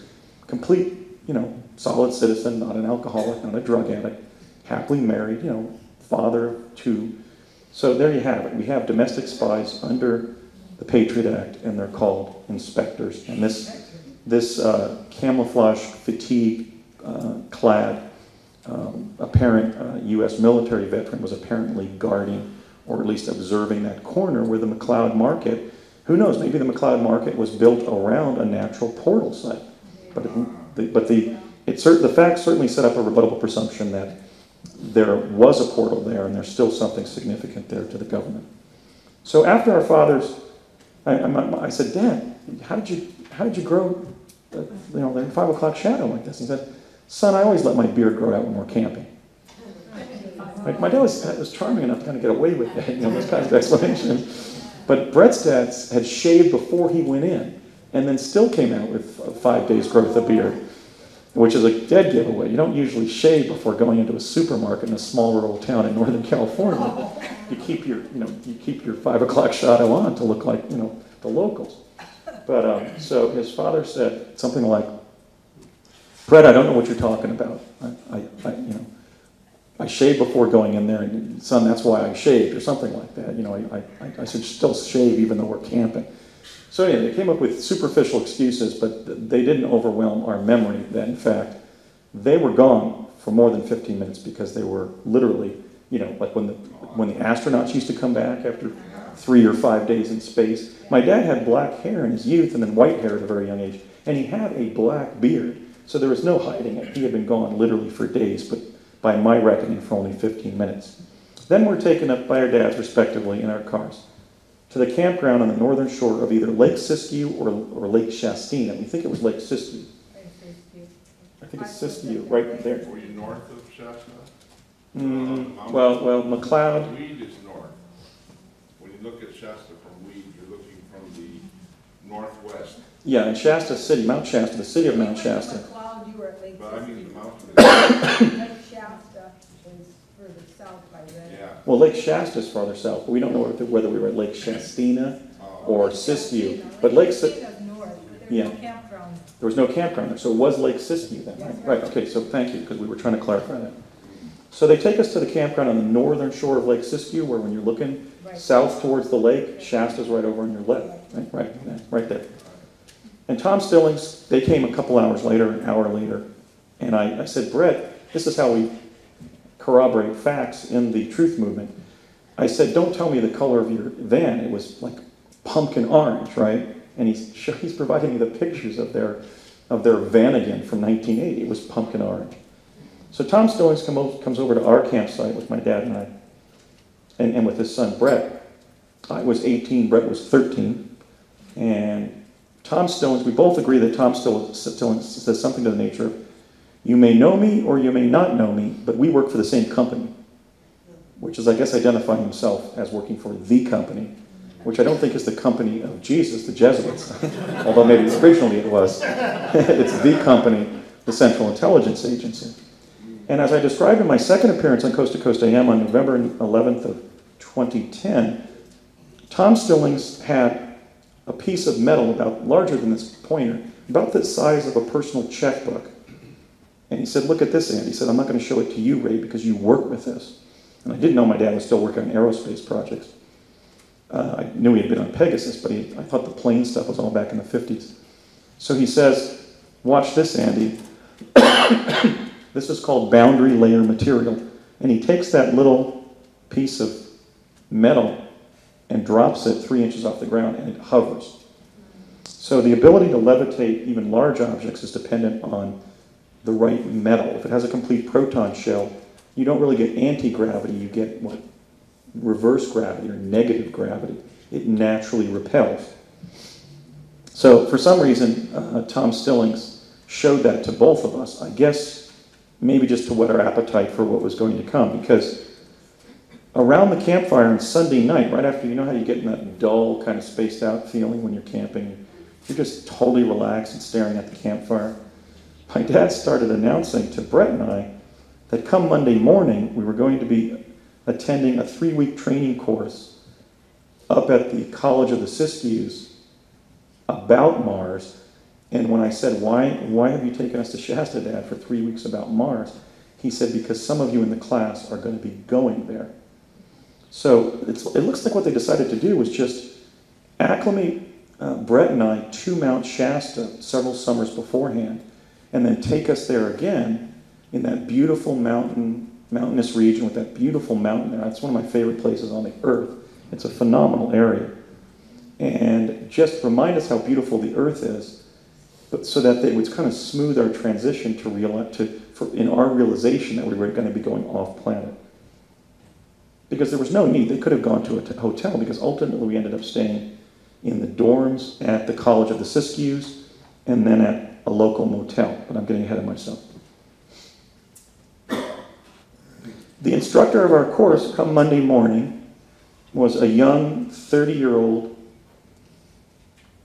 major in the U.S. Army who was then serving as a scientific and technical intelligence officer with the U.S. Army named Major Ed Dames. I had worked with Ed back in 1973. When I accessed 1973 from 1971, I did a lot of Montauk Chair stuff in one of the underground bases in New Mexico, the one that's under the Los Alamos Public High School.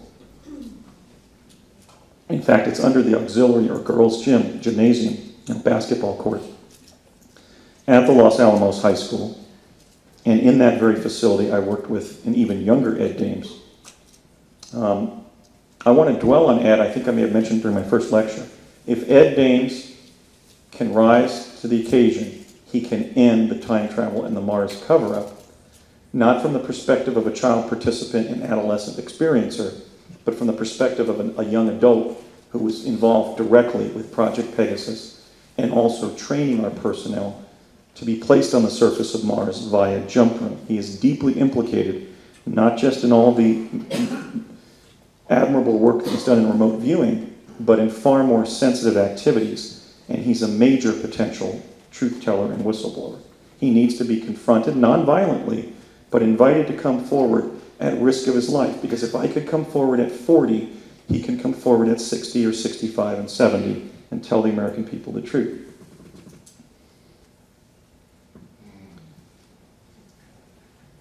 He, of course, these dates are significant because we have Laura born in 1973. I'm working with Ed Dames, a future member of the Aviary in 73, talking about my future and the people I'm going to be working with and meeting and seeing in the Montauk chair rides. And then 1980, I think you said that it was at age 7 that you felt something had been put on you, that you began to be manipulated by the permanent secret government, as it were. That was two different things that I confronted one after the other, the two forces of control, one being the aviary and the other one being the other story. So.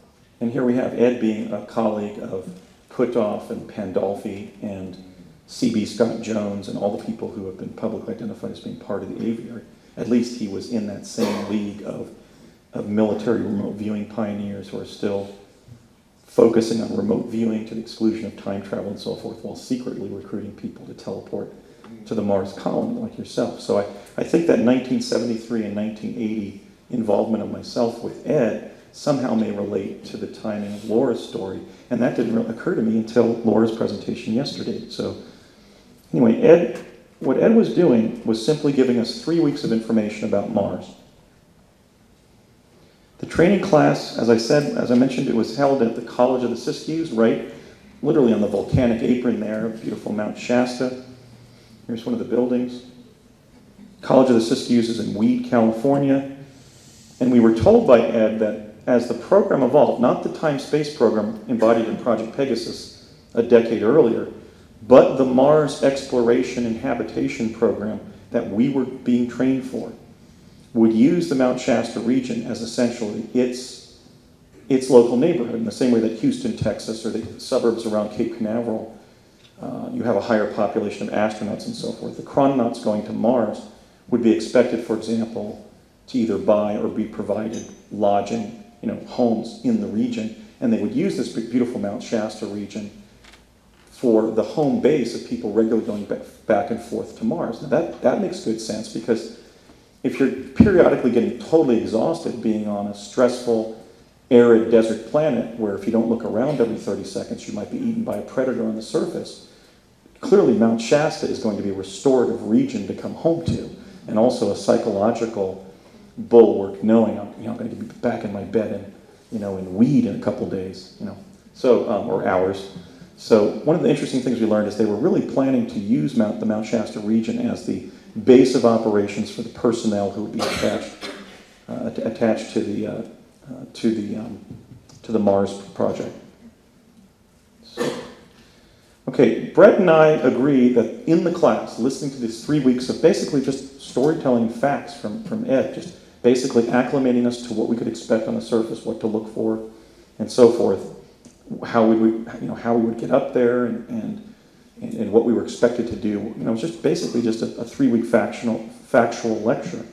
We agree that there were 10 teenagers who were there in the training program, 4 of whom have now been identified through the corroboration of Brett and I, not through written documentation or other whistleblowers coming forward, but at least through the corroboration of 2 witnesses. Now, in other words, we have Brett Stillings, an adult judged legally sane, backing up my account about Mars.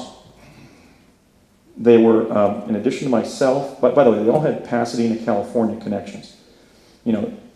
I was 18, the son of an engineer at Parsons, which is headquartered in Pasadena. My father was serving as the chief technical liaison officer between Parsons and the CIA on the theory and practice of teleportation.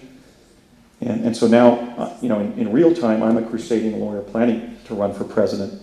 The first person that we agree was in the class was an 18-year-old African-American man from Hawaii, not from Kenya. He told me he was from Hawaii, named Barry Satoru. I asked this individual his name the second time that we were talking when we were coming in and out of class. The first time we were walking out of class, and he came up alongside me on my left and said, I think about what we're doing here in this class, and I really can't believe it, man. We're participating in something that most human beings have never done before, which is going up to another planet. And I said, I know, it's hard to believe. Sometimes I have to pinch myself because I can't believe that we're even doing this. This guy was intelligent, affable, extremely likable. I've liked Barack Obama publicly. I'm a supporter. I have to confess my bias. I think he's the kind of person we should be electing to the presidency. But anyway, and the second time we were walking into class, and we chit-chatted again. I said, listen, man, what's your name? And he said, Barry Sotoro. And I remembered that because I said to him, oh, your name's kind of like mine, just the rhythm of it. And he said, what's your name? And I said, Andy Basiago.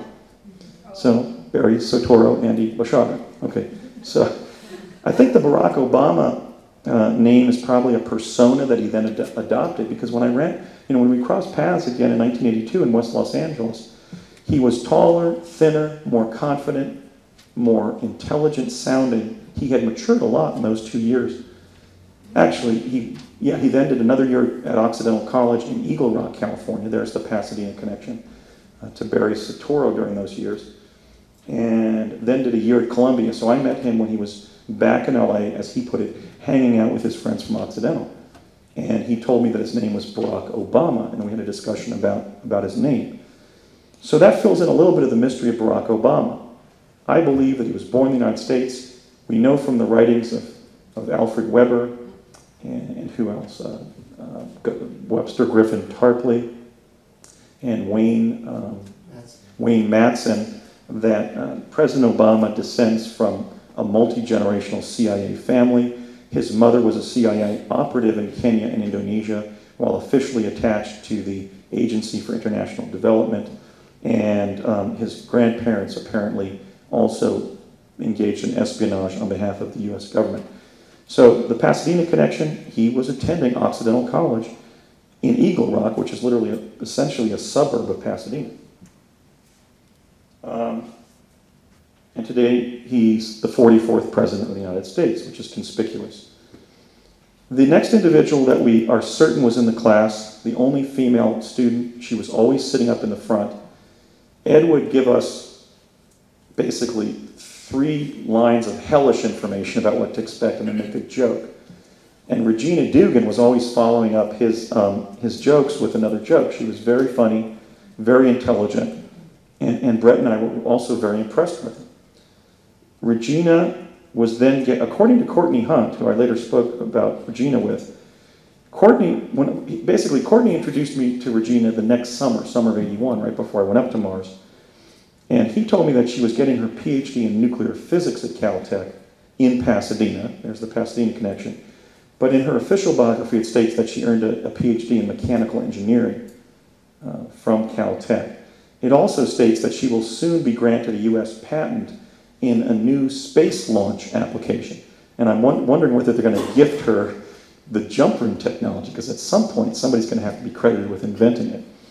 But she's now officially described, here I'm linking Regina to teleporting to Mars, and in her official Wikipedia entry, she's being given credit for inventing a space launch capability. That's pretty mighty work in science.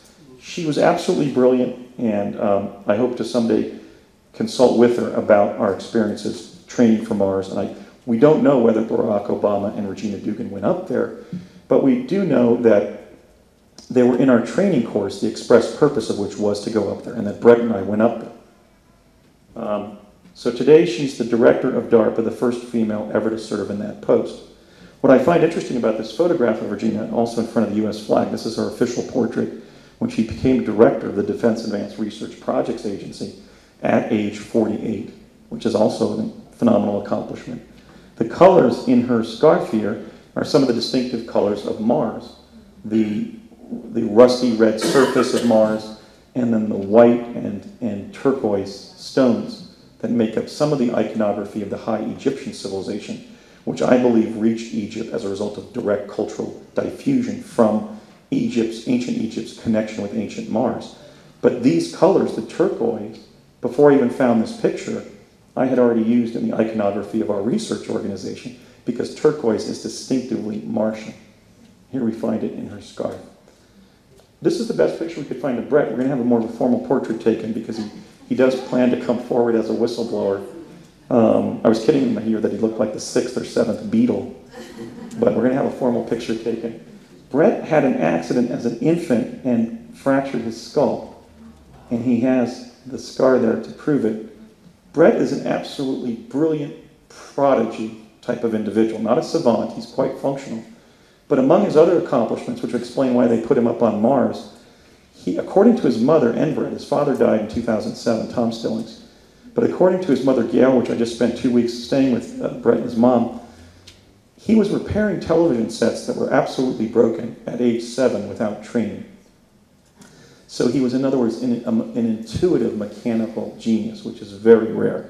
And that, I think, explains why they were training him and why he went up there at age 14 to 17. Brett's father was literally taking him after junior high over to the jump room I'm going to show you to go up to Mars, and he was up there on the surface with me. And I'll share with you some of the facts that we've now corroborated regarding things we said to each other and experiences that we shared up on the surface. So William Brett Stillings is in the official class of whistleblowers, and he's committed to come forward in that interview with Jaime Maussan that will take place in Los Angeles in August or September. Ken? You and Barry are both over 18 at the time. Yes, Barack Obama was born on August 4th of 1961, and I was born on September 18th of 1961. He's 45 days older than I, in the same way that, there were 44 years between Clinton and George W. Bush. Now there's 45 days between Obama and Basiago, but if I wait a term to run, I'm going to blow that synchronicity. But yes, Barry Obama was one of my... How old was Regina at the time? I think she was our same age because she was at Caltech, but she was certainly already academically advanced enough to be pursuing a PhD. She'd already earned a BS and an MS from Virginia Tech in physics. So we're talking about the Jodie Foster character in the movie. Brilliant. And very, very, very, very charming individual. And she's just a really talented human being. So Brett and I remember sort of not just the in-class time, but the social time with this group of peers. And I obviously have a great deal of fondness for them because after these utterly harrowing lectures by Ed Dames, we were treated first to the dorms and then halfway through the 3 weeks to a set of adjacent rooms at the Finlandia Motel off of exit 738 there in Mount Shasta. And Soetoro, Obama, Basiago, Dugan, Stillings, and the other 6 teenagers, we would not really commiserate about what had just happened, but we would just sort of download to the day's lecture, and there was this, 2 or 3 hours of chatter as we were just unleashing the tension from that day's lesson plan. We'd be laughing about what Ed had said and just really trying to adjust to what he had told us that day in class. Oh, by the way, I should mention about Brett Stillings, born in 1966, so Brett's now 45. He is trying to independently develop a chronovisor. The chronovisor already existed, obviously, when I was on the project, but I do remember seeing the name William Stillings and a chronovisor drawing in the lesson plan that I had in Pegasus as a child. So one of our theories is that the ultimate provenance of the chronovisor may be partially attributed to Arnetti, Gemelli, and Fermi, or it may be taken back in time when Brett develops it, because one of his characteristics is, this is the kind of person, when you go to dinner with him, even to introduce him to somebody else, he looks at the person and says, oh no, that you shouldn't be wearing that. And they'll say, why? Well, the metal in your pendant there, it's a rotor, not an oscillator. Okay, so he's basically still a prodigy, and he has this keen insight into chemistry and physics and metals and everything else.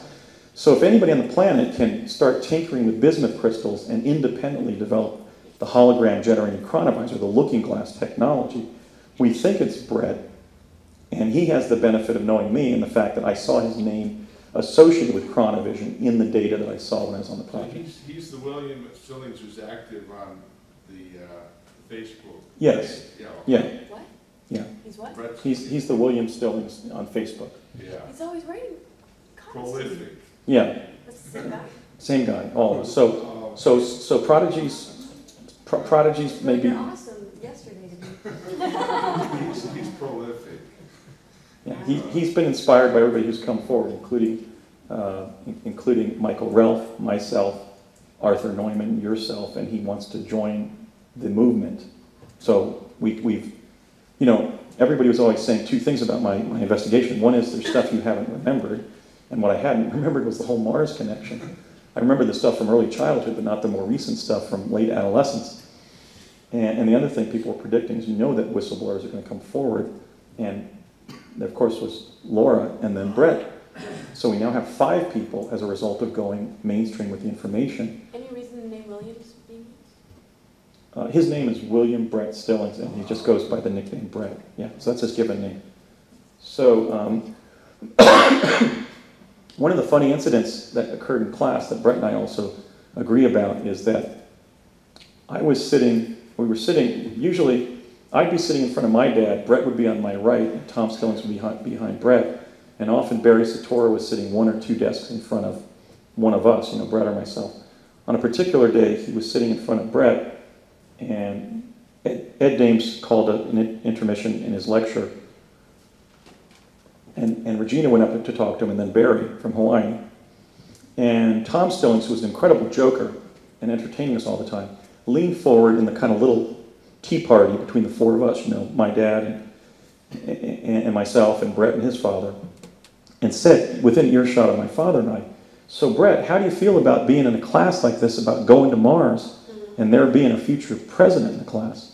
And before Brett could answer, my father said, "2 presidents," and then looked over at me. And Brett and I think he was referring to me, but then again, Regina has reached the most powerful sub-agency of the Defense Department. She may be the other president that my dad was talking about, but Brett we think that he was referring to me. But the problem here is I'm now in a quantum paradox. If people ask me, "Andy, do you have information that you're going to be president?" I have to say yes, or I lie and disserve the stated ideals of my truth campaign. But if I tell the truth, I undermine my presidential campaign by acting like I know I'm going to win or something like that. So my position is, if we take what my father said while looking at me as if he was talking about me, and then Courtney Hunt's statements when I asked him later in life, "Courtney, am I going to reach the White House?" The 3 answers he gave me. When I first asked him, he said, "Yes, but I don't know how you get there." A couple weeks later, he said, "No, but you're on the scene." And then the 3rd time I asked him a couple months later, he said, "Have you been briefed about 2015? Okay, so we can draw our own conclusions. That's the data. I have never been sat down and said, "Andy, get your act together," whatever, because you're going to be president someday. We just have these things that let slip from 2 people in my informing environment, namely my father and my principal contact to the CIA in my early 20s, Courtney Hunt, when I began going up to Mars, that there's some kind of implication between me and the presidency. But I have not yet even adjusted to that fact, quite frankly, but we think he was referring to me. So I'm going to run anyway, whether I win or not. But anyway, so. Maybe you're going to get married to her and she's going to be president. That could be, because if my destiny was to be first husband, I think my dad wouldn't have told me. He was kind of old school. But I'll have to consult Dennis Thatcher about that if that's what happened.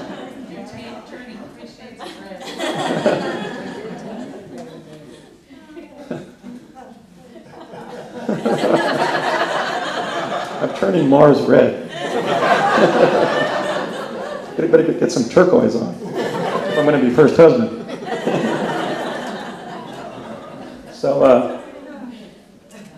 So I just did the anecdote about 2 presidents. But then again, let me also follow that up. On the way home from that meeting, Brett says that his father said, "Brett, what are the chances? 2 presidents in the same class of 10 kids. Do you realize what that means, son? You must really have some future, and they know it. Look at the girl in the front of the room. She's absolutely brilliant." And so, in fact, going into that class, Tom Stillings of Lockheed CIA knew there was a president in the class. But my father knew there were 2 presidents in the class. But somebody else, one of the other fathers, may have known that there were 3 presidents in the class. In other words, because of the compartmentalization of intelligence data, we don't know whether my father's statement of 2 presidents being among those 10 kids was dispositive of how many future presidents were in the room. Maybe they all were, or maybe there were 3 or 4 more. And that bespeaks why did they throw us together in a Mars training course? I think it wasn't to foment leadership on Mars. I think it was because they used forward intelligence to identify people who would have stressful but significant destinies, and they basically acclimated us to stress and to bearing up by sending us to another planet. In other words, it may have been a psychological training exercise, sending that cadre of young people to Mars as teenagers, not for what they would do on Mars, but for what they would do on Earth. So in fact, we don't know. My dad may have been less than fully informed of there only being 2 presidents in the room. However, the fact that there were, according to the CIA people, adult CIA people who were auditing the class, namely my dad and Brett's dad, there were stated purposes of the program that Ed Dame shared with us while never talking about the presidency on Earth or on Mars. In fact, after I became president of Mars, the Mars Anomaly Research Society, and Alfred became chairman, we've been getting letters from people saying, "Are you really the president of Mars? Why aren't you up there?" And we try to explain, it's an acronym, it's not the planet. I'm president of the group, not the planet. But Ed did tell us the 3 stated purposes of Project Mars, namely sending people up there via jump room. First was to help establish an extraterrestrial defense regime protecting Earth, presumably protecting Earth from potentially hostile visitors and from astronomical events that might jeopardize the structural integrity of our planet or our survival of the human race, human genome on Earth. The second was to create a basis for claiming U.S. territorial sovereignty over Mars, which Courtney Hunt told me of. Ed didn't really emphasize this. He made a passing reference to it. But Courtney Hunt later articulated to me that it meant they were keeping tabs on all of the American civilians they were sending up there so that they could later submit that list to the UN or whoever. Do you know who it would be, Alfred? Would it be the UN? I think it would probably violate the space treaties, right, for a particular country to claim a whole planet, like for us to claim Mars as the 51st state.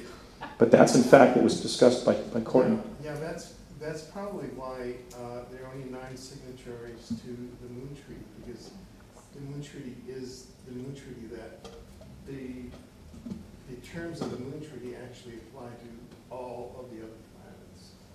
And the U.S. has not signed the Moon Treaty yet, so I think that's why the Moon Treaty is kind of stalled out, because the U.S. has territorial intent toward Mars. That's kind of my guess. Yeah, so we're not a signatory to the principal convention in which other planetary bodies would either, there would be no territorial claim, or they would be part of the common heritage of humankind, and there wouldn't be a national territorial claim. And no one has ever been able to figure out why there are 125 signatories to the UN Outer Space Treaty, which is sort of a generalized treaty.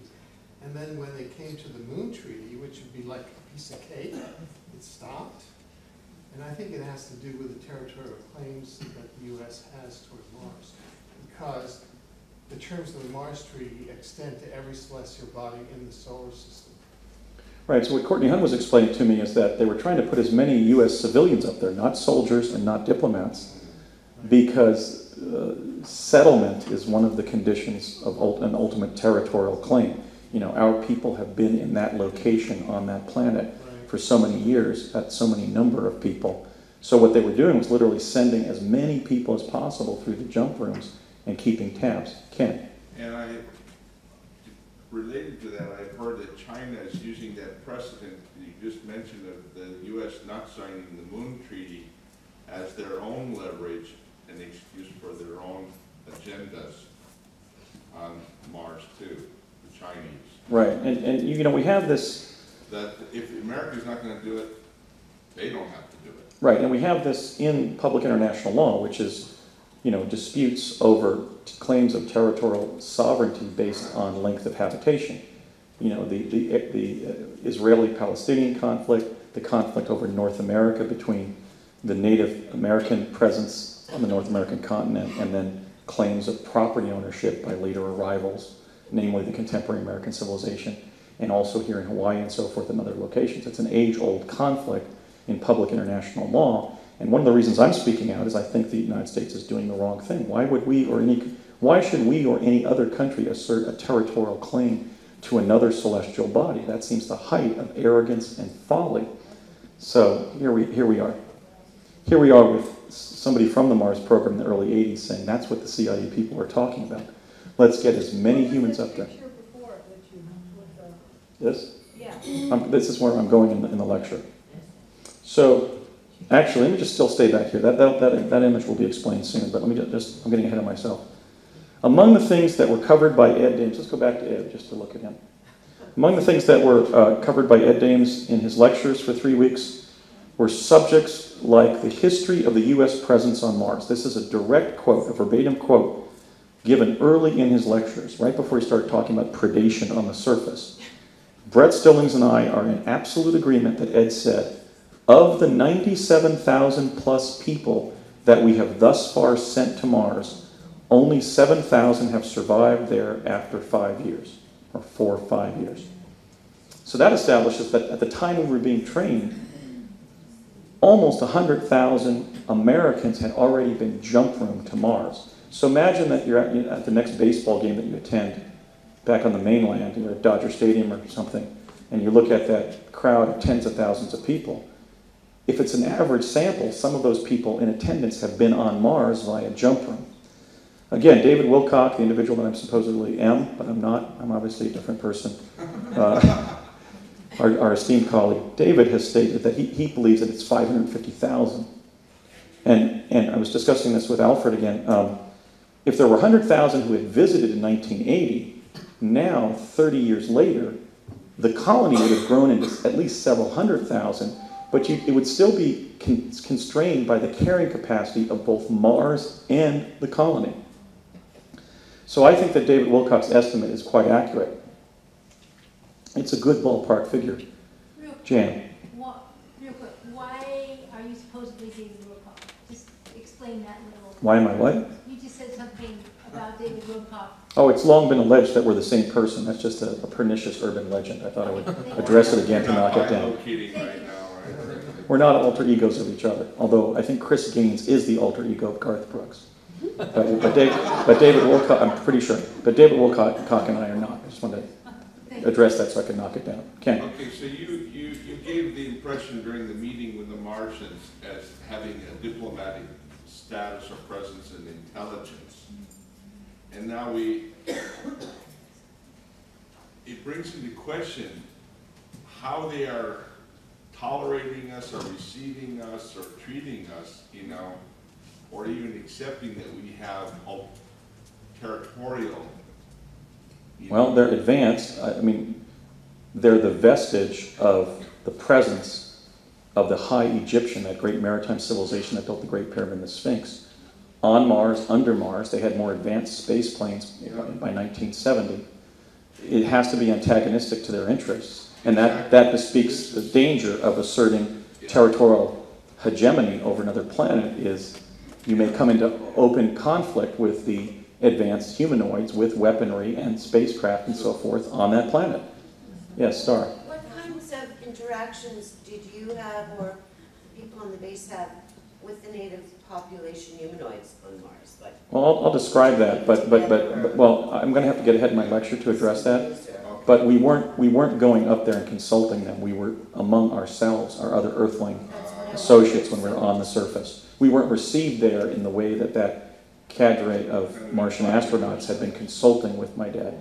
Yes, Michael. That you met on Earth, were they indigenous? To Mars? The ones that you met in At Curtis Wright in 1970? They were Martian astronauts, by which I mean human beings from the indigenous Martian population. They weren't American astronauts who were deployed on Mars. They were, hence the slightly different appearance.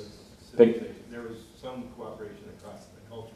Well, there was clearly actual technical consultation going on there. And let me just actually address another data point. I may have mentioned it in my first lecture on Monday, and that is that Rose McMillan, one of my law clients in Vancouver, Washington, now in her 80s, former private secretary to Howard Hughes, had that incident where Howard Hughes, at Hughes Aircraft, put those parts on her desk and said, Rose, several humans from outer space are going to be coming to your desk today, give them these parts.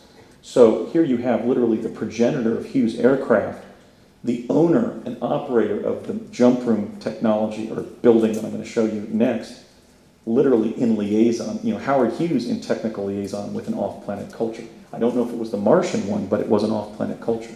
Ken? Or we could be having a quid pro quo. I mean, the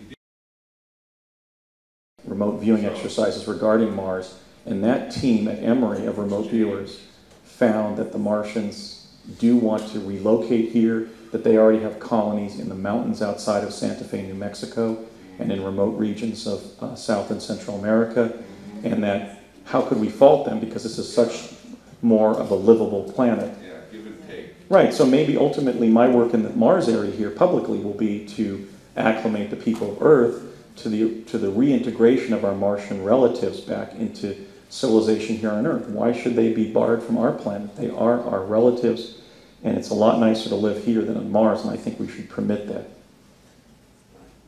I was wondering how they convinced all those civilians to go to Mars. Profound psychological manipulation, almost tantamount to mind control. Now, I'm hopeful that because by the time we were trained, almost 100,000 had gone, that many, many Mars whistleblowers will come forward, maybe even with paperwork, their credentials and paperwork. I don't have any paperwork. But Brett and I know this, and that is before we left the Shasta region after those 3 weeks, we were subjected to brainwashing in a local hospital. We went into that hospital with our fathers on our feet, and we came out on gurneys. So what they did was they gave us all this training. So for example, we just had it in our unconscious, and then they decided to brainwash us and erase it temporarily.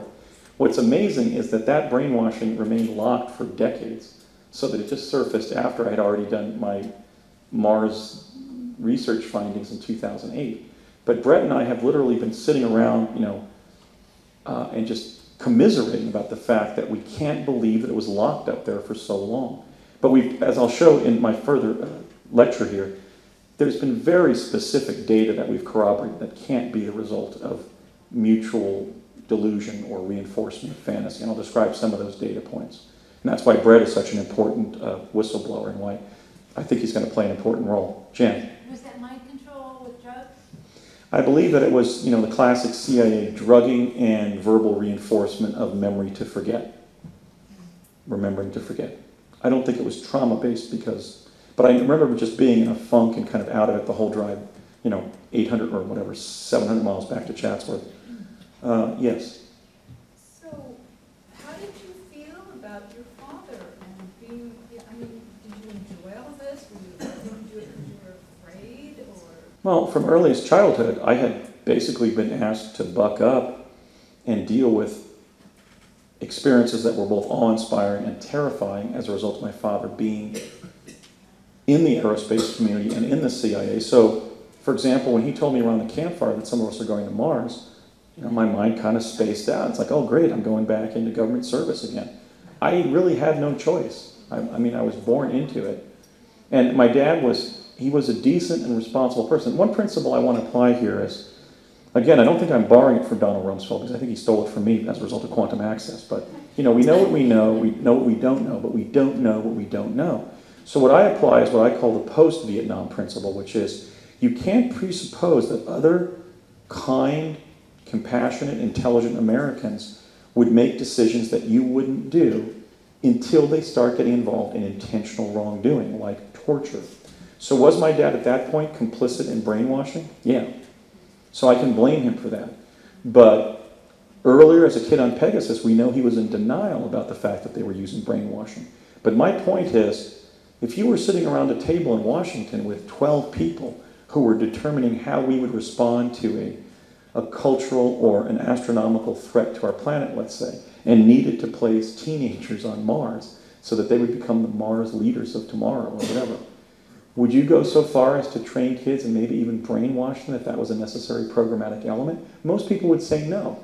They would give themselves the moral high ground and they would say, nope, I'd never do that. But what if it came up in a discussion among a group of, cabinet officials, military officers, and advanced aerospace scientists like my dad? In other words, we don't know ultimately what they were dealing with. So even though it sounds heinous for him to walk me into the Reading Community Hospital or wherever that happened, the Redwood Community Clinic behind the McLeod Market, it looks like he was morally compromised, but again, we don't know what we don't know. He may have been told by non-human elements to involve me. We ultimately don't know. So we don't know what degree of moral choice-making was made. We can put ourselves in the morally superior position and say that's horrific, that your dad is to be faulted for that.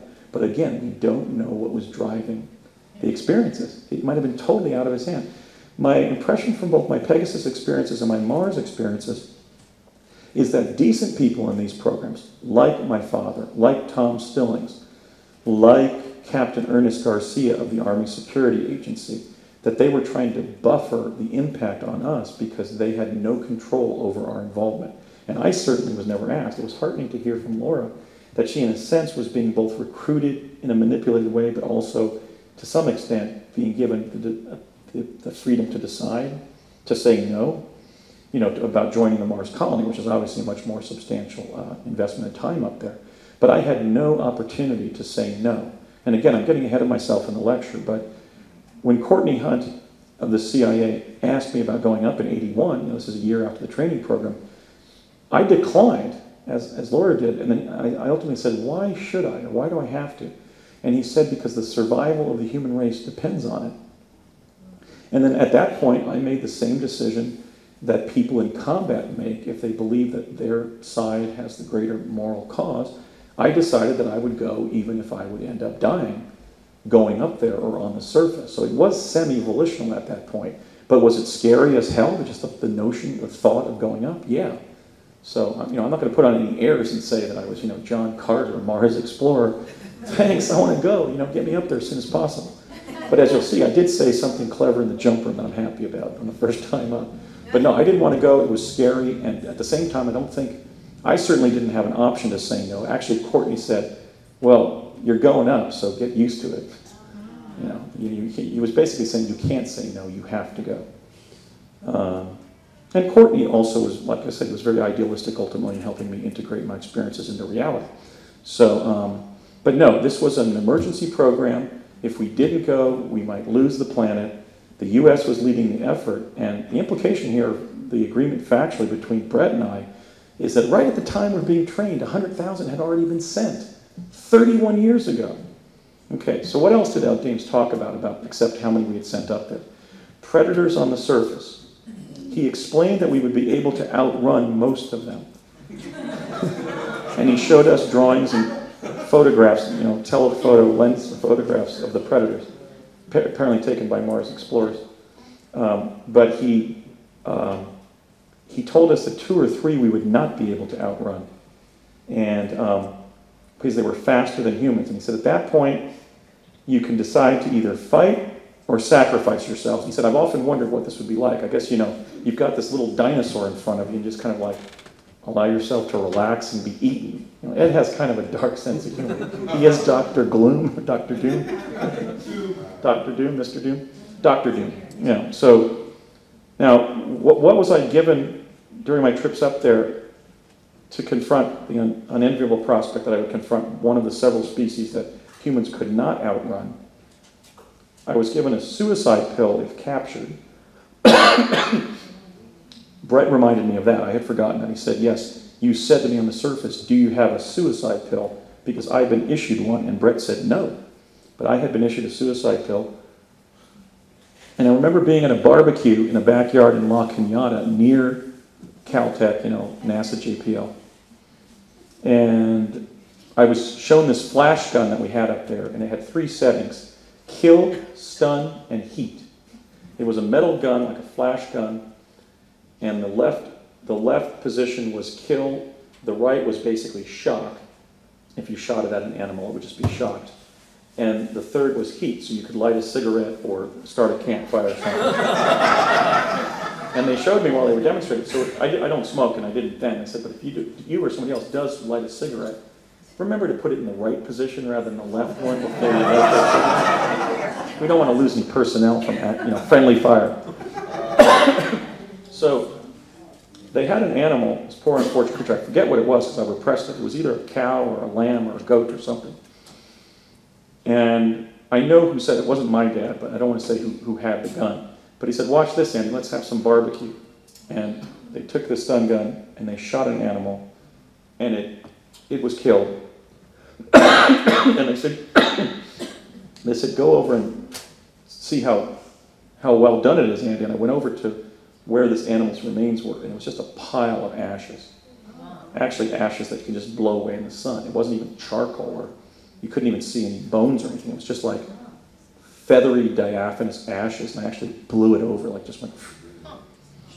Now, Ed did say, this is one of the extra-political dimensions of this. Ed stated that whenever possible, by whatever means possible, even if you choose to sacrifice yourself rather than use force on the surface against a Martian humanoid or animal, you are to avoid armed confrontation of any kind to the best of your ability with any life form on Mars. So we were equipped to either sacrifice ourselves via suicide or sacrifice ourselves via surrender to predation, becoming, the Albert Brooks character in Defending Your Life, lunch or dinner. Or we were free to fire on a predator. But we were strongly admonished that the programmatic goal was to avoid any use of the weapon on the surface. So it was up to us. They were putting us up there. You can take the suicide pill, you can fire on a life form on another planet, but be aware, I think he made a joke then, he said something like, but be aware that if you do, you may lose or the fight or later be blamed for, prompting an interplanetary war. Okay, so we had the gun. I never used it on the surface, and obviously I'm still here, and I was never confronted. I mentioned, I think, the goals of the U.S. presence on Mars, of establishing extraterrestrial defense posture, of creating a basis for U.S. sovereignty, and then acclimating Martian humanoids and animals to our presence. So after explaining that the initial thrust that was causing them to put this 100,000 people up there, or more, was to acclimate the indigenous life forms to our presence on their planet, and after just explaining the predation that we might face, he said, again jokingly, in other words, your goal is to be seen and not eaten. And so at a CIA training facility in Burbank, California, I was put in a room with video screens on all four sides and given a gun, and I had to prepare to look around. They were trying to get us to look around every 30 seconds. And by look around, they meant, okay, here you're looking this way, and you've just pulled your gun, or you're just like mulling around like a sight up there. Every 30 seconds, you then want to go to your left or to your right or do a 180.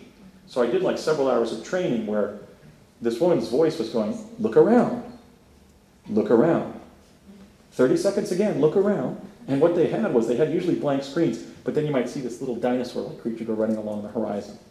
In other words, they were trying to put us in, they put us in this simulator where they showed you that if you just sat on a bench while you were talking to some other Mars visitors, and you were there for 3 minutes, you might turn around, there might be like this little baby dinosaur behind you trying to eat you. Okay, so we were trained to literally become sort of hyperkinetic in our behavior on the surface. And Brett remembers that he sat for 2 minutes without looking around, and I actually took him to task. One of the times when we were up there, we didn't go up together, but we rejoined on the, regrouped on the surface. And he said, you were yelling at me, going, Brett, didn't you get any kind of training? Weren't you trained to look around? And again, there was something remiss about his training, because he doesn't remember being this training room. And he also doesn't remember being given a gun. So, in any case, he did say that he learned from me on the surface that he was supposed to look around every 30 seconds. Okay. So, and then also at a chemistry lab at Cal State University Northridge, near Chatsworth, Courtney Hunt showed me the rudimentary respiration device that I would take up on the first trip to see whether I would cope with the lesser oxygen levels in the Martian atmosphere, 10% versus 17% on Earth. So I did have some training in weaponry and respiration and in vigilance from predation, which was very kind of them. Okay, so where was the jump room? This drawing is courtesy of William Brett Stillings. He's been very helpful and has really joined our effort in documenting things. This is, let me see if I can, this is the CIA building in El Segundo. Brett has established that it's actually exactly 2 kilometers from the Hughes building at 999 North Sepulveda, where the jump room was.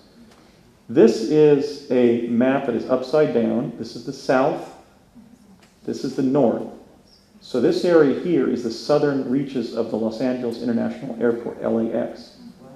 This is Imperial Boulevard east and west, or Imperial Avenue east and west. And then, let's see if I can isolate. Yeah, this is recent satellite footage. This is Sepulveda Boulevard, the longest boulevard in Los Angeles. It goes on for miles and miles and miles. Where's Fry's? Beg your pardon? Where's Fry's? Fry's is over on the left. Okay, so So right, the beach is to the left, Exactly. huh? the beach is to the left. Yeah, the Pacific Ocean is out here. Oh, right. This is the southern periphery of the Los Angeles International Airport. The jump room, it's hard for me at this great distance to find it. The jump room was at 999 North Sepulveda in El Segundo, California, due west of that much more visible cluster of aerospace buildings here. You can see the sign for Grumman, for example, from the 405 freeway. Or no, not from the 405, but from Sepulveda when you go south past the eastern perimeter of the Los Angeles airport. And Brett has identified this as the CIA facility, exactly 2 kilometers from the jump room. That might be relevant, it might not be. In those years, the facility was owned and operated by Hughes Aircraft. There's the Howard Hughes connection again to the secret space program. I think somebody's going to write a book about that someday. This again is from the aerial view, but you can see some of the building. In those years, somebody here was mentioning to me, they remember what this building looked like. It was a simple, square building with tungsten steel stripes and blue windows. It was like your classic Bauhaus design intelligence community office building in suburban Virginia, right? Right? Ken, right? So, but then since then, they've actually stripped off the front, and you can see people walking through hallways, and there's this kind of meaningless attachment they put on it to make it more look like the Sherman Oaks Galleria, kind of. Okay, so the building was actually remodeled on the exterior, I think, to hide what had been going on there in the 80s, or California got a facelift or something. But that's the building, at 999 North Sepulveda.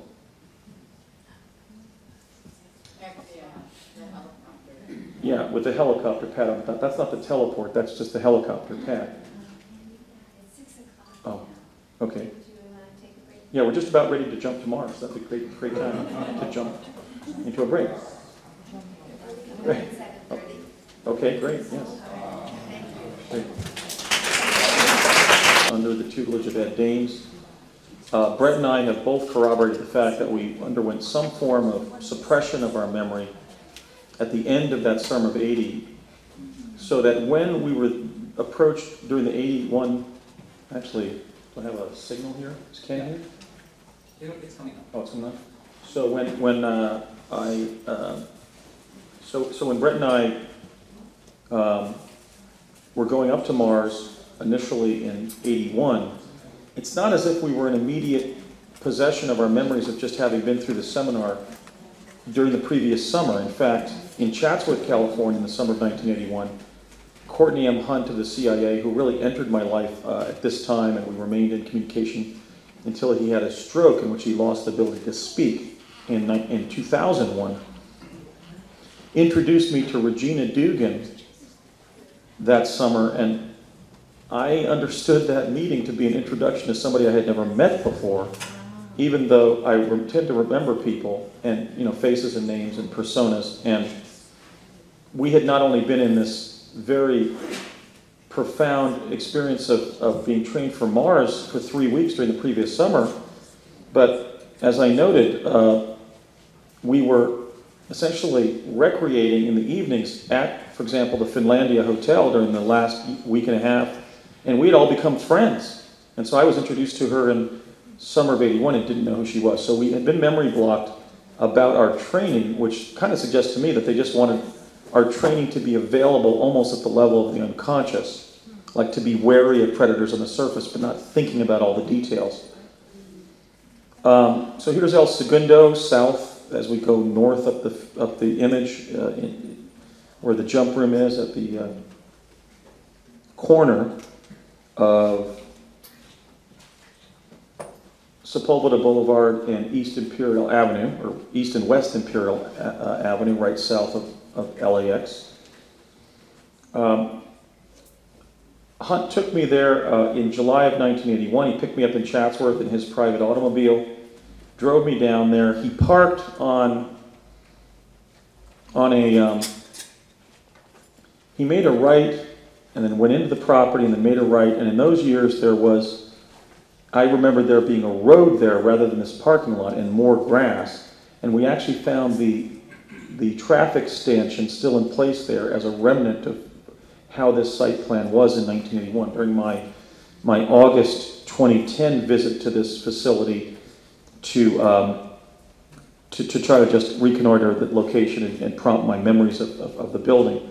The Austrian filmmaker Frank Jacob went there this year and went into the building, was actually stopped by 4 security guards and told that he had to leave the building because, quote unquote, sensitive activities were going on in the building.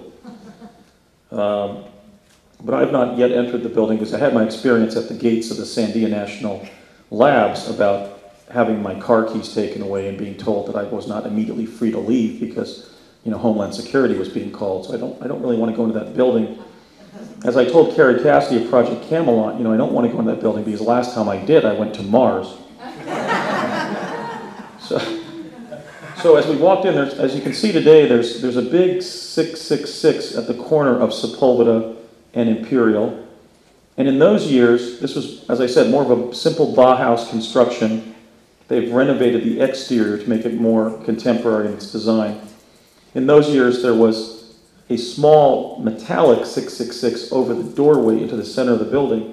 And as we approached it the first time, I said to Hunt, realizing I was going to Mars, I said, great, the building you're sending me to Mars in is located at 666 upside down. Actually, I misspoke. It's actually 999.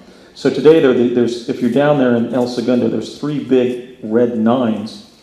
And as I entered the building, when there were just 3 small 999s above the doorway, I said, great, you're sending me up to Mars in a building located at 666 upside down. I think I said that because for me, the principal mental block about going up to Mars was teleporting there in the jump room and then having my feet placed down on the surface of another planet, which would mean that at certain times the Earth was going to be above my head. And even though I was a child of the space age, that still seemed like somewhat of a bizarre situation to be in. We went into the building. He parked his car on that street that still existed there over here.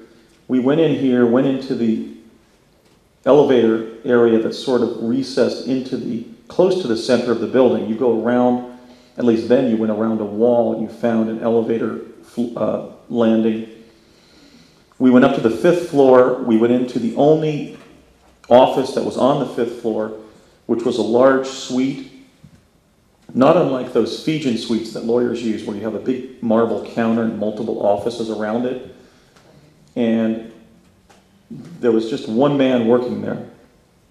I believe it was a Saturday morning. And he said, oh, you brought me another one, huh? And Courtney Hunt laughed as only the cigarette-smoking guy from the CIA can laugh, kind of derisively or sarcastically, sort of. And Hunt then said, okay, Andy, you can get in the teleporter. And I said, and I realized he did say teleporter, so the jump room technology must be based on teleportation rather than a newer technology. But the difference was we could bring metal. For example, I didn't have to worry about my eyeglasses, and there was never any discussion about taking metal into the jump room. Obviously, I had been given a respiration device that contained metal components, and the the flash gun was metallic. So they had somehow eliminated that risk of electrostatic discharge. And I said, that's the jump room? And he said, yes, so just get back into the elevator. We're going to send you up to the 8th floor, and then from there to Mars. So I remember going up to the top floor, which was the 8th floor, and for several years, I think Alfred can corroborate this, I had stated that this was an 8-story building in El Segundo, immediately south of the Los Angeles International Airport. So we went up to the top floor of this building at 999 North Sepulveda, which is the 8th floor. The elevator seemed to translate southward when we reached the 8th floor, and Brett Stillings noted that there's actually 2 elevator shafts here. When we were filming over here with Bill Ryan and Carrie Cassidy in August of 2010, Carrie noticed that in the back of the building there's an extra pod that goes nowhere. We may have literally translated into that pod and from there to Mars. So I was standing in the elevator and I grew impatient. It was like 15 minutes past and then 20, and I was getting agitated because I'm the kind of person who likes to start things and not wait around. And I finally yelled into the intercom. Hunt kept on asking me, are you ready? Are you all right? Are you ready to go? And I finally grew impatient and yelled, "Light this candle," quoting, of course, Alan Shepard in Freedom 7 during the first, immediately prior to being sent into space for the first time under the Mercury program. The jump room was simply the elevator. I could see, imagine this mass here is a box-like elevator. I could see lights flashing in panels on the top and the bottom of the elevator, and then about 20 minutes into the teleporting, the box-like structure of the elevator began morphing into a cylinder where the ceiling translated into the direction I was looking at in the cylinder. And I had to kind of like, as Hunt had explained to me, I was going to have to kind of adjust as the jump room morphed into a cylinder and the ceiling was now swirling like in a big spiral or wormhole effect. When that happened, there was pressure on the ear. I consulted Dr. Brooks Agnew. It was about the pressure at 40 feet underwater when I was getting my scuba training. And he said that that's 2 atmospheres, so it wasn't really that intense of a pressure against the eardrum. But there was a mentally deranging and nauseating sensation of sort of having your perception kind of twisted too for those 5 minutes or so when the jump room was in a cylindrical shape. And then that physical pressure and that mental sense of stress and of being scrunched mentally and sort of feeling a little sickish abated after about 5 minutes as the jump room began to morph back into its original shape. And as Hunt had described, the jump room opened in a cavern on the planet Mars. There was a jump room infrastructure had been built sort of into an ancient Martian cavern. There was a stone staircase up on the right, and I walked up that into the area behind a skull on the surface. All these years, 35 years after the face on Mars at Cydonia has been debated, we have to understand that Mars, there's not one face on Mars, there are 1,000 faces on Mars. Constructing artificial heads and faces and skulls of humanoids and animals is essentially the leading form of public art among the indigenous Martian population. The objects on the surface that would be recognizable to an intelligent humanoid mark the areas of passage into the underground civilization. So in our training with Ed Dames, it had been explained to us, and then Courtney Hunt reinforced this with me, that if you're on the surface and you're fleeing from a predator, find anything that looks like a public artwork of a skull, a face, a statue of an animal or whatever, because those mark the points that you can access to get down into the underground cavern, underground civilization, and evade a predator. So I walked through the dugout-like area, baseball dugout-like area behind the skull, through the eye of the skull, and onto the surface. The surface of Mars is predominantly rust red, although there are patches of soil that are tan, kind of yellow ochre colored, and even brown. The air was thin. It was somewhat, well, I still had my mask on initially. The sky was blue. There is oxygen in the Martian atmosphere. Oxygen is a clear gas, and hence it refracts a blue sky. So as my colleagues and I in the Mars Anomaly Research Community, most especially, I'd like to thank Paul Goodwin for corroborating the fact that my statement that the Martian sky was blue, because we've now published images of the blue sky of Mars in NASA's own images. I stood there still wearing my respiration device, and I heard footfall behind me, and I thought, oh great, I'm going to be eaten here on my first trip out of the underground location. And it was in fact an Earthling. It was a young man about 25 years of age, wearing ordinary street clothes, just right off the streets of El Segundo, as it were, or anywhere in the US, whatever. And he was short, and then 2 other individuals quickly joined my location in front of the skull. And I was yelling at him, can I take my mask off? And I think he was laughing because he knew that I could, and also I had forgotten there was a communication device inside the helmet. So I was just yelling, probably it was really loud. The female, it may have been Regina Dugan, she was thin, although I don't know if Regina smokes, so I don't want to necessarily say it was her. But the female, who also was 24, 25 years old, actually took out a cigarette and began smoking.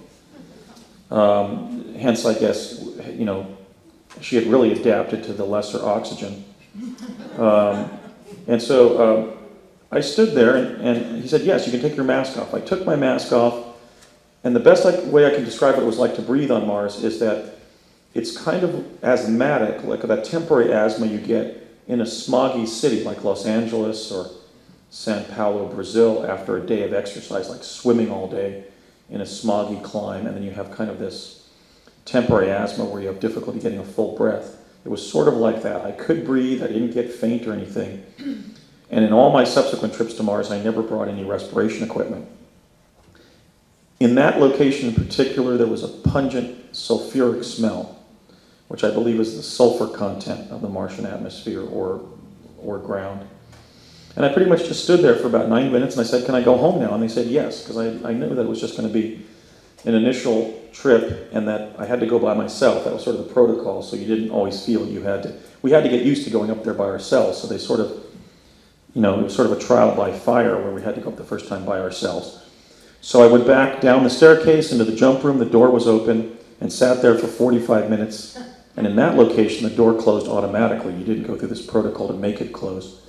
And I sat in the corner for 45 minutes, pretty much hoping and praying that the door would close and I would be sent back to El Segundo, and ultimately I was. And the same process repeated itself. The morphing of the box-like structure, the pressure on my ears and on my mind as the wormholing or what have you was effectuated by the jump room. I do not know how the jump rooms are working because obviously they challenge our notions of ordinary time-space physics and of just the basic laws of physics. I mean, how can you punch a physical object through a paraphysical or non-physical hole in space and have it go there and land from one spherical domain like Earth and land on another spherical domain like Mars? It shouldn't be possible. I think what they had done, and they were working on this towards the time that I was in Pegasus, is they had found some form of material that they could use basically to wrap around you while teleporting, maybe to make it less fearsome, jumping through a vortal tunnel, not enshrouded in a protecting environment. But again, Hunt did call it the teleport is the jump room. So I think there was continuity between Tesla teleportation and whatever Howard Hughes and his colleagues developed at Hughes Aircraft or wherever the jump rooms came from. But the jump rooms exist, and they have been confirmed now by Michael Relf, myself, Arthur Neumann, who of course is the Henry Deacon informant, and Brett Stillings, and certainly they're implied by Laura's account because she wasn't going to be getting to the Mars colony to stay there for many years with her sons via conventional rocketry. I mean, we have no evidence of rockets leaving the Earth taking people to the Mars colony. So a growing number of people are confirming the existence of the jump rooms, including researchers who have been on the case, like David Wilcock. Okay, now we go into the third part of my presentation, the findings.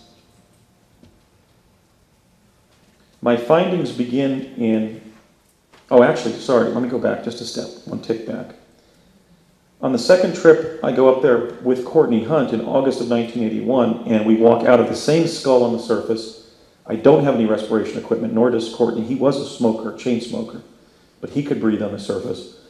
And we walked over about a half mile to a stone cottage, kind of like one of those cottages, not an adobe, but a stone cottage that you will cobble together like in rural Arizona. We walked onto the curtilage of the property, in other words, just the earthen area around this stone cottage. And I saw what I thought was a man sitting over in the left part of the property. But then as we neared the front door of this structure, it bounded towards us, and I could see that it was a bald man with the upper torso and arms of a Homo sapien male, but the lower body of what we would consider a grub on Earth, like a pupal stage of a butterfly. He had almost like somebody in like one of those sleep sacks. But the lower part of his body, the lower half, actually right below the chest, was just like this ribbed, grub-like, or pupal, or larval-like body. But he was clearly an adult organism.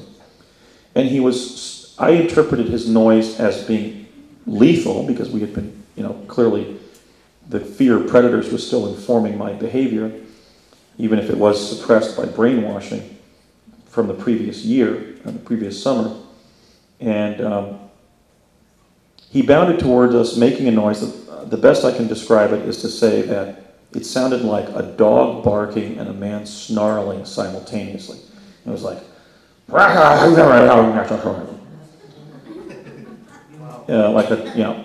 and so just instinctively I stepped behind Hunt, figuring he was older and that he could take the first bite, or give the first bite.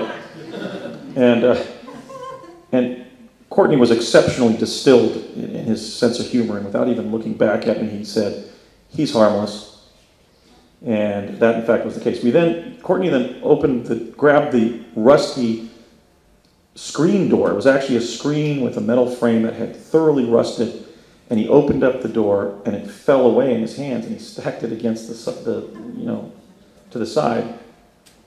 We went inside. It was a one-room cottage, and we encountered a man named Howard, who was so paranoid and so hebephonetic in his verbal delivery, talking about everything that had happened, that he was sort of scrambling backwards and fearful that we were there to kill him, and just out of his mind in a kind of an exposure crisis on the surface there, probably for many months or even years. And he was stammering away about how he had lost several team members on the surface. Yeah, they got Bob Stevens and that kind of thing. And he was begging with Courtney to allow him to come home, but he said he just was really almost pretty gentle with Howard and said, I'd like to, Howard, but we can't. I've got to bring Andy home. So we then left his cottage, and I don't know why somebody would have been left in situ like that. We never know what agreements people signed. Perhaps he was a lifer in a federal penitentiary who had volunteered to go up and be one of these early colonists on Mars in exchange for sitting in a 4x5 or 8x10 prison cell and rotting away. But he simply was being treated as a second-class citizen up there in the way that we know that Michael Relf has consulted Alfred, how that some people are up there for long periods of time and some people are just visitors. I was somewhat in the class of both visitors and then later an errand who was going up there frequently, but I was never staying there. I was always coming home. I never slept on Mars. Okay, so what did I see as we walked out of the cottage, Courtney and I? Well, the first thing you see is that there's very minimal vegetation on Mars, but in some places, in a lot of the earth, or a lot of the ground, you'll see tiny grasses and sedges and ferns and stuff, but it's very small and very fragile, kind of like when you plant a lawn. But in other places, you'll encounter a clump of plants or trees. It's almost like the environment that starts to spring up after a volcanic eruption, where you start finding small grasses and sedges and worts and stuff popping up through the periclastic soil that is left after the eruption, like on Mount St. Helens, for example, in Washington. We walked somewhat of a distance and we encountered this life form, I don't know whether it was animal or vegetable, that looked sort of like lotus flowers with human faces in them. And there were about 20 or 30 of them in this clump, and they were kind of waving, and the human heads inside of the flowers were sort of talking but not making any noise. Kind of like those films where they have fish in a fish tank and they've been given human faces. And they were just sort of floating there and saying something, but I couldn't hear anything. But they were sort of floating there like an anemone colony under the sea. We walked down, and then we walked past these sort of plesiosaur-like creatures that were up on a ridge, but they looked much more like walruses. And I asked Courtney, what are those? And he said something like land walruses. And then when we turned around after about a mile or so, or a half mile from the skull that we had used to get access to the surface, when we went past them, they started barking, again like they were talking like humans, but also sort of barking like seals or sea lions. So they were up on the ridge kind of going, and he said to me, I don't know if this was true or not, maybe he was just trying to acclimate me to the surface. He said, they're saying goodbye to you. So maybe they were. We don't know what the spiritual development of these creatures were, but it certainly sounded like a chorus in which they were intending to communicate to me as a colony of like creatures. Then as we got within, I would say, about 40 paces of the skull, I saw over on my right what I thought, at 60 paces, I thought, well, that's a boulder, because we're always kind of like scanning the environment every 30 seconds. But then I saw a neck and a head pop up. And I said, Courtney, over on the right. He said, yeah, I see it. And I said, is it a predator? And he said, I'm afraid so. And he said, listen, when we get within like 10 steps of the skull, just run like hell and jump through the eyes like you're jumping into home base in a baseball, or home plate in a baseball game. So when we got about 10 feet away, it could have been 20 feet, I'm not exactly sure about the distance, he said, 1, 2, 3, run. And we both started running at top speed, and we dove through the aperture there, the eyes of the skull, as it were, the eye sockets. And when we did, I heard this plesiosaur-like creature smack itself against the skull and go and kind of scream out in pain, like, kind of like a dog when it's been injured.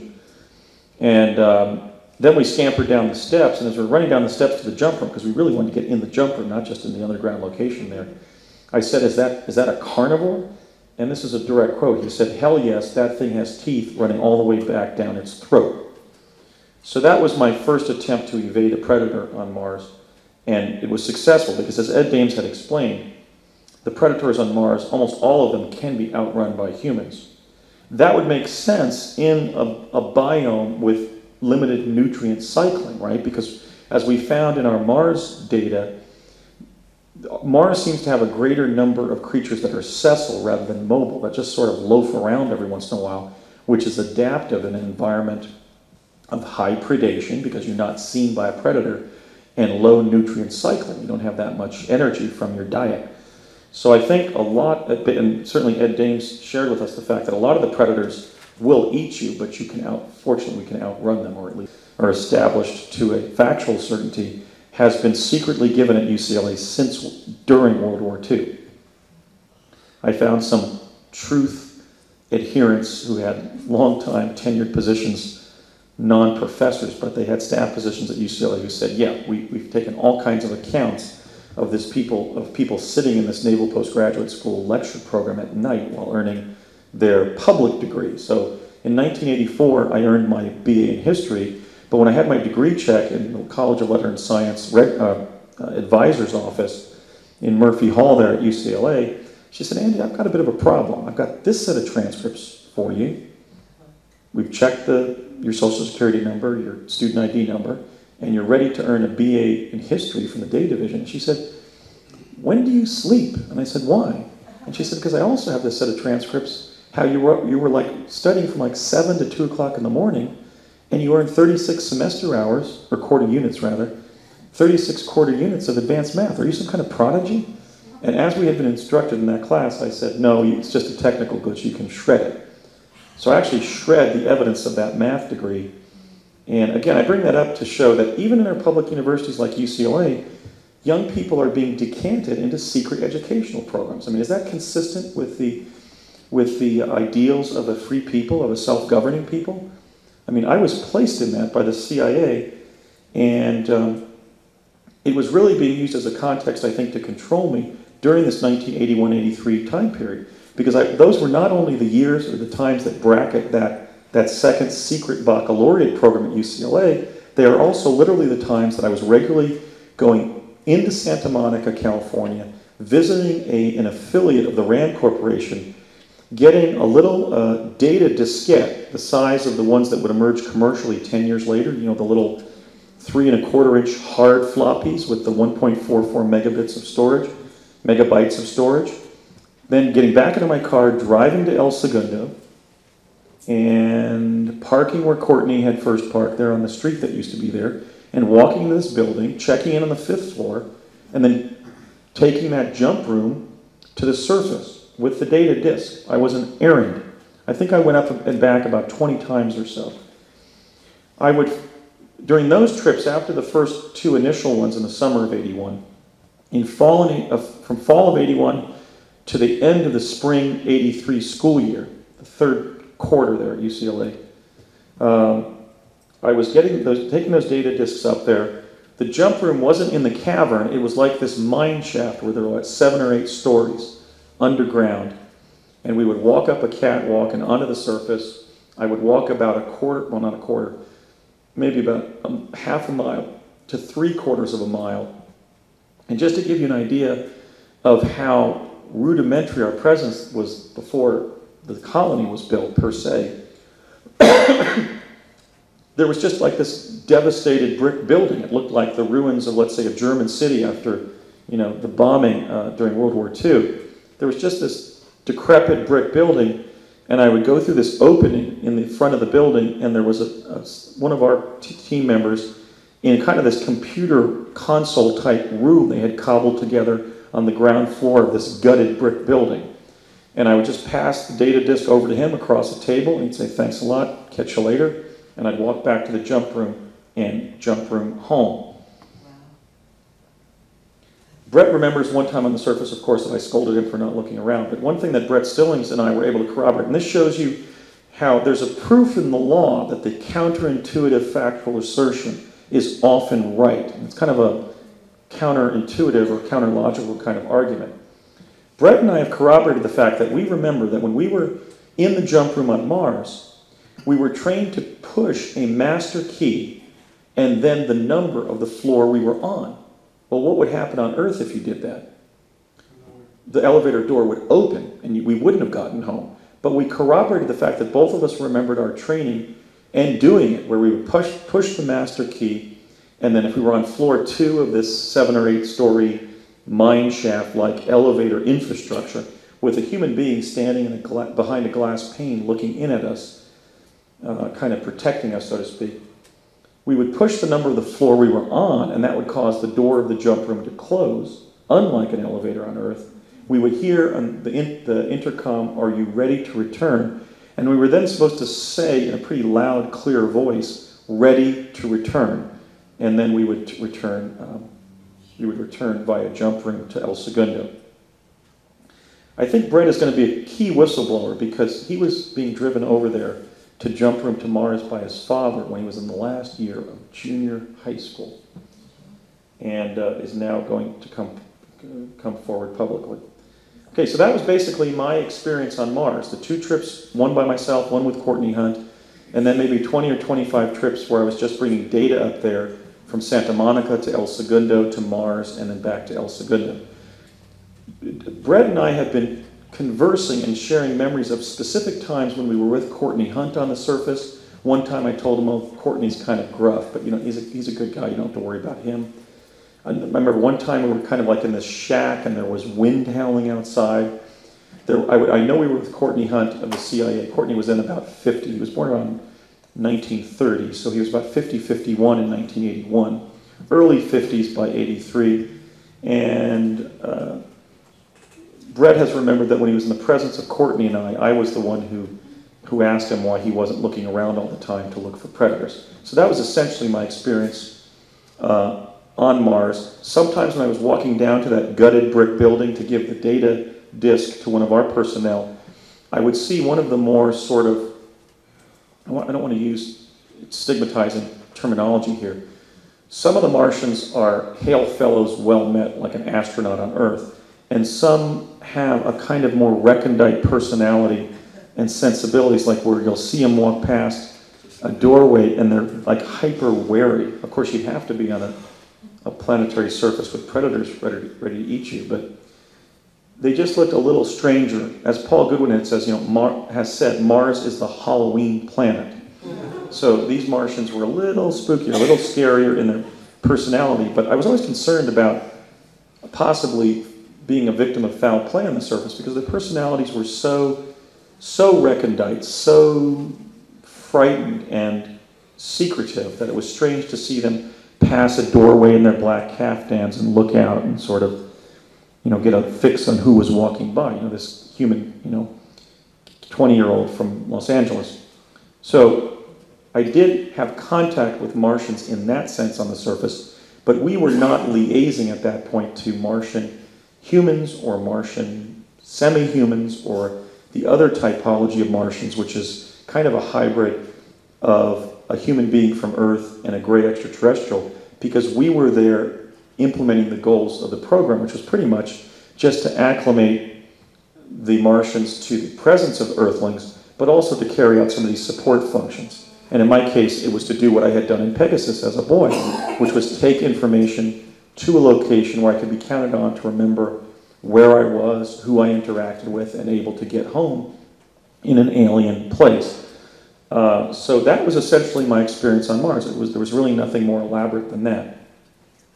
I don't know if I have any long-standing effects from the jump rooms, but certainly if we standardize teleportation, I've been saying things like, imagine the day when you'll jump through a Tesla device at Grand Central Teleport in New York City and pop into view go through a vortal tunnel in time space and pop into view at Union Teleport in Los Angeles. Well, since we've had the jump room technology here from 1980 or before, late 70s, we can do mass transportation probably just by jump rooms, so that even the elderly and the disabled could sit on the floor, be located on the floor of the jump room and make that journey via jump room from New York to Los Angeles or between any major world city or lesser place.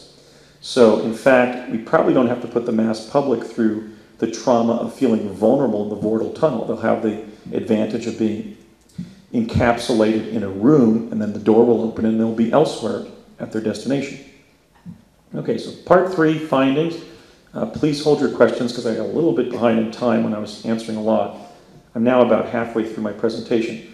My findings begin in 2008 when I become fascinated by the public controversy over this image, the little lady in the blue dress, which is located on the far southern edge of the western periphery of the home plate plateau. As we look toward a westward view of the West Valley of the Columbia Basin of the Gusev crater of Mars.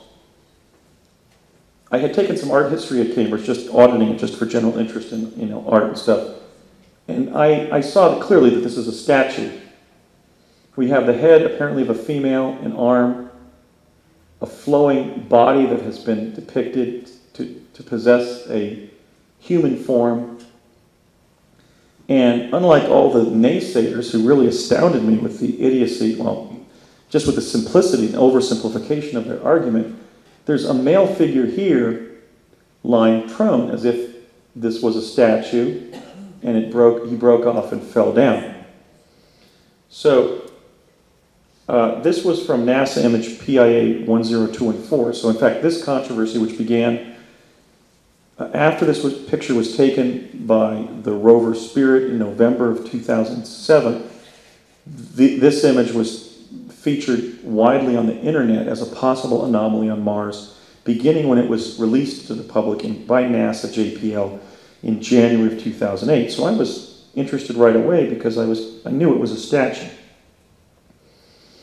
Okay, this form, particularly the female form, which is most evident, has been called everything, including Little Bigfoot on Mars. But I don't think our naming on Mars should be silly or referential. I think it should be as utilitarian and descriptive as the face on Mars at Cydonia.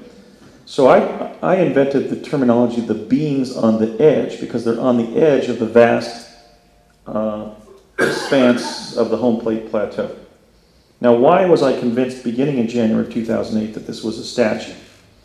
Well, first of all, it's made of stone because it's contiguous with the stone substrates of the home plate plateau, which is a large bedrock that, in fact, Richard C. Hoagland has stated was actually the bedrock upon which a major structure or city was even located.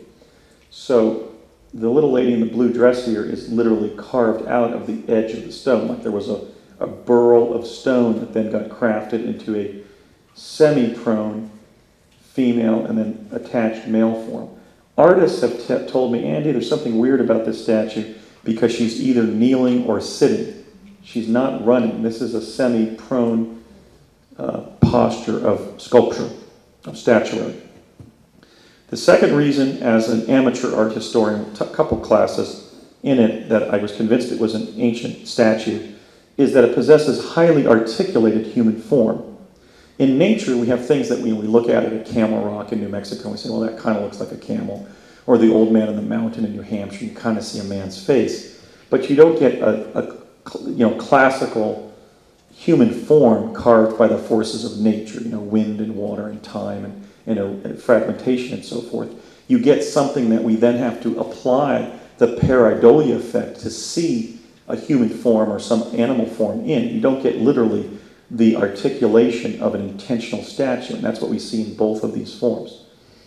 I noted also, number 3, of course, the trait that convinces me it's a statue is duality. Nature has never, to my knowledge, accidentally carved two intact human forms that have a dualistic relationship. That exceeds the laws of probability.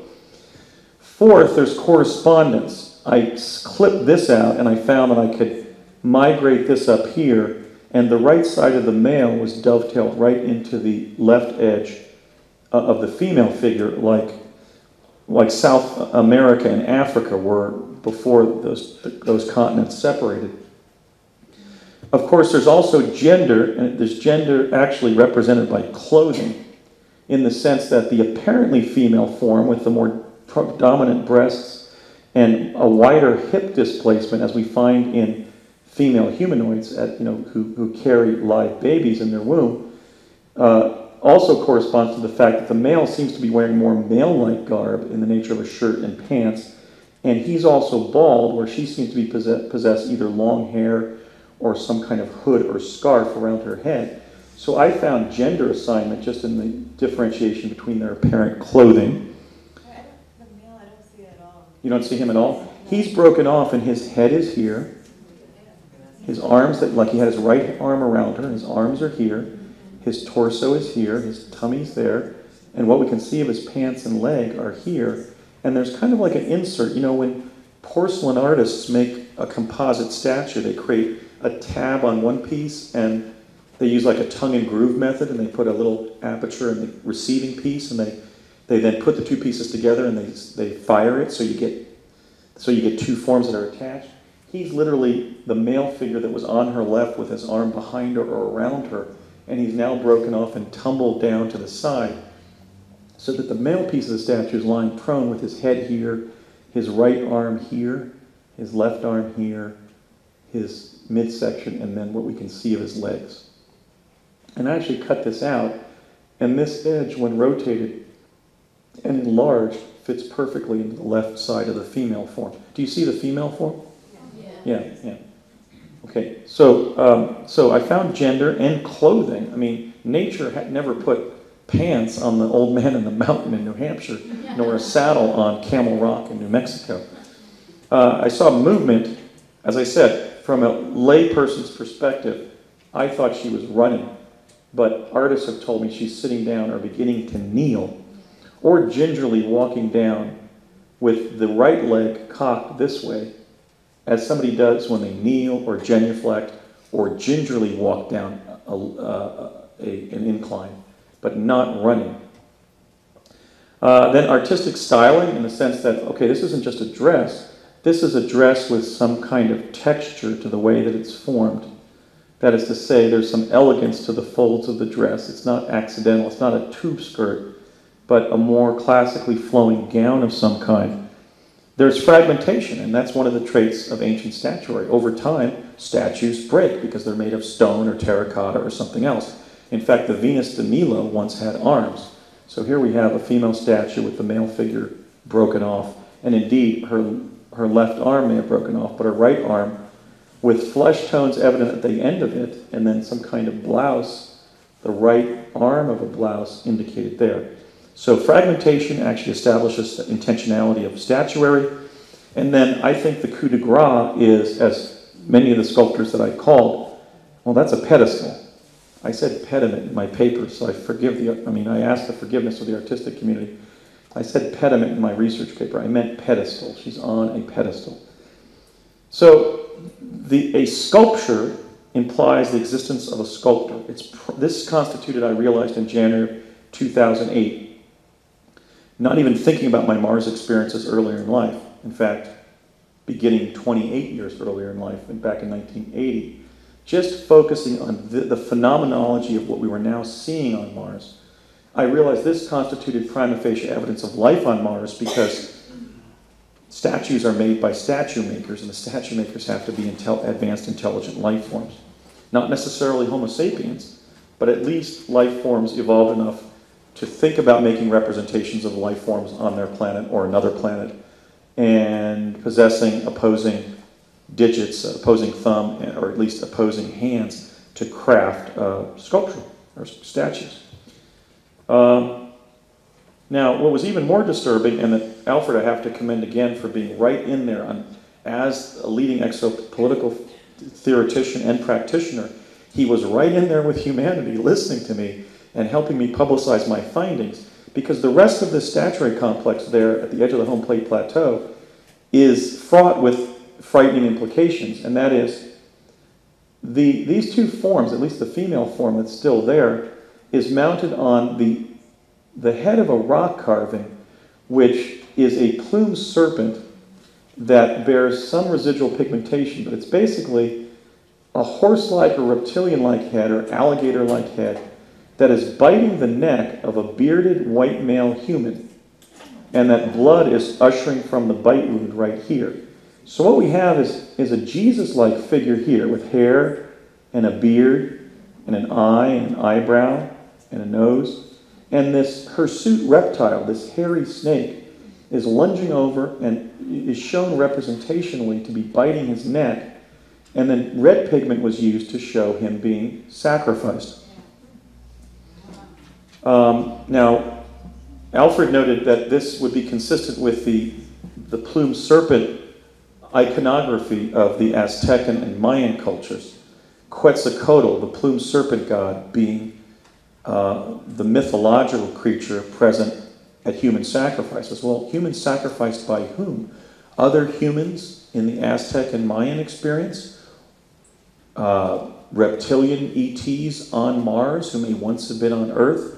We don't know. All we have here, what I did know is we had a very macabre statue featuring potentially these two Homo sapiens supplicants at the top of the statue, beneath which we could see a sort of a human avatar literally being bitten to death on the neck.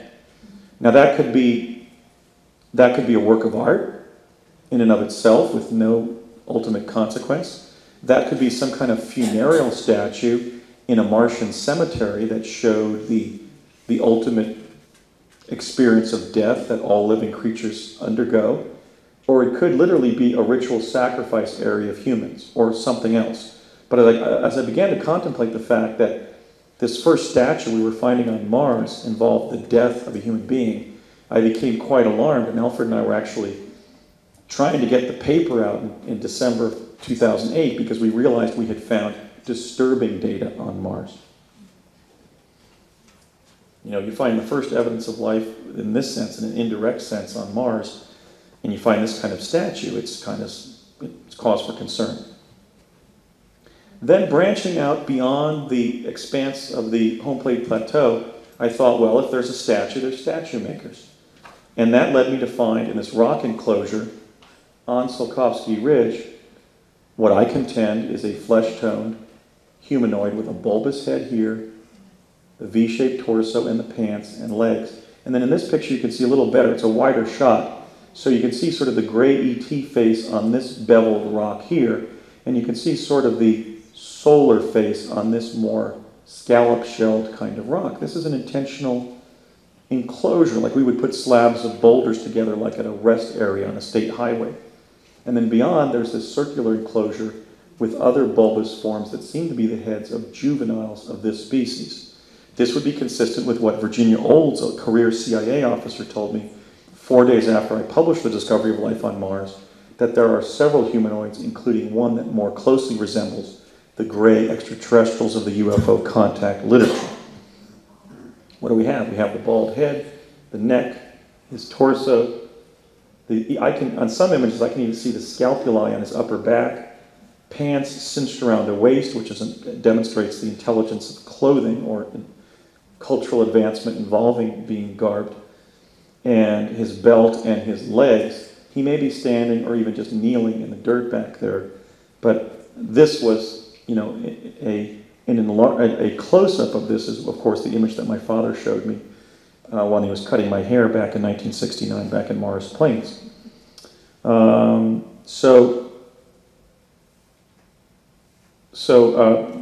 concluded that, at a minimum, we now had a bipedal life form that may be from the species that had carved the macabre statue up on the cliff top. This is actually in a hill that's down in the valley that NASA claims is 100 feet across from left to the right, or right to left, right where it joins the valley bottom. If that's the case, the width of the shoulders of this creature is about 1/200th the width of that 100 feet, and hence 6 inches, and so he would be about 20 inches tall. But again, NASA's been fudging its data so much that I don't know whether Tsiolkovsky Ridge on Mars is 100 feet across or 1,000 feet across. I know they've been taking pictures of very large areas, just like if we parked a car and a camera in Mulholland Pass in Los Angeles and filmed the San Fernando Valley. This is the guy walking across the street in Van Nuys. Okay, that, I believe, ma'am. Okay, so is it possible, well, my first part of this question is, this image that was taken, is there another image of this same section that was taken simultaneously on a different angle? Yes, and it established, not this one, but the sculpture. You're actually asking the scientific question, which is, if NASA is going to uphold its mission that it was given under the NASA enabling legislation of 1958 to promote the advancement of human understanding of space and the near-Earth environment, it needs to return to all these locations where independent researchers like myself have found probable life forms and re-photograph the same location. So in relation to that, so this frame and the previous one, where I can kind of, when you pointed out the face on the left rock, I mean, to me that's incredibly vivid, and I almost see like a feminine, a feminine energy. Right, definitely the bisymmetry of a humanoid face. So okay, so let's see if I can wrap my head around trying to express this. So this picture and the previous one that you could see those other 2 images. I'm wondering if possibly that's not actually physically there, but if it, if you take a picture and you see an orb in that picture, right. Perhaps that's an alternate dimension or another reality that's been captured. Right. Well, let me address that. Okay. The images that NASA's publishing on the internet are evidence that NASA states in its official policy are its dispositive findings from the surface of Mars. So if something's in it, using Occam's razor, we have to say, well, this is NASA's photograph. If it's not, if it's been intentionally placed there by NASA, NASA is being caught in a scandal where it's making life forms and artifacts look like they're on the surface. And that obviously would create a huge political scandal, because it is stating that it is the space agency of the United States, and it is photographing what's there. Now, at the level of optics, you identify other possible interpretations that are germane to photography in general, including photography on Earth. It could be what's there in our time-space location. It could be a paraphysical form that's there in our time-space location. Or the optical photography they're using could be cutting through to some other dimension on Mars or some other period of Martian history, in the same way that you could take a photograph of your mother and see a Civil War soldier standing next to him, right? So that's the nature of digital photography. So our premise here is that we think these are there now, but they're just photographs with evidence of life on Mars. He may have been there with his family in the back here 100,000 years ago, and because of the resonant signature of their presence in time-space, the digital camera may have cut through and captured him. The problem, though, with a non-ordinary explanation like that versus the first explanation we would reach, applying Occam's razor, which is the ordinary explanation, is once the separate photographs begin to accumulate. I mean, most photographs are ordinary in nature. They capture what was exposed right in front of the lens in real time. Some kind of non-ordinary effect of a ghost or a time slip doesn't usually occur. So as we begin to accumulate hundreds and now thousands of images of life forms and ancient artifacts on Mars, that becomes a brief for ordinary causation rather than non-ordinary causation, just numerically speaking. For example, every digital photograph that's taken on Earth, most of them are the people in the photograph, not the ghosts, right? It's the ghost photograph is the rare non-ordinary one. So now, after 3.5 years after doing this research, I'm convinced that this guy was really there on the hill on the day that the rover Spirit perambulated out to the edge of the home plate plateau and shooting across to Tsiolkovsky Ridge found his rock enclosure there on Tsiolkovsky Ridge. Another thing in the photograph that would support physical rather than paraphysical and real time rather than non-ordinary or time slip is the synergy between an advanced intelligent life form and intentionality to the rocks. You know, ghosts don't usually do any heavy lifting. Okay, you follow me? So there's a causal connection here between terraforming his local environment and his presence in that rock enclosure. That's technology, right? That's an artifact. Okay, so, but that's a good question because we're dealing in some cases with transparent beings that I think result when NASA is using a visual recognition system to import background data into a really apparent form, like a humanoid form. We start getting these transparent things that I call the glass beings in the paper, into the discovery of life on Mars, until I grokked the fact that they apparently had this standardized visual recognition system where they were turning opaque life forms like this into apparent glass beings because they were importing background data, and all that was left was the discrepant outline between the edge of the being and the background, their immediate background. But here that didn't occur. Why wouldn't that have occurred? Because his humanoid form is broken up by the rock. So probably what the visual recognition system saw before it tried to edit this out of the picture was his head and shoulders, and then the edge of the rock, and then the bottom of his legs, and then this side of the rock. Most of our findings of human and animal life forms on Mars involve this kind of local superimposition that would defeat, that would be a technical glitch that would occur, that would defeat the visual recognition system that we believe is being used to identify forms of humans and animals and blot them out of existence by importing random data into the periphery of the form. Another form of corroboration of these two discoveries is that to the right of this rock enclosure with the humanoid being there on Tsiolkovsky Ridge, named for the Russian rocket pioneer who first suggested the use of space platforms for reaching the Mars and Moon. I hope it's not Mr. Tsiolkovsky calling me from his grave. But so here, over on the far right side of PIA 10214, we call a very peculiar anomaly that I call the grotesque humanoid skull, which is this cone head-like skull here. It's hard to see in this shot. With the eye sockets, it may be one of those egress points from the underground civilization. We've got a hand here. There's a little creature right there sitting in the hand. And I thought, wait a minute. I blew this up and wait a minute. Why is this guy sitting here, right here? Like we would be sitting on the grass playing a guitar. And why is this female sitting here? Why does she have multiple appendages? And she's leaning forward like a woman might on the grass, where she has her legs under her in a demure way here and is leaning forward like, let's say, a musician would sitting on the grass, playing a saxophone or strumming a lyre or something like that, maybe singing into a microphone. So I then began to blow up these details, and I found that there was this bizarre thing that I've named the grotesque humanoid skull. And again, it's one of these artificial skulls with the eye sockets. Here's the nose, kind of a George Washington kind of nose, a little elephantine perhaps, and deep, deep eye sockets. And then where his hand is coming, here's his thumb and index finger, middle finger here. He's actually holding a little Martian right here. Here's his head, his gray tunic, and he's sitting operating some kind of keyboard with apparently something up to his mouth, sitting in this little seat that was fashioned from this grotesque humanoid skull. It looked like some kind of Martian campground, sort of, where I actually could see that, and you can see this in this image.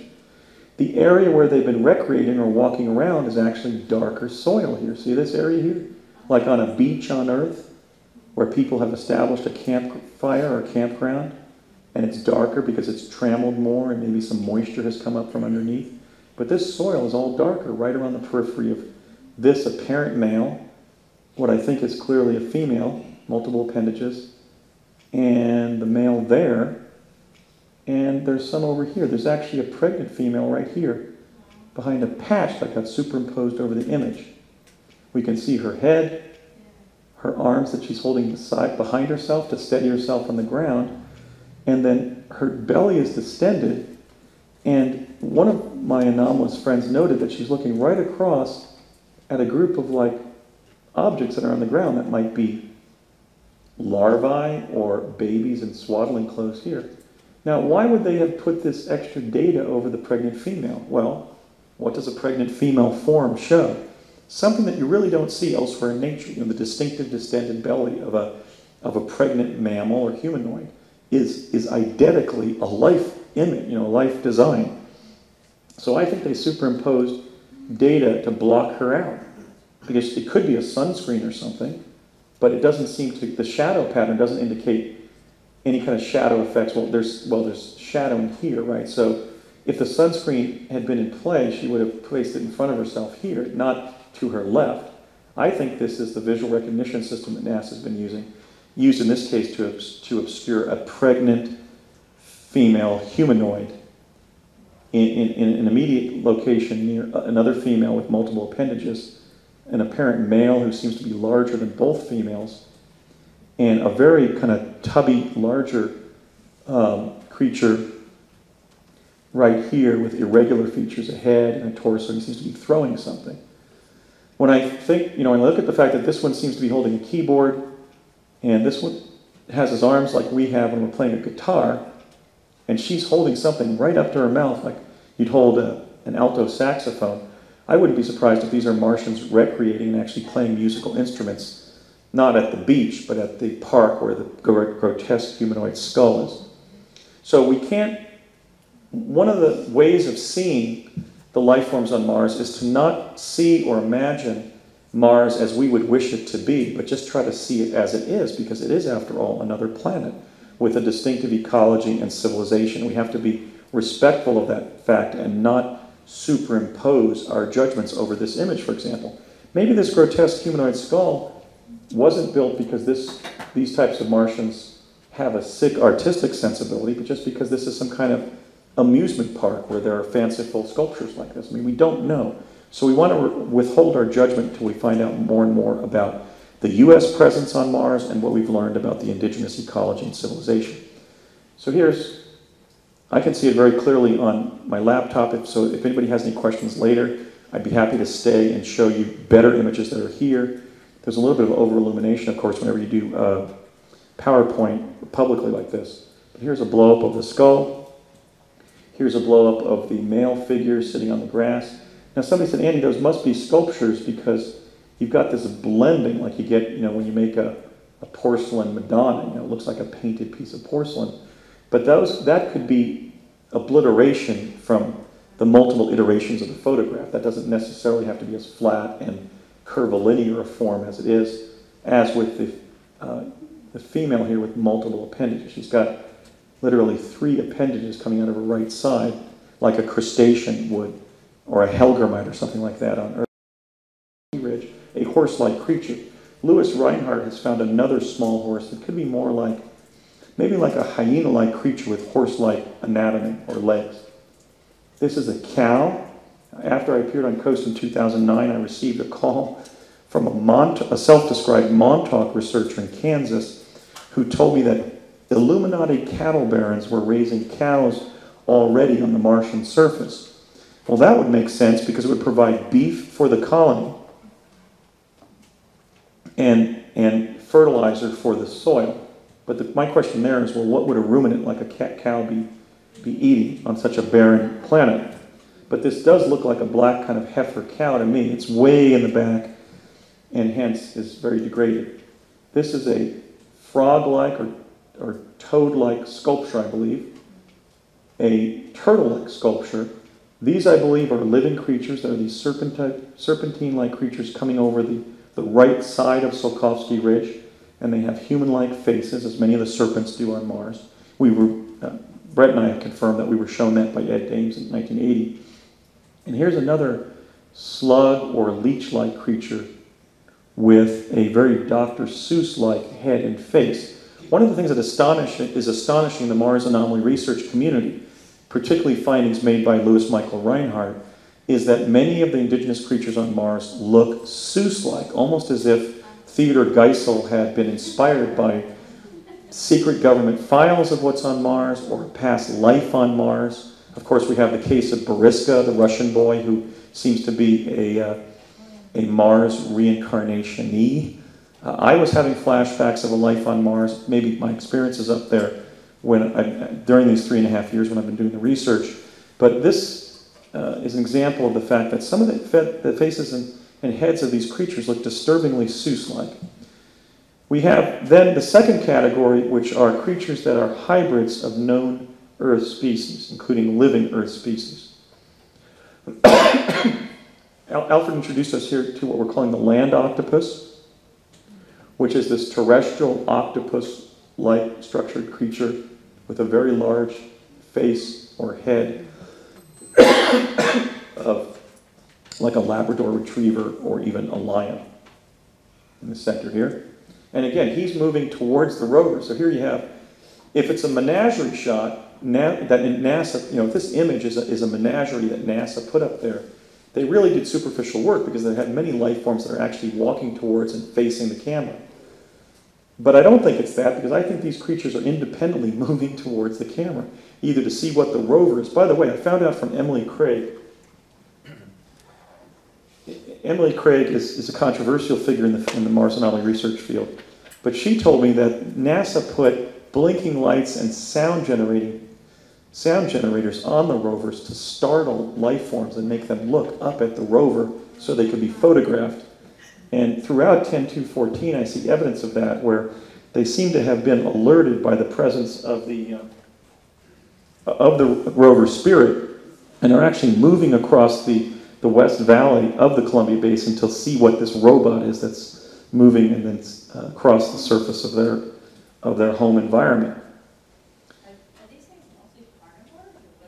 Well, the general rule represented in Ed Dame's lecture with us, my experience up there, and the evidence from the data is that reptile life predominates on the surface of Mars. But not all are reptiles. For example, I think that would be more like a mammal with the traits of a dog or lion and an octopus.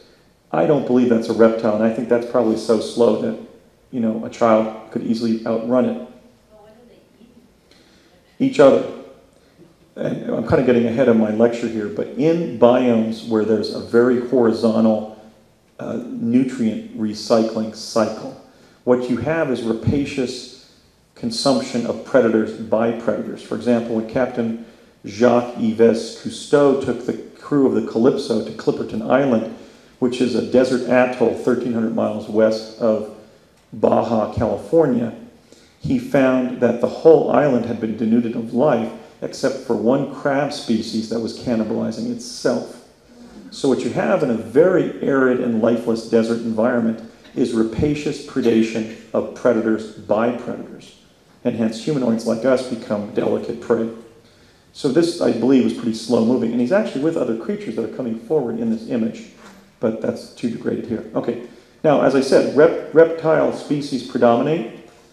On Earth, the plesiosaur, this reptile with a turtle-like body, a long neck, and the head of sort of a horse or reptile or snake, and a little kind of turtle-like tail, did not survive the KT extinction. It has cropped up in the lake monster mysteries associated with Loch Ness, that is Nessie, Lake Champlain, or Champ. And we have the famous Susan Mancy shot of Champ and Lake Champlain, resembling this photo very much. And then we have also Lake Okanagan in British Columbia. But here on Mars, this creature seems to have survived whatever cataclysm caused the KT extinction on Earth. Here we have Plessy the plesiosaur that we've used as our logo for our organization. At greater detail, one like the one that chased me on Mars with Courtney, and one leaping out of an earthen embankment. Wow, that's so far. If that's a statue, how come they didn't build any supporting struts to support it? excuse me, statuary is usually not built in a perilous way. So I believe this is a life form. Here's the turtle-like body and the neck and the head, literally lunging out of the soft earth on Tsiolkovsky Ridge.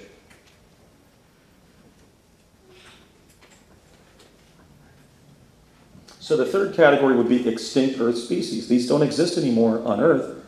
They exist on Mars, however, as indicated by the data coming back from the rover Spirit and Opportunity. The fourth category includes non-Earth species, including the hybrids. Throughout the image are these prone creatures that seem to possess the humanoid form of a Homo sapien, and yet the ground-dwelling traits of lizards. I don't know what they are. Excuse me. They could be, for example, proto-human lizard hybrids, but they're throughout the whole image. They seem to be life forms, and they even seem to be dressed in kind of gray tunics. So maybe they're embryonic forms of the gray ET-like humanoids. I don't know. But they're clearly kind of a hybrid of a lizard and a human being.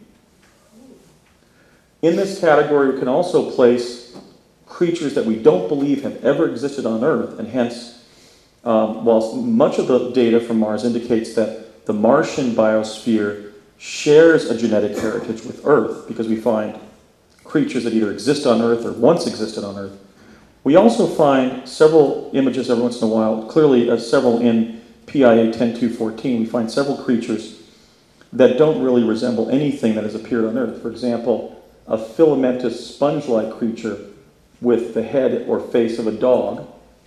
And here, we see a puppy dog face inside this kind of soft, filamentous, land-based creature.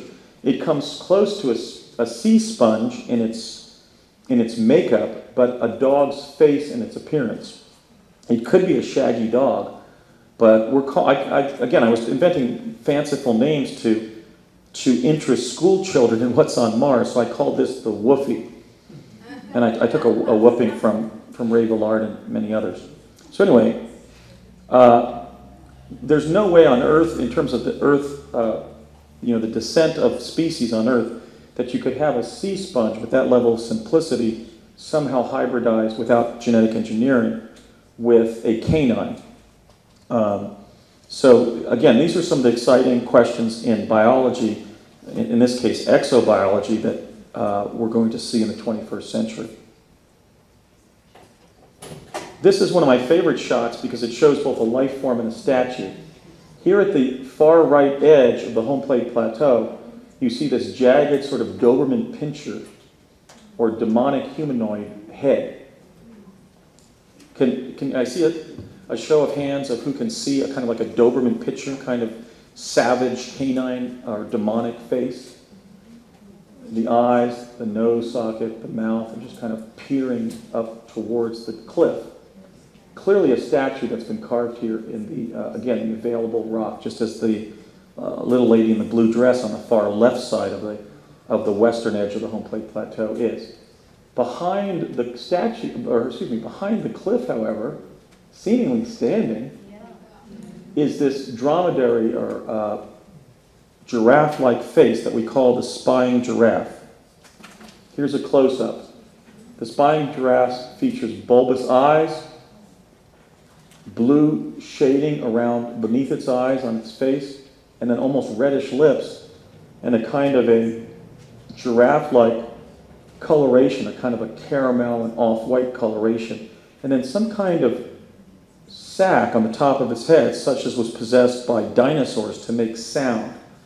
So I believe this is a small dinosaur-like creature and probably would be within the category of the kinds of predators that we were told we were not going to be able to evade. That is to say, something that would possess the intelligence of a human being, the instinct of a predator, and the speed of a small dinosaur. That's not something you're going to be able to even get your gun up at pretty quickly. But I just sense that this is a creature that clearly is agile in its environment. And it too is looking up at the rover Spirit. Here's a close-up. It's kind of stretched out, but it does give you the bulbous eyes, the blue coloration, the almost clownish red lips, and then this kind of sort of dromedary, camel-like or giraffe-like head, some evidence of a neck, and then this sac-like protuberance on its forehead, which we know from our study of dinosaurs, as I said, was an air bladder that it used to make sounds, to mate, and to scare off predators and that sort of thing. Okay, now we also have corroboration of what I found in PIA 10214 in PIA 11049, another image altogether. So we've got another data set that we can use to corroborate the initial findings. PIA 11049, in the same way that 10214 is a westward view of the West Valley of the Columbia Basin, PIA 11049 is a southward view. It's just another sector on that side of the home plate plateau. The southern reaches beyond the plateau. Here I found three distinctive Martian creatures. This we're calling the Martian bear cat. It's like a big, shiny, furry cat or bear or beaver-like creature that seems to have the head and flesh-toned upper torso of a human in its mouth. And again, we can't throw our biases or belief systems on the data. This could be this creature's pet or animal companion, literally animal companion, like Wookiee in Star Wars, literally carrying it across the surface, or this could be a predator with either living or dead prey in its mouth there. But my point here is all this is a brown, furry creature that doesn't look like anything on Earth, but clearly shares characteristics of, I would say, just off the top of my head, a fish, a walrus, a bear, a cat, a mink, something brown, mammalian, and furry, with its fur shining in the sun. This is actually walking toward the distance, so basically southwest across the far southern reaches beyond the home plate plateau. This creature I'm calling the Martian rock hopper because it seems to be sort of a combination of a monkey and a grasshopper. We'll see a better image of that next. And then as Emily Craig confirmed very early in the game after I published my paper, she said, Andrew, you haven't found enough Sasquatch up there, son. So there were other people actually finding stuff up there. She said, I found these little Sasquatches all over their data. We're calling this the Sendak in honor of Maurice Sendak, the author of the children's classic Where the Wild Things Are, certainly a children's classic that prepared this generation, that is my generation, for life on Mars. But just here's a close-up of what I'm calling the Martian bear cat, with, it seems to be grasping this human figure with his brown hair and flesh-toned upper torso in its mouth, but again, eating it, carrying it, rescuing it, playing with it, ejecting it, who knows. Here's the Martian rock hopper with this sort of strange monkey-like anatomy with lighter colored fur on its front or underbelly. And then these guys here, these two little sort of Martian humanoids actually tucking themselves under the rock to hide apparently from this creature on top of the rock or beyond it. And here we have a close-up here of the potentially predatory, I would say, just from my training from Ed, rock hopper. The predators we were shown looked more agile, like, small dinosaurs or predators on Earth that have the anatomy and the agility to chase other prey, like a cheetah is a very agile and aquiline animal. So I see a lot more predatory potential in this creature than others. The Sasquatch, we primarily see them just sort of sitting around. In fact, this one's sitting here like you see a Sasquatch sitting on a log in Oregon or in Washington, looking either this way or towards the camera. I've never really resolved whether that's his ear, those are his eyes here and here, or that's simply his ear and his right eye is here and he's looking to the right like a bear would into a river, in search of salmon. But this is very brown, very out of place, very shiny, very furry, and very bipedal and hominid in the original image. This is a little blurry, but you can even see the contrast of the sun on its fur, as we saw in the famous Roger Patterson, Stephen Gimlet, a photograph from Bluff Creek, California, that famous Bigfoot footage. Bob Gimlet. Now, near this rock garden where I found the grotesque humanoid skull, I noticed that up here, near it, there was something in the ground and it was eating something. So the general pattern of life on Mars is that if you're humanoid, you can be eaten. I mean, that's what Ed was training us in, and that's clearly what the data now shows. Here we have a reptilian-like animal, a reptoid animal, with snake-like appendages. They seem to be almost arms that are like half buried in the soil. And he is feeding.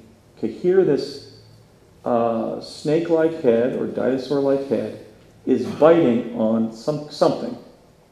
What he's biting on are the insides of a little humanoid. You can see the humanoid's head here, and the rest of its body is lying over here. Here you see the red, bloody viscera of this tiny little humanoid and its legs.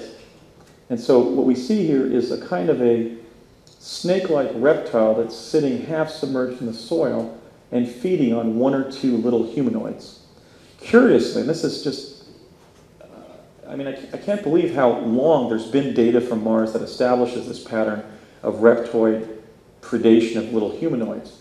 When I was a child in Project Pegasus, I was shown kind of like an X-ray astronomically derived image of little humanoids jumping off a rock on Mars and being consumed by this serpent.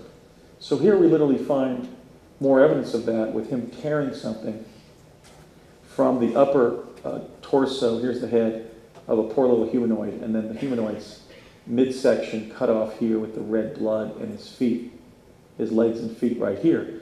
So I think what's disturbing as primates who have reached the top of our food chain on Earth, except for occasional predation, let's say, by for example, in North America, the only two species that still stalk humans over ground are the grizzly bear and the puma, also called mountain lion. We have subdued every other species on the North American continent, including all the bear species, which primarily evade us, unless we get between them and their young. Well, the disturbing thing is that on Mars, humanoids do not necessarily occupy the top of the food chain as they do on Earth, at least not all the time. And that begs the question of, as we interact with the humanoid population on Mars, do we exercise the precautionary principle and rescue humanoids from reptoid predation when we have the opportunity? And not intervene in their food chain or their ecosystem? And if we see a poor little Martian humanoid being chased by this little dinosaur-like creature and eaten, or potentially eaten, do we keep hands off and exercise the precautionary principles so as not to disturb the balance of their ecosystem? Or do we apply, for example, the jus cogens norms that we have in public international law, outlawing, for example, genocide, and intervene to save another humanoid life?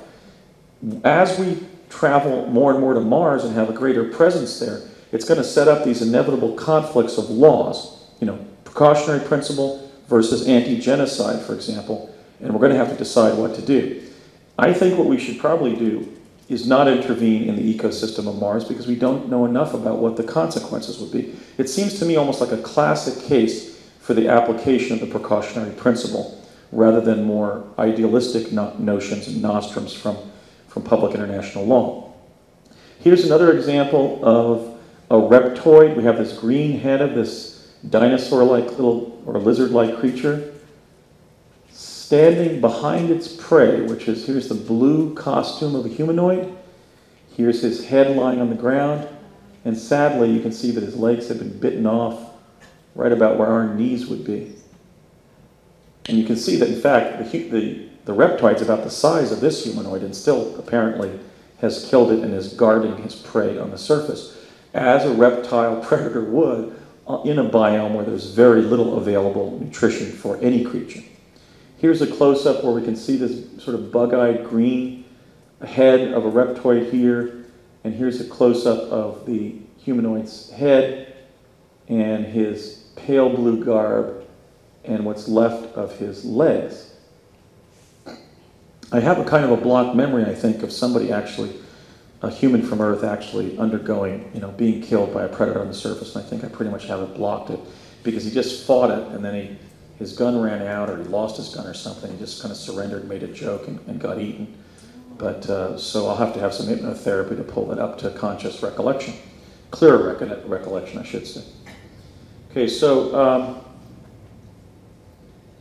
if human beings from Earth have died in visiting Mars, doesn't the rest of the human race have a right to know it? Wouldn't we be honoring the memory of those who sacrificed their lives visiting this other planet, the planet that every 2 years comes closest to our planet, by telling everybody else, hey, just as the Europeans said, well, there's not sea dragons on the edge of the Earth out there. There's this continent. There's this place called America that we're calling America. There are people living there on the other side of the ocean. But instead, our government, the very government that our Congress, the very space agency, for example, that our Congress ordered to tell us the truth about space and the near-Earth environment, is holding back the truth about life on Mars from the people of this planet. And I think that's wrong and needs to be corrected immediately. So here are some of my favorite findings. This is a sculpture that is down the home plate plateau in the center of the image. There's like a little sculpture garden. This one is not an actual bee. It's the statue of the bottom of a bee, and these diaphanous bee-like wings that stretch out are actually carved into the wall of the cliff. Many people have said, Andy, that's probably one of your hybrids, with here the head of a man looking back towards the back of the bee. But in fact, we've got a kind of a blurring here of the color contrast. The diaphanous wings are literally a sculpture effect that was abraded from the edge of the cliff, making it look like wings. To me, this is really high concept art. I'd like to see what a fine artist like Jean-Luc would say. But I mean, here we have a natural life form, a bee, a bumblebee, on its back. You can even see the stinger here. And its wings, and it's beating its wings. But it's a hybrid. It's got the gold head of a man. Brett said, hey, Andy, maybe this was you. Maybe, Andrew means man or manly. Here's the head of an android, a man, with the body of a bee. And not only does your last name start with B, but you told me that Basiago means beehivesman in Polish. Because Basha is the medieval Latin word for a beehive, one of those circular beehives. So in a sense, we get Ander B, we get Andy B. I don't think so. I don't think they know who I am. But we are going to start an awards program at Mars, and we're going to have this struck in gold. Instead of being called the Oscar, it's going to be called the Andy B. So it'll be a gold, it'll be a rendering of a bee in a kind of a painted glazed porcelain with the gold head of a man. Oh, and by the way, the man has antennae, Martian antennae, like Ray Walston in My Favorite Martian. So closer examination shows it's not just gold, but has little antennae. Now, the body and wings are sculpted, but maybe this is a cyborg. Maybe this is a 500-year-old Martian humanoid who's got his head locked into some kind of cybernetic system or whatever, a cryogenic system to survive. I don't know, but if it is artwork, which I think it is, I think it shows the high intelligence and creativity of the sculptor. One of the most dramatic findings, a finding that literally made one of our anomalists fall off his chair, was Ross Curley's epic finding of the face of a pharaoh on a slab of rock or metal that the rover Spirit was just driving by and took a picture. On this rock, there's a set of sort of like Martian graffiti or drawings. But what's really astonishing is that the drawing in the upper right where the edge here forms a kind of a pyramidal background in the way that the Sphinx sits in front of the Great Pyramid, is the face of a pharaoh, an Egyptian pharaoh. And we know that the high Egyptian civilization reached the other planets in the solar system during the reign of King Akhenaten, for whom Nefertiti was the royal consort. And of course, I should have included a picture of Nefertiti, but the classic bust of Nefertiti, found by the German archaeologist Ludwig Borchardt at Amarna, Egypt in 1912, shows the coloration of Mars. You know, the blood red, the drab green, the turquoise, the black, the white, etc. The rust red. Well, here we have not a female figure such as the bust of Nefertiti, but a male Egyptian leader with the classic conical headdress, the cobra ready to strike motif, which was called a wadjet, which was the protector of Lower Egypt, which became sort of the national icon under the reigns of the pharaohs in the way that the bald eagle represents the United States. So here's wadjet, the cobra ready to strike that they had above their pineal gland, you know, their third eye.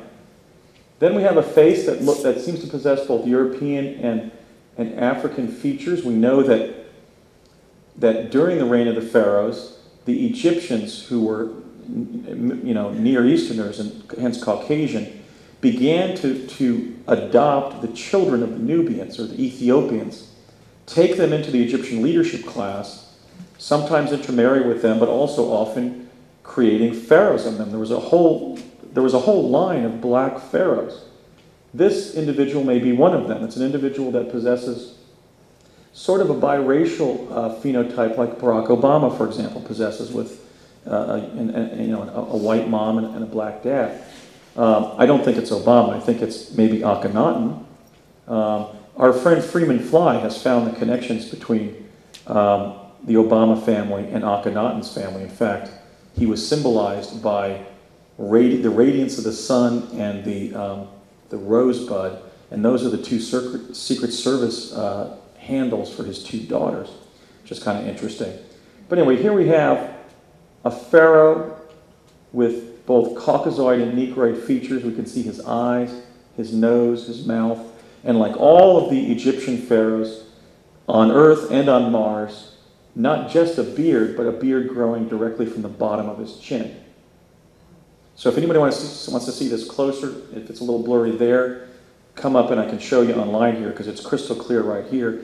And Ross, who's a retired individual living in Illinois, in McHenry, Illinois, he told me, Andy, you're not going to believe what I found, and I just literally fell off my chair. Andy, there's Yep. another picture of a pharaoh, the one before that, at Uh-huh. the very edge of the rock, if you go back. Yeah, At the very edge of the rock. right here? Left, no, go left, keep going, the other way, left. Left, keep going, keep going, keep going, keep going. Right there. Right there. Right, you see it? Just at the edge right there. There's his eye, you see a profile. There's the nose, the mouth, the chin. Yeah, see, these are the discoveries. I mean, we focus on one thing we found to the exclusion of, you know, spending another 10 hours, because this is like basically the funnest game you will ever play when you get into it, because here we're basically looking at either an intaglio, like a sculptured statue-like work of art, or maybe a stamp that was placed in a slab of metal. This may be degraded iron or something, right? Or, who knows, tin or silver or what have you. But this is literally the evidence of the high Egyptian civilization on Mars. Okay? And, you know, that's a game changer. End of story. We've now established the connection between ancient Egypt and ancient Mars. We're calling this the Rosetta Stone of Mars because it allows us to conclude that the high Egyptian civilization reached Mars because they put the iconography of their leadership class on Martian rocks. Here's a blow-up. Here's another creature that Ross found. And a lot of my favorite finds are Ross's, some of my own, but Ross has really had a streak of good luck, and because he spends a lot of time doing this, I've been a little bit more challenged, but I'm still doing research. But Ross has just discovered some incredible things. We're calling this the face of the speckled gremlin. It's a gremlin-like face that appeared right in front of the rover Spirit. It has a kind of an illuminated bodhisattva-like creature kneeling on its forehead. And in fact, its distinctively humanoid face is made up by a series of smaller humanoids stretching itself around another object. So we don't know, it's almost like a colony of little humanoids that make up a major humanoid that in turn has some artificial light device on its head. It's almost like he's praying, the one on the right. His hands are up and he has the two legs. Yeah. His hands behind the hand. Yeah, so when you look at this, and it's clear here on my screen, I've got other versions of it, you have this frog-like or toad-like face But the differentiation that creates that appearance is being made by little humanoids who are stretching around some kind of superstructure. And then there's the Bodhisattva figure on top. Well, I found similar things in other locations on Mars. There are colonies of sentient life forms that exist on Mars, like we would make if we made a barrel of sticky monkeys and then just compacted them and just rolled them out on the tabletop. In other words, smaller humanoid life forms occluding to create a super being. We don't have that on Earth, but it exists on Mars. I don't think that NASA JPL was creative enough to have faked that. Now that was Ross's discovery. I did further analysis on his image. I searched forward and back to do what we were talking about. Is it still there in that same location? And I found that it actually faded out. On my paper I said, going, gone. What we found is that animal became degraded into kind of like a scarecrow-like face. A kind of a thin old man kind of face with an eyes here and a nose and a kind of a bewildered kind of expression like, oh, I better morph into another state of being. And then it actually fades out altogether. So the speckled gremlin, as we called it, that Ross found, ended up presenting the first evidence of a trans-dimensional being morphing into non-existence on another planet. So it goes from a speckled gremlin face to this thinner, more sort of elderly human-looking sort of startled old man kind of face into literally nothing in the adjacent photographs, which is not a photo effect, but literally a time series of its movement from a physical to a paraphysical to an invisible state. So that was a breakthrough that I'm very happy that Mars accomplished. Now, of course, the glass tubes on Mars have been a major part of the Mars mystery. They were the focus of the last science piece that Miles O'Brien did for the CNN Science Desk after 17 distinguished years, a lot of it doing stories about the space program and the moon and Mars and so forth. In December of 2008, in January 2009, right after my paper was researched and written and published by Alfred at exopolitics.com, around January 4th of 2009, Miles did his last piece for CNN before CNN fired its entire science desk. He was walking through the home of a Mars anomalist somewhere in the United States, I think in Arizona, commenting on everything he was seeing in this person's images from Mars. And he ended with a statement about, I wonder what those glass tubes are. Is that volcanic glassine ejecta from the surface? Is that some kind of silicate deposit in a rift on Mars? And so I said, Ross, I think we better go in and see if in fact that's more of a hallway or an artificial structure that has been kind of oozed into creation by the indigenous civilization on Mars. And what Ross found is that looking out from the ribs of the glass tube were humanoids. Here you can see him looking out like somebody would look out a window. Here's his head, his eyes, mouth, his body, and his arms. It's sort of like people look out of a burning building, for example, the poor people who were trapped in the Twin Towers. People lean out of windows and look up or out.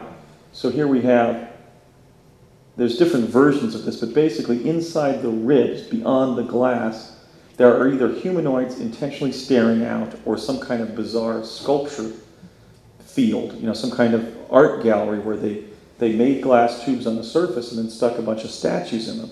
I don't think an advanced intelligent civilization would do that. What's the point? I think that these glass tubes that we see on the surface are more like the causeways that we make at airports, where you walk down a hallway and because the planes are arriving and taking off, you can look outside the windows and see the airport. A lot of these are on ridges that are high up above valleys, and they may be safe areas where humanoids can walk down this glassine hallway and look out at vista points on the surface of Mars. The area beneath this shot is very scenic. I can't include it here. But what I think these are, and actually you can see a human bleeding through there. What I think these is architecture. I think these they use some kind of glass blowing technique, or they're working with polymers or plastics or something to create a viewing area for humanoids that's safe from predation on the surface. Okay, now this last piece is actually my favorite find, not because it produces what is, in my view, the most exquisite animal or humanoid that we've found on the surface, but because this photograph of possible trees on Mars made the world press in January of 2010. For example, it was published in every British newspaper except The Independent. But all the tabloids and all the papers that are considered legitimate in England published it. It's like a sand dune-like area on a hillside where there was speculation as to whether or not these objects, which look sort of like cacti or bristlecone pines, were trees or not.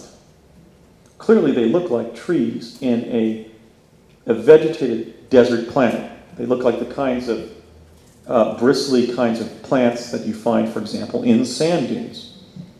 Published throughout the world, there was no discussion about the fact that many of the images in the different sand dune areas are actually rock carvings, but I won't even discuss that. What I did is I went to each of the stands of putative trees and blew them up and tried to find out what they were. They could be trees, they could be deciduous, cactus, some kind of bristlecone thing. They're basically these pipe cleaner-like objects sticking out of the sand. So I blew up every major stand. And what I found to my astonishment in one of the stands was a creature that we're calling the striding gremlin. You can see the protuberances on top of his head, his eyes, his tiny little mouth, his ET or sort of amphibian-like head. He's walking and looking to the left. We can actually see his gaze as his intelligent eyes and the intelligent posture of his mouth are open as he looks to his left as he moves this way across the image. Very thin body type, like many of the extraterrestrials that have been reported in the UFO contact literature. And in his hands, he's carrying a humanoid in his arms, right here. And the humanoid is actually wearing a white shirt and pants, and we can see the flesh tones of his legs and his shoes. Again, this could be lunch for the striding gremlin, or it could be an amusement park where humans on the surface are playing some ride called the striding gremlin. I mean, we don't know. But you can come up and look at it here if you can't see it here. Here's another blow-up of it. I widened it to show the articulation in the head a little bit more clearly. Who sees a sentient life form in this image? A little bit fewer people. I think the principle here, I certainly do, I think the principle here is it's a strange creature by our reckoning. So let me try to do the outline here. Here we have these protuberances on the top, and then we have a head that tapers into a very long neck. Here's the back of the head. His skin is mottled in complexion like the speckled gremlin that we just looked at. He's got white and green patches on his face and neck. Here's his right eye, his left eye, the area where his nose should be. A lot of ETs haven't had noses, have they? And then his mouth. And his head is kind of recessed into a kind of gently flowing neck. He doesn't really have a chin. And then he goes down into the stick-like body. And in his arms, right here, he's holding a small human form with feet or sneakers, you know, socks or shoes or sneakers or something on this humanoid's feet. One or two. I mean, because it looks like he's edging your mom. Could be two. I think it's more like when you carry a baby, so the baby's kind of sitting in your midsection, kind of like that. But I'm not sure. Is there a question there? Okay. Ken. My first glance at it, of course now I see what you described, but my first take on it, the whole form that's jutting above the horizontal plane or that crosses across the middle looks like a woman in a pantsuit carrying a bag of groceries. Right. Well, this is, you know, the principle of tolerance that we have to apply to independent judgments of what's in them. But let me just. I still see a humanoid though. I don't see an artificial. A natural form. Yeah. You don't see an optical illusion. Yeah, maybe. Okay, so it's interesting. basically you have a creature that is half head, and it has a gently tapering head like an extraterrestrial. Okay. And then right at about the shoulders here, we see the left leg and then the right leg here behind him. He's striding forward like this, holding something. And when we blew up what he was holding, it was a human form in the same way that somebody would sit in a seat in like one of those whirly-bird amusement park rides. In other words, like if you have a swinging basket-like device. And then here's the head of the humanoid, his shirt, his legs, and the white indicated where his feet should be. So if this is a Mars colonist, this could be anything.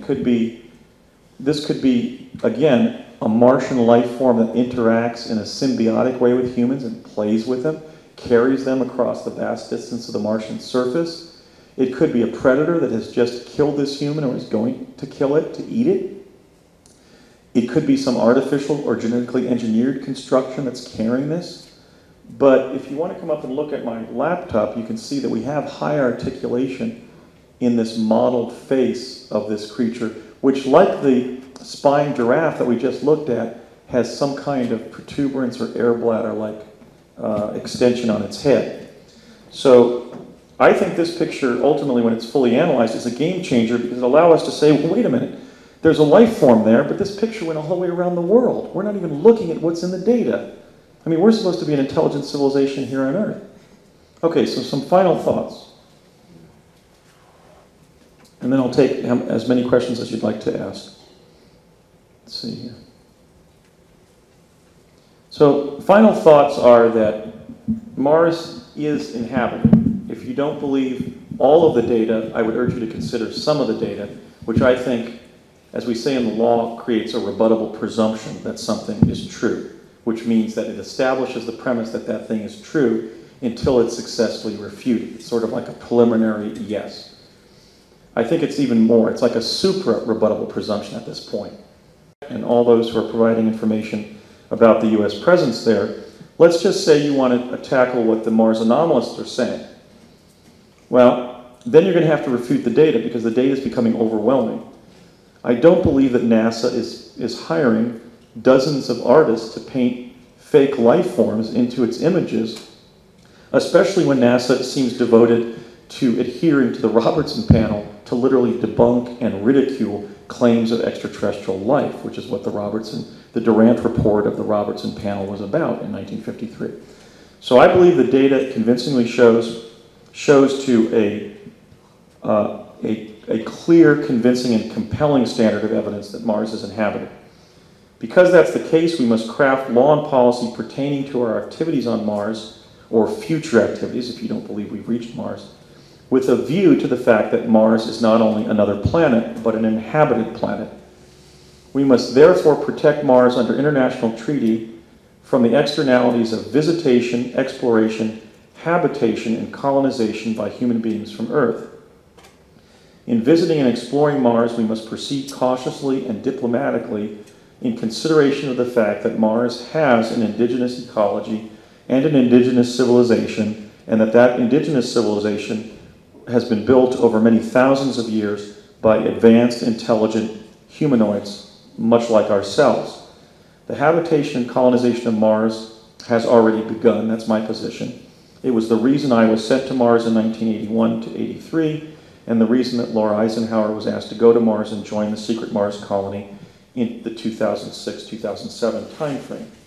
Why would the CIA or any U.S. agency over a 25-year time frame bamboozle the son of an engineer consulting the CIA and the great-granddaughter of an American president to believe that there was a U.S. presence on Mars? Why would that have been done? And why, for example, would they have selected Brett, somebody 5 years younger than me, to support my notions of being on Mars if it would have been much more credible to say that I was up there with a bunch of same-aged chrononauts, right? In other words, a lot of those sharply focused, highly articulated facts of our claims basically establish the truth of what we're saying, because the truth, as Mark Twain said, is stranger than fiction. So we're at an epochal time in human history where the fact that we have undertaken activities secretly on Mars has been hidden from the awareness of the human population on Earth, and therefore humanity at large has not given its consent to the range of human activities that are underway on Mars. Because Mars has an indigenous ecology and civilization, this development is fraught with peril for the human race on Earth. It has implications and complications of a profound political, historical, and philosophical nature that must be publicly debated if we are to interact with Mars in such a way that we pass the first major test of our cosmic citizenship, which is how we treat another planet as we encounter it.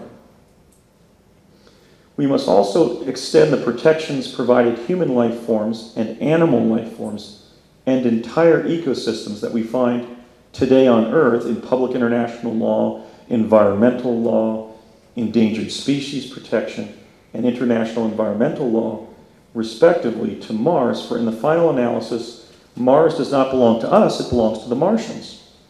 So what I'm saying is that if I'm elected president in 2016 or whenever, when I'm elected, I'm going to do the bold and independent thing. I'm going to tell the American people the truth. The truth is constantly being held back from us. We should be angry about this. We should take direct action regarding this. I'm going to tell the American people and the people of the world that Mars, the planet that every 2 years comes closest to Earth, indeed our celestial neighbor, is many things. It's clearly a repository of ancient artifacts of great historical value. In fact, precious artifacts that show the history of our solar system, even the catastrophic history of our solar system. And hence the great work that Richard C. Hoagland and George Haas and William Sanders and others have done over the last 30 years. It's also a planet inhabited with its own indigenous ecology and civilization, which is presently being demonstrated by the research, the anomaly researchers that I cited and others. And it also has a U.S. presence that was begun in the late 70s, as revealed by the whistleblowers that are now courageously coming forward. I'm going to tell the people the truth that Mars has a past, a present, and a future, and that if we're to do the right thing, the U.S. government must tell the truth about life on Mars and the American presence there so that every human being on Earth can participate in the future of Mars. Thank you.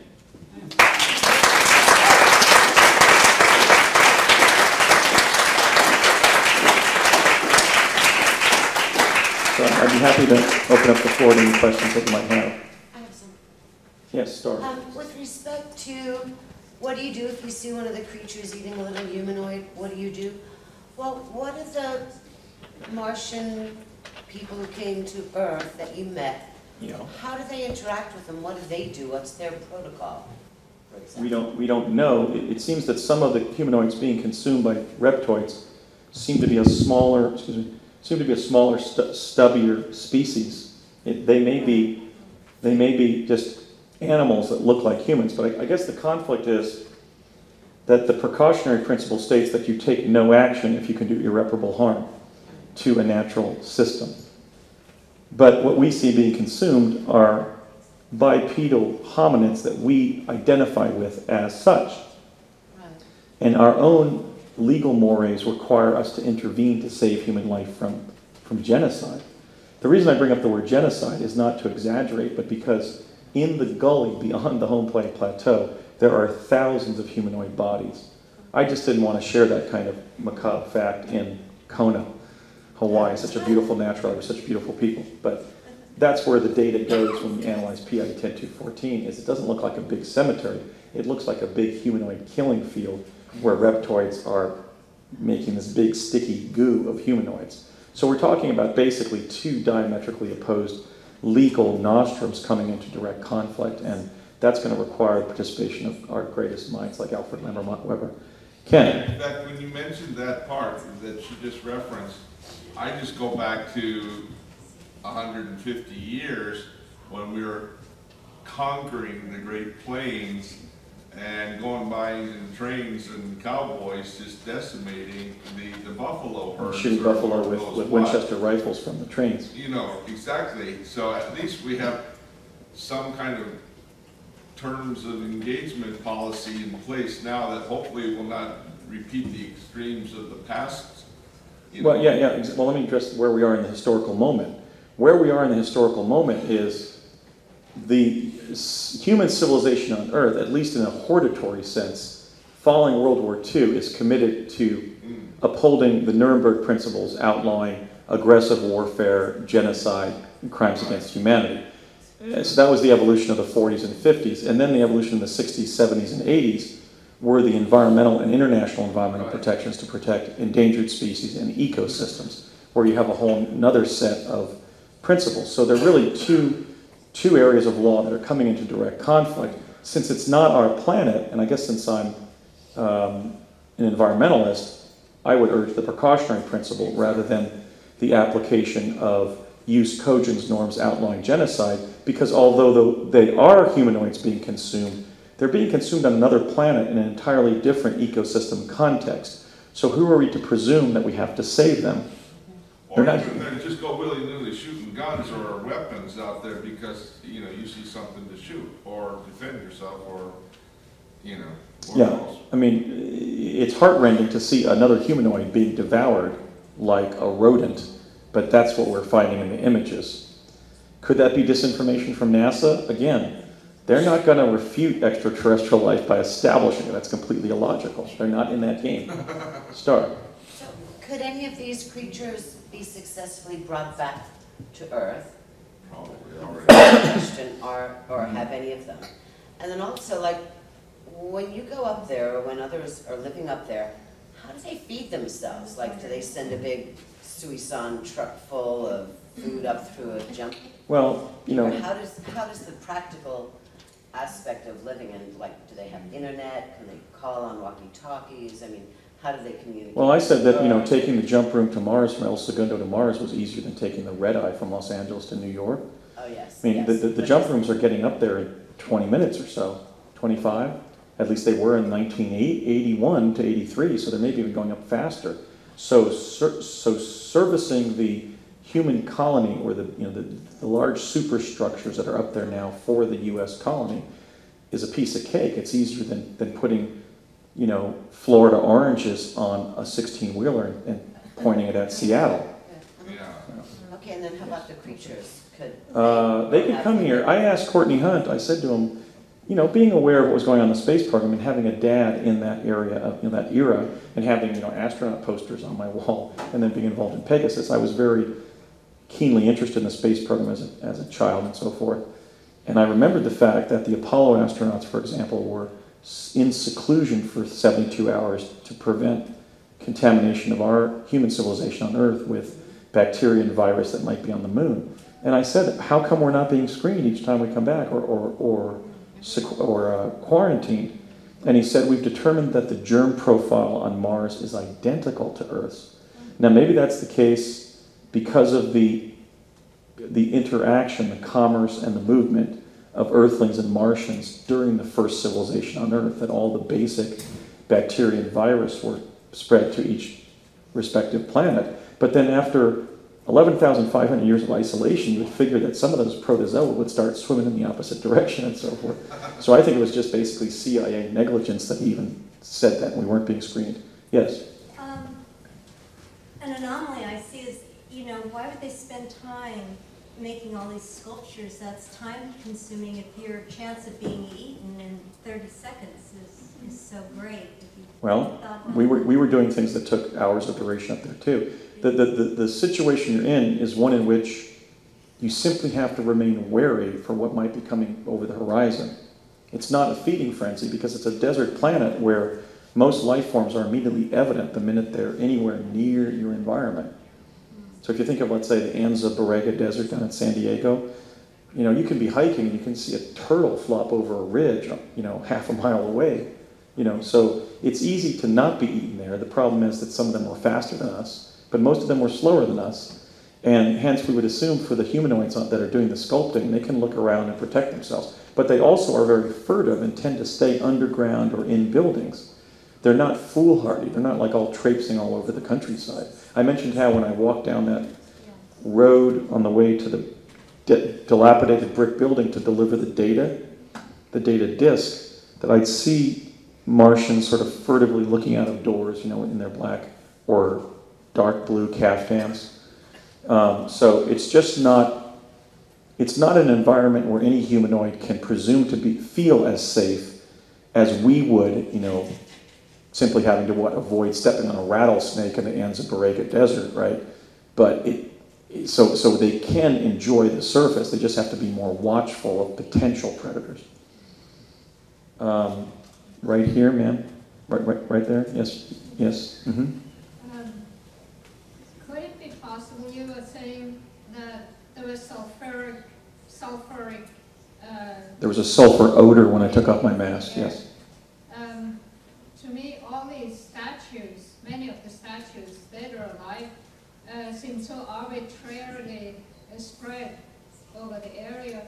Could some of them be remnants of a change in air or eruption, and as in Pompeii, some of them? Yes. Suddenly covered. I didn't show it here because I wanted to show life on Mars rather than death on Mars. But we do have details of fossilized or calcified human remains that are very similar to the human remnants at Pompeii following that volcanic eruption, where humans are covered by volcanic ash or the pyroclastic flow, and they become mummified, so to speak. And then when you have erosion, those natural mummies are sort of exfoliated from hillsides and that type of thing. We have literally several that look like modern human beings, the remains of modern human beings, but they seem quite ancient, literally strewn on a hillside after apparently being. There are a lot of dried mud flows and other evidence of the catastrophe of 9500 BC affected them as well. So there are many remnants of living humanoids that were killed during the catastrophe that are neither current life forms nor statues, but are in fact the sort of the fossilized natural remains of humanoids on the surface. Hold on, Ken, right here. Why do you think they stopped working with you after 83? And did they pay you at all during 81 through 83 to be a courier? These special access programs just work in peculiar ways. They don't share complete information with anybody. Hence my point about my dad, that he may have been told there were 2 future presidents in the classroom of 10, and it may have been 7, They don't share information. Even doing something as simple as having me have Courtney Hunt train me in the respiration device over at Cal State Northridge, and then going to Burbank to do the thing to watch, every 30 seconds. They're always compartmentalizing functions like that too. That's why they confuse logical people so much. They also have a habit of involving people in these special access programs and then just summarily kicking them out of the projects, just so that if the person's obsessed with it or troubled by it or being challenged by it for a couple of years, then they kick them out of it and they can get back in their ordinary life. And if they talk about what they were in, they can be urged, like my brother urged me to see a psychiatrist. They regularly terminate people and recycle them out of these special access programs so that no person does everything, sees everything, knows everything, or talks about everything.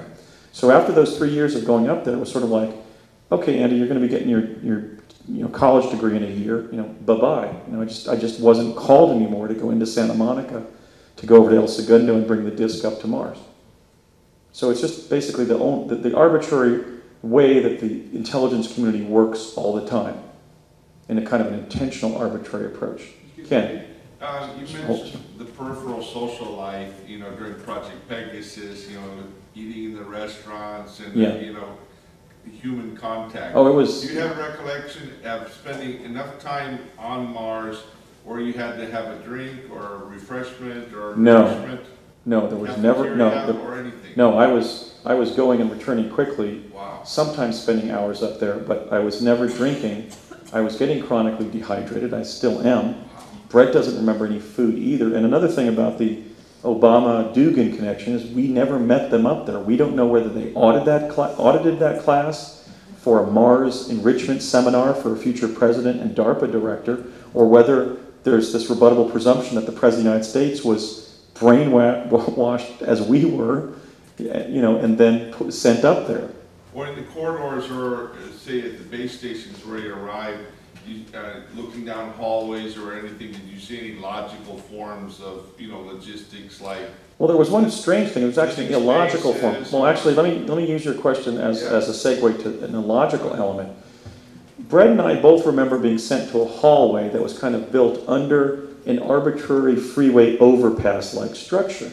And we were told, you'll come out of the jump room in the middle of the hallway and try to walk as far as you can in either direction, but make sure that you don't get eaten at the end, because there's sometimes predators will come out and stand there and see if they can run in and go grab a human and have lunch. Sounds like a Greek tragedy or something. And one did when I was there, but I ran back. But anyway, we were basically put under the keen psychological tension, the almost overwhelming tension, of being asked to arrive in this stupid superstructure and then go out to the end where we might be eaten. And even though we had a weapon, you're still thinking, I don't want to take on some little dinosaur-like creature in this thing that looks like, you know, the hallway in a junior high school bungalow. You know, this is a weird place to be. I don't want to be here. In other words, there were some very dehumanizing things that, and we figured that what they must have been doing is putting humans not just in their list of everybody they had sent up there, but literally creating the case for territorial sovereignty and acquisition of Mars by putting teleportees all over the planet, even if they had to create this structure like this in a place where there were a lot of predators. You mentioned that CIA guy or somebody that was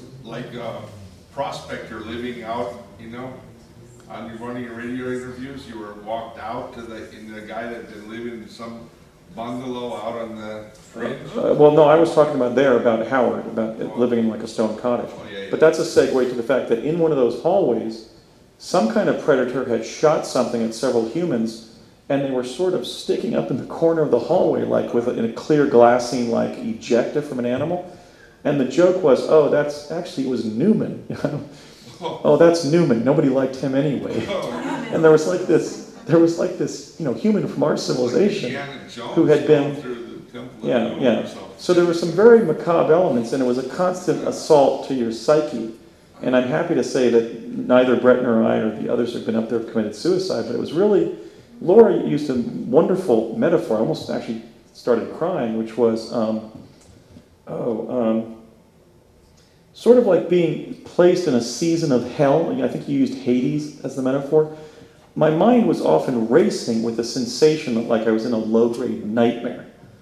You know, and maybe that's what the settlers found when they came and found in the New World just, you know, 99% acreage covered with trees, and thought, oh, we're going to have to hack our way and create a village in this dense forest. But that's what it was like. It was like we had been subjected, this urgent drive to put a human presence on Mars and conquer it had led to the constant dehumanizing tension and inner turmoil of a kind of a low-grade nightmare type of psychological state. And fortunately, I adjusted. And fortunately now the information is coming back so that we can share it with others. But it was an unfun place to be for the most part. I wouldn't wish it on somebody. Ma'am? Did you ever see any evidence of other ET civilization visits? Like any, you know, when you looked up, did you ever see any craft moving? Did you ever hear from the human colony about other ET civilization visits? Well, I was up there when colony was truly a colony, not a modern colony with beautiful functional buildings. The colonial presence there was cobbled together arbitrarily, even in some sort of defunct Martian villages that you might find, like when you go hiking in the hinterlands of Mongolia and you find some 10,000-year-old town and you kind of walk through the remnants of a city. It was more like that than a real modern hotel-like colony. But apropos of your question about evidence of ET life on the surface, we have the Martian human typology that is like the great ETs.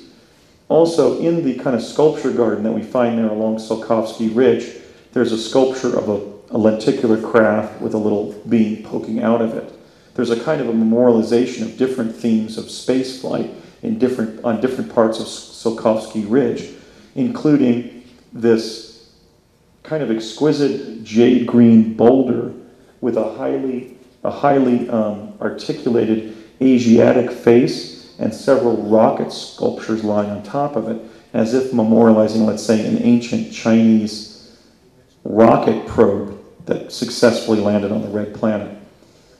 So I would say that the consciousness that informed the sculpture was aware of the phenomenon of visitation by extraterrestrials to our solar system. Right here? Two questions. Sure. Did you ever get to see into the future of Mars? And, never, okay. How many Martians, guessing, are living underground, I guess, and humans? Great question. Let me kind of pull apart the elements of this because I think it may still be unexplained or contradictory. When I published my paper, I received a telephone call from Virginia Olds of the CIA. And she kind of infiltrated my life in 2005 and 6. Laura knows the pattern, you know. And she was just overt CIA, but she was being extremely meddlesome in my life. And but after I published the paper in December of 2008, she said, you're spot on with all your conclusions. And regarding the humanoid population there, it numbers about 1 million. It does live primarily underground. And it consists of several typologies, one very much like us, and one very much like the gray ETs of the contact literature. We're also talking about the U.S. presence there, which David Wilcock now estimates at 550,000. So that would make sense that it would be around there by now because of the carrying capacity. But the Martian humanoid population is not believed to be very, very big. Of course, in one recent find, I saw the tracks of opportunity in the Meridiana planum of Mars, and out of the tracks, these 1 foot width tracks, pop several little humanoids about the size, presumably, of prairie dogs. So I think there are more than 2 typologies of humanoids, and some actually burrow in the dirt like prairie dogs do. So we can't, when we say humanoid, we really mean an animal with a cranium, bisymmetrical eyes, nostrils, mouth. Simian. Yeah, simian might be a better primate. Primate. Yeah, because, well, is a prairie dog's not a primate, but it shares a face, a torso, 4 appendages, and so forth. So some of this is definitional. But we found small creatures popping out of the dirt that look surprisingly human-looking. Star.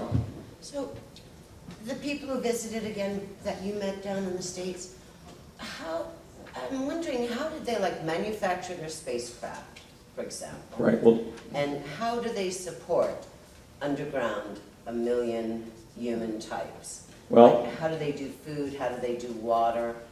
What I saw of them, practical part of it. what I saw of them was their close similarity to us, physically speaking, Right. their high intelligence, their advanced spacecraft, the fact that we know that they're the vestige of a high civilization that sought refuge underground in a solar system catastrophe that affected both Earth and Mars. And when I arrived via jump room the first time and the second time with Courtney, our jump room infrastructure had been kind of placed in an ancient cavern that apparently they had architected. So the answer is in exquisitely architected Tolkien-esque caverns underground. Now, there's corroboration of their advancement provided by the remote viewing team of Courtney Brown, in which he concluded they were 150 years ahead of us technically. That may be a bit of an overstatement. They were clearly ahead of us in the early 70s, because we didn't reach anything approaching supersonic with that type of craft until the Aurora in the 1980s and 90s. So I don't know. I mean, I can only talk about what I know.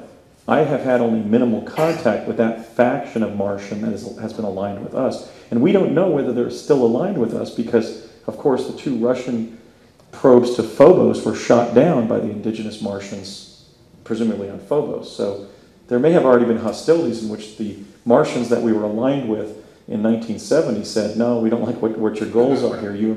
You Americans and you Russians, don't even come here anymore. Okay, so we have the additional element of Phobos 1 and 2 being shot down, presumably by the indigenous human civilization on Mars. And that would be, it's another major topic in exopolitics. Is there Jan. evidence to presume that the Martians did that, or that could the Americans have done that? We could have done it. An extraterrestrial civilization then on the surface could have done it. But again, applying Occam's razor, since there was no evidence of other forces being near the 2 Russian probes, presumably, and because they were photographed, I believe that the missiles were photographed before the Phobos television feed stopped, the likeliest explanation is that Phobos 1 and 2 were shot down by the Martians because the Martians were hostile to the notion of those two probes landing on Phobos. Now Hoagland and others are claiming that Phobos 1, or is it, well, Phobos is Phobos, I was confusing with the probes, that Phobos is an artificial satellite, and I just have no opinion on that because I haven't taken any interest on that. But we do have the notion of incipient conflict between two Russian Mars probes and apparently the indigenous Martian space program. And again, that's another reason why we want to normalize relations with the Martians, inform the human population on Earth that we have a presence there, and allow them to migrate here, because they're really our long-lost cousins, and there's really no reason for our two populations to be in conflict, and every reason for them to be in productive dealings, or harmonious relations. Yes, sir? With them not paying you back in your youth because they said you'd be a whistleblower, Yeah. did they bother paying you this when you serviced No. Mars? No. So it's all, was it, they made it clear it would be volunteer service, or they promised you money and they just... They kind of, I mean, they use brainwashing, but they also select individuals who, they're not really super patriots, they pick the super responsible. As Courtney Hunt once described it, we pick people who, if they're expected to do a job, and let's say they may think they're on camera doing it, or anything, they not only do what's right, but they try to maintain the appearance of propriety. They're the kind of people who go back and change the evidence of something to show that they didn't do something wrong, even when they didn't. So they tend to select super responsible personalities. I bet if you did a personality profile of Barack Obama, Regina Dugan, myself, and Brett Stillings, you would find that, you know, we were the kid who walked 2 miles to deliver the overdue library book. Right here. Did you see water and how water was or wasn't integrated in the environment? I saw minimal vegetation, so presumably there was water in those locations. I didn't see any standing bodies of water on the surface, but we did find the lake beneath Husband Hill in PIA 10214. Yeah, and in fact, in PIA 11049, we have that viaduct with apparently water falling into kind of a catch basin, which means that the intelligence, some intelligent humanoids, whether it's us or the indigenous Martians, are actually using that as a viaduct from an aquifer and depositing in something like a public bath. Laura? What was the, I mean, you said blue sky. What about clouds? What about weather, temperature? I saw no clouds, presumably because of the relative lack of moisture on the surface. But Mars has a beautiful baby blue sky, like you find. Like wind and temperature? The temperature I encounter most of the time was very much like this temperature right now, basically like you're 70, 75, much drier than this, but more like Arizona at 75 degrees, kind of weather where you only begin perspiring if you exert yourself, not just put your clothes on in the morning. And in terms of the blue sky, I stated it from the very beginning of my interviews, and I'd like to actually dedicate this talk to Paul Goodwin at Mars Uncensored, who's a researcher in Britain, because Paul really stood by, he basically followed my claims, and then he's begun the process of validating them with the data, and he and I have now both published images of the blue sky on Mars.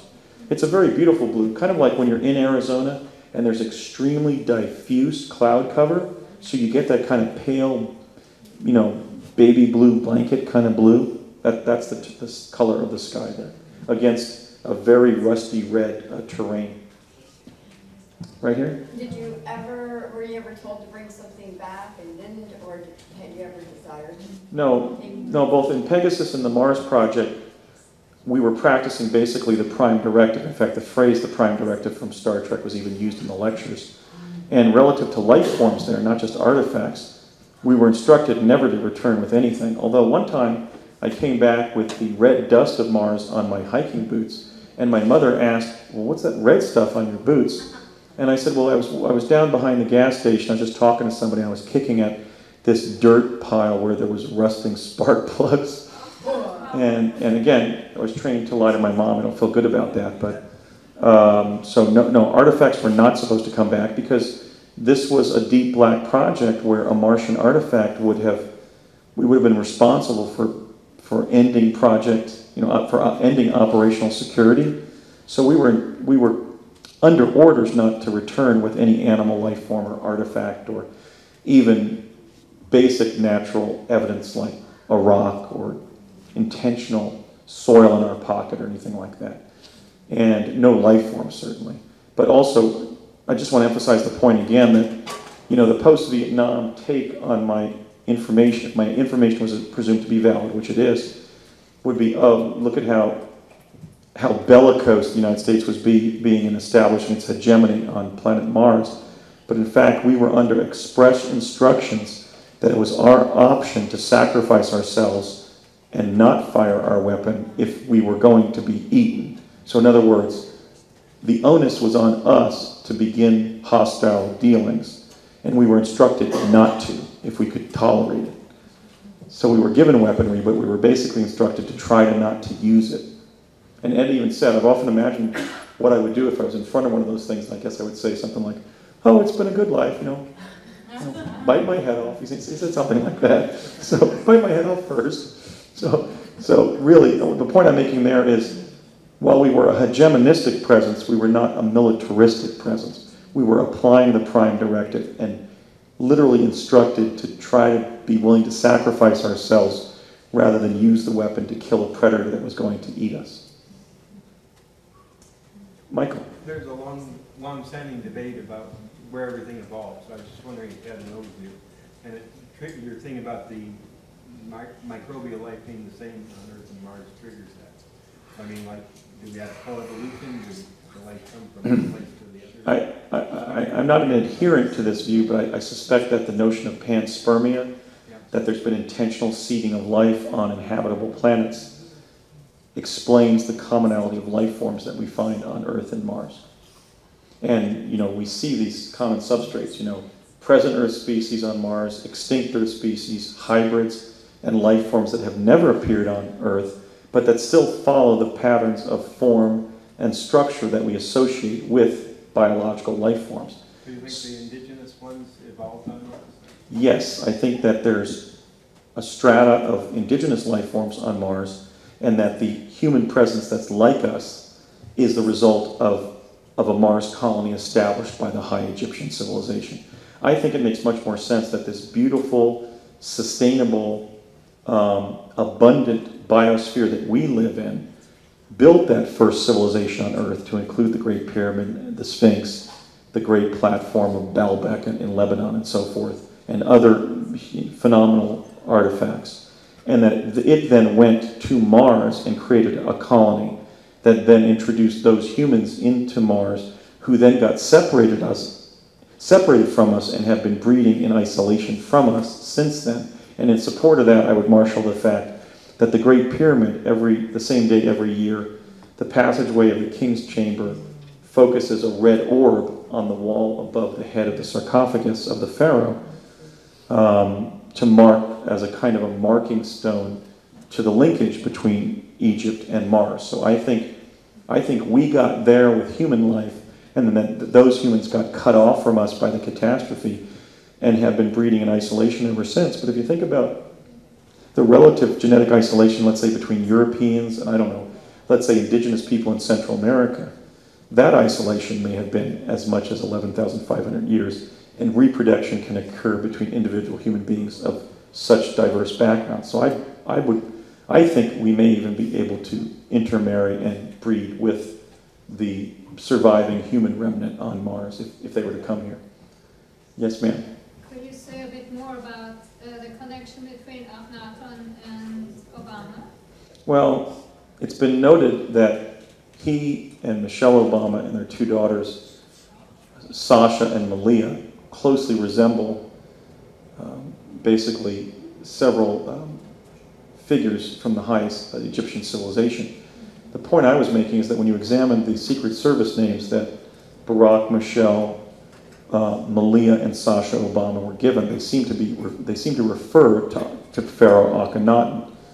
Barack Obama's Secret Service handle was renegade, and Akhenaten was a renegade in Egyptian history because he broke away from pantheism and was the first pharaoh to embrace monotheism. Michelle Obama apparently was assigned the name Renaissance, and the reign of Akhenaten and Nefertiti worked a renaissance of the high Egyptian civilization. We know probably that Akhenaten was sort of the John F. Kennedy of the Egyptian space era and got the high Egyptian civilization out into the solar system.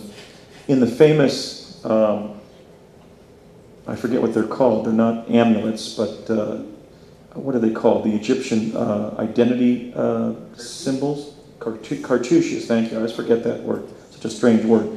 In the cartouche for Akhenaten, there's two symbols that are prominent, the radiance of the sun and the rosebud, and that's what Malia and Sasha's Secret Service names are radiance and rosebud. But of course, you know, Malia's radiantly pretty and, you know, Sasha's a little rosebud, so that may have just been accidental, but it seems quite coincidental to me. I don't know. Because that connection came to me in meditation during the Obama election. It's the first time I hear that actually might be a connection. Well, we'd like to credit our friend Freeman Fly, who has identified some of these connections and introduced them to us to them in April in Philadelphia.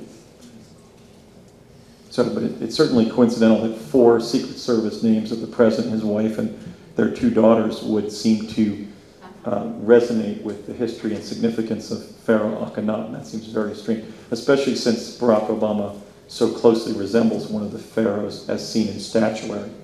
Yeah, I was going to say they showed all the whole family resembles the whole pharaoh's family. Why? Well, Freeman is speculating as to whether or not they're clones that were taken from mummies and created. Certainly the Barry Soetoro that I interacted with in 1980 and the Barack Obama, as he was calling himself by 1982, was quite a normal chap. I mean, he was a very likable and admirable guy. I didn't find anything strange about him at all. And of course, we know that he was born of a mother that descends from the British oligarchy. That is, his mother, Stanley Ann Dunham. The Dunham family is part of the British landed gentry, and that is the pharaohic bloodline. So he may have just possessed a similar phenotype or appearance to one of the pharaohs because he was born of a British, or originally British bloodline on his matrilineal DNA side, with an admixture of African blood in the nature of the black pharaohs. It just could be, just an outcome from the genetic lottery that we all play at birth. But also, there's only something like 10,000 phenotypes, so he just may have the black pharaoh one. And if that's the case, I think that speaks well of the American people in electing him. But I don't want to sound too elitist there, but I mean, he doesn't have to be cloned from a mummy to look like one of the black pharaohs because he's a biracial ancestry, and it's British and African ancestry, which is right there, with the pharaohic bloodlines on 2 sides, potentially. I had part 2 of the question. When you proposed that we might invite the indigenous Martian race here, would that include all the Greys and the hybrid Greys? Well, those are questions we'd have to ask in terms of the suitability of all the humanoid life forms. What I mean is apparently our relatives there who are clamoring to be reunited with Earth, they're basically the vestigial civilization, or the vestigial population of a group of us who were trapped up there 11,500 years ago. They're the descendants of those colonists. And so I think they would have actually a right under abiding nostrums of public international law, a right of return to their home planet. I think that would be an emanation from existing immigration law and policy, in the way that Israel upholds the right of return for Jews and that type of thing. They are us, and so I don't know of any law of exclusion except maybe public safety in terms of a viral contamination type scenario a la the moon that would allow us not to let them return just because they've been part of the human population that's been evolving and breeding within isolation up there for 11,500 years. And they weren't that different than from modern humans. They just looked a little bit more rugged, a little bit more genetically isolated from the perspective of a 8-year-old, I was at that time. But I would certainly support them being integrated back in our society, and it appears that they may already have been.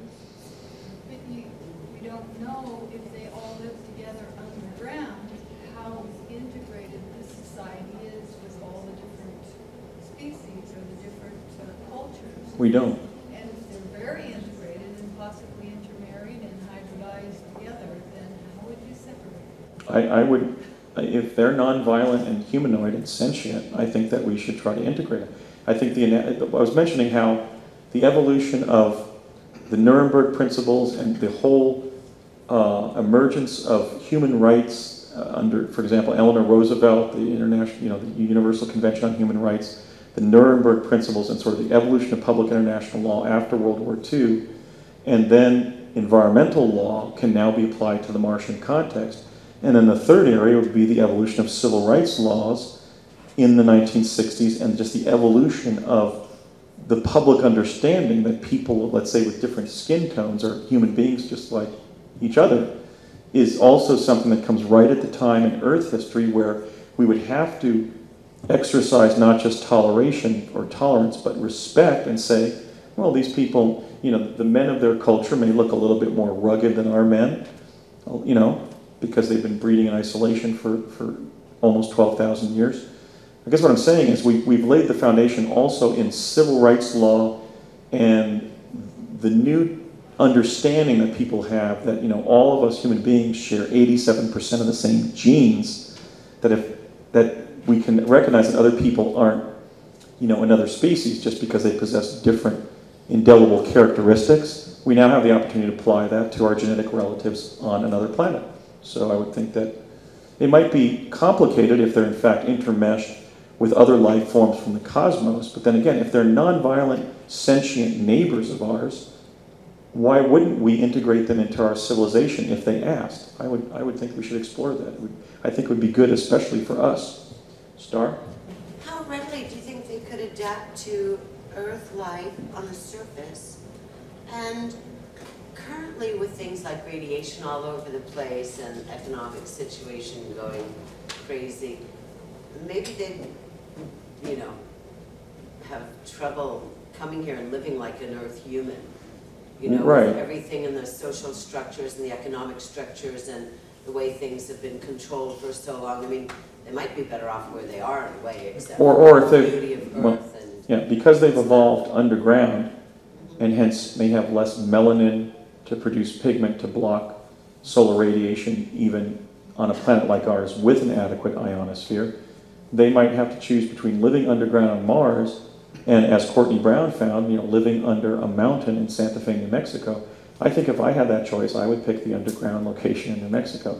In other words, there's not a need to integrate them into every aspect of civilization and the environment as we live it.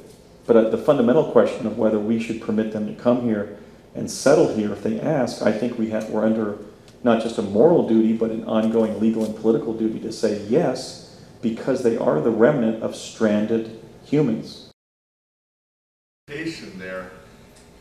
So presumably with the disclosure and exopolitics, post 2015, opening us up to the prospect of now, Mars is the reality, thus civilizations beyond Mars are also the reality, and if they are essentially humanoid too and civilized, by that extension, we're opening up a whole new panorama of, relations. Well, and apropos of that, and hospitality, so to speak, or diplomacy, or, Apropos of that is a dimension of PIA 10214 that I didn't mention,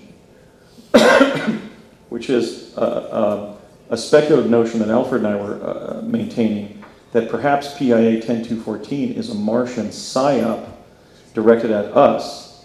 In other words, we land there and they stick all these examples of their creatures, their humanoids and their artwork in their Yosemite or their Westminster Abbey or whatever. And I had a discussion with Bill Ryan at Project Camelot about that, and he said, Andy, if they dropped a probe on this planet, you couldn't expect that they would land in Times Square or the Mall in Washington. How is it that PIA 10214 did so? I think it's a suspect photograph. In other words, Bill's point was, how is it that this particular image is chock full of life? Maybe that was a Martian psyop, that at one point they would pick a particular day when the rover Spirit was photographing and just swarm the place with life forms. And that may explain why, for example, some of the animals are marching towards the camera. And if that's the case, they may be literally saying, hey, we're here, and this is what you're going to have to cope with as you interact with our planet. Yeah, so it may not be PIA 10214 may not be a NASA psyop, it may just be a Martian op. So, well, anyway, Bill makes a good point. If we can welcome Martians in, then we could welcome Mexicans, Pleiadians, or whatever, as long as everybody's civilized. Well, my point about the evolution, of human rights law, environmental, and those in their civil rights, is also in immigration now. Immigration has become a global phenomenon where people of diverse backgrounds are integrating in all of the countries of the world, and then the natural extension of that would be to integrate sentient humanoids from other planets in our population, as long as they can be screened for things like epidemic diseases that we don't want introduced on Earth. Oh, I don't want to end on the phrase epidemic diseases. Come on. Anybody else? Yes? How about the oxygen? As you said, you used certain masks for oxygen. How did the other people live? I used a mask as a precautionary measure during the first trip up there by myself in July of '81, and I was urged to take it off there, and I could breathe. So that was the only time I took a mask up there. The other people in our program were regularly not using masks, and in fact, the female in that first group of 3 who greeted me after my first journey up there, and then Courtney Hunt Courtney Hunt was a chain smoker, like 3-4 pack a day. So chain smokers were able to breathe up there despite the fact that the oxygen is only 10%. So, and then I also observed how at Curtis Wright in 1970, the 2 larger males seemed to be pretty barrel-chested, as if they had evolved, in their lineage, they had evolved large lungs to gather up more oxygen. But it's 10% by volume, and it wasn't that hard to breathe at all. It was really no stuffier than a room that needs to have the door opened, the window opened. Yeah. What about when you were running from those creatures? Did you kind of get into cardio? Well, yes. I got cardio challenged as we were scampering down the staircase, in the sense that my heart was beating out of my chest from fear and immediate exertion in an atmosphere, 10% oxygen by volume. But where I really felt the 10% air making a difference was when I was walking with Courtney, my thigh muscles began screaming with pain, and my calves. And I said, God, I got this huge, I never have cramps. I've never had a cramp swimming or doing anything on Earth under normal conditions. And I said, my leg muscles are absolutely cramping up. They feel like they're being crushed. And he said, yes, we'll just deal with it because it's from hypoxia, from the lower oxygen. So in exerting myself less than I would on Earth against gravity, it still resulted in a fatiguing of the leg muscles that was literally sharply painful. So that hypoxia is an issue when you exert yourself up there. And that's why we weren't like running around looking around every 30 seconds. We were just sort of doing, kind of like what Secret Service people do. Like we'd be talking to somebody doing, oh yeah,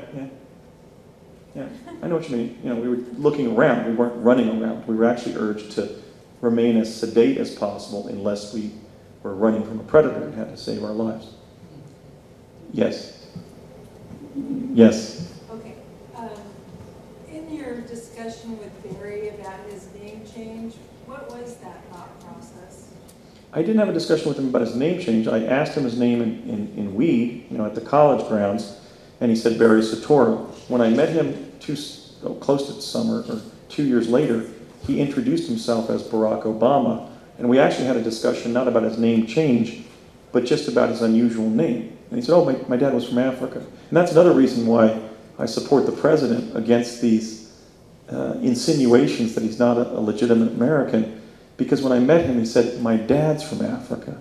He didn't say, I was born in Africa, like somebody would. But he remembered you from the thing 2 years back. No, he may have, but I didn't remember him, because I'm dealing with somebody who's 2 years older, taller, thinner, with a different name. You know? Yeah.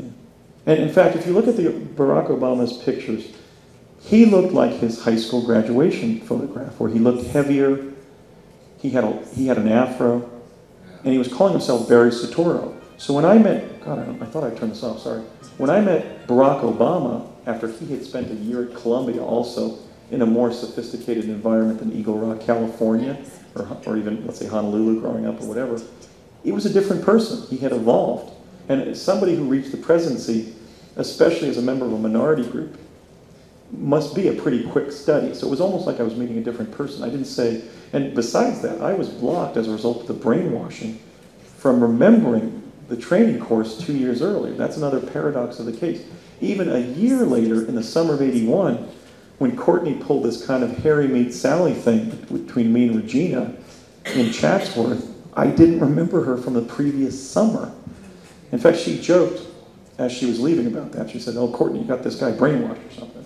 It was just, I didn't recognize either of them. Now, they may have recognized me. One theory that Brett and I have is that they were part of like a Team A that wasn't brainwashed, and they were circling back to see who, among those who had been brainwashed who were going up, but Team A didn't go up and wasn't brainwashed. That would be very CIA-ish if that was the case. Jan. I have a question, and for all of you three, maybe it's more for Laura, and it has to do with as they were, wanting to invite you and entice you and the boys to go to Mars. Did they speak culturally about what was set up, what you would find? Was it set up as a democracy? Was it set up kind of like as a mini America, like someplace in Chatsworth or Venice Beach, or was it going to be set up because this whole aviary thing sounds pretty creepy and everything? What was it? How would you actually be enticed to go up there, and how would it be laid out so that you guys could function? Right. It was more about protection and survival and things. The target date 2012, and transporting stuff through what they called arcs. There's arcs, but there's also, as far as what was going on there, I didn't get a lot of info about that. I only could overhear conversations. It was like he'd be on the phone, just kind of strategizing everything, and particularly about terraforming. And it was, a lot about it was in preparation, but not so much about what was already there. It was just preparation and creating upgrades and doing things to make it more hospitable and more advanced. So, but the lure and the enticement part was more about, I'm doing this to protect you, or I'm trying to protect you, or, and that, we really had, we had to go because of the looking glass technologies. We're not able to detect anything past 2012. And there was some level of communication, though, that certain events would happen that would cause us to need to go, even though there was no direct proof or direct information. And that's why I made the choice that I did, because it just, what I felt really drawn to doing here on Earth was going to fill in that blank of what they couldn't tell me. And there's so much not being told to me that, and so much that creeped me out, that the enticement turned pretty sour pretty quick. And the prophetic dreams that I was having as well. So it was more the panic of survival that was used as enticement, more than, telling me what I was going to expect and how great life would be, and that, not great, I don't think, but like a preparation as far as, it'll be fine for you and your boys, it'll be comfortable. It was not a polite thing, it was manipulated. I wasn't even supposed to know about the characters in the aviary, really. Until I was going to be given a handler and really a part of it. The rest of it was kept secret to me until I was kind of caught in the net. And then if they had caught me, then I probably would have found out all that. And so I wanted to get a little bit closer to get more information, but not at the risk of getting ensnarled. So there had to be a stopping point, and all I could do was listen to conversations and investigate the names. And I think if I might follow up on Laura's comments, I think it's interesting. And I can't tell you how much, what a gift Laura is as a friend and colleague. For me personally, specifically in the sense that she's corroborated the very psychology that was used to manipulate me. in a very direct way. For example, the use of this, like, catastrophism. You know, if you take a highly ethical human being and you say, you have to serve, you have to make this major change in your life. You know, you're going to UCLA and you're going to have to start going to El Segundo and jump rooming to Mars as an errand. Or you know, 25 years later, you're going to have to go up as a mom with your 2 kids and stay there. They were clearly targeting highly ethical people with notions of catastrophism. You know, the ark, that would be Noah saving life forms during the deluge. That's a kind of a catastrophic scenario. 2012 as a catastrophic trigger year date, and so forth. Because look what Hunt said when I said, no, you know, some people might want to be astronauts, but I want to pretty much just become, you know, a maverick journalist or whatever. You know, I was writing for the Bruin and starting to freelance around that time for the first time in my life, you know, just as a writer. And I said, no, I don't really want to get involved with Mars. I mean, it's never really been my bailiwick, you know. And I finally said to him, well, what, you know, why do I have to go? Why are you being so urgent about this? And he said, because the survival of life on Earth depends on it. And that's the same catastrophe script that Laura was given, or prompting.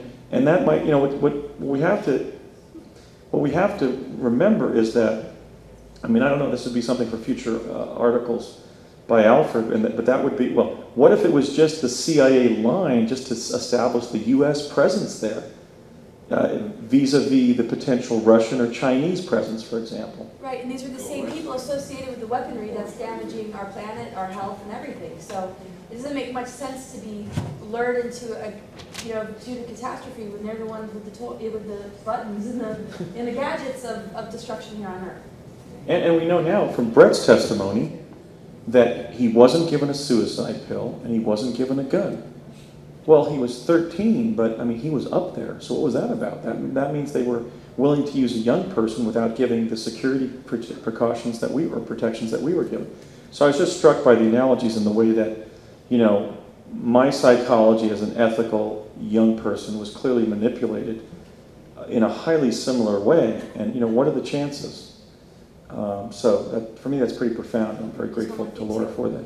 And what we were talking about too with the fact that they have the capability of creating these type of disasters. To me, it was about them protecting me from the disasters that they were going to create, and then come back and create some kind of new world order. And I just refused to be like used in that way, obviously. But I felt like these characters were very much affiliated with the catastrophes and the disasters because they had those kind of technologies.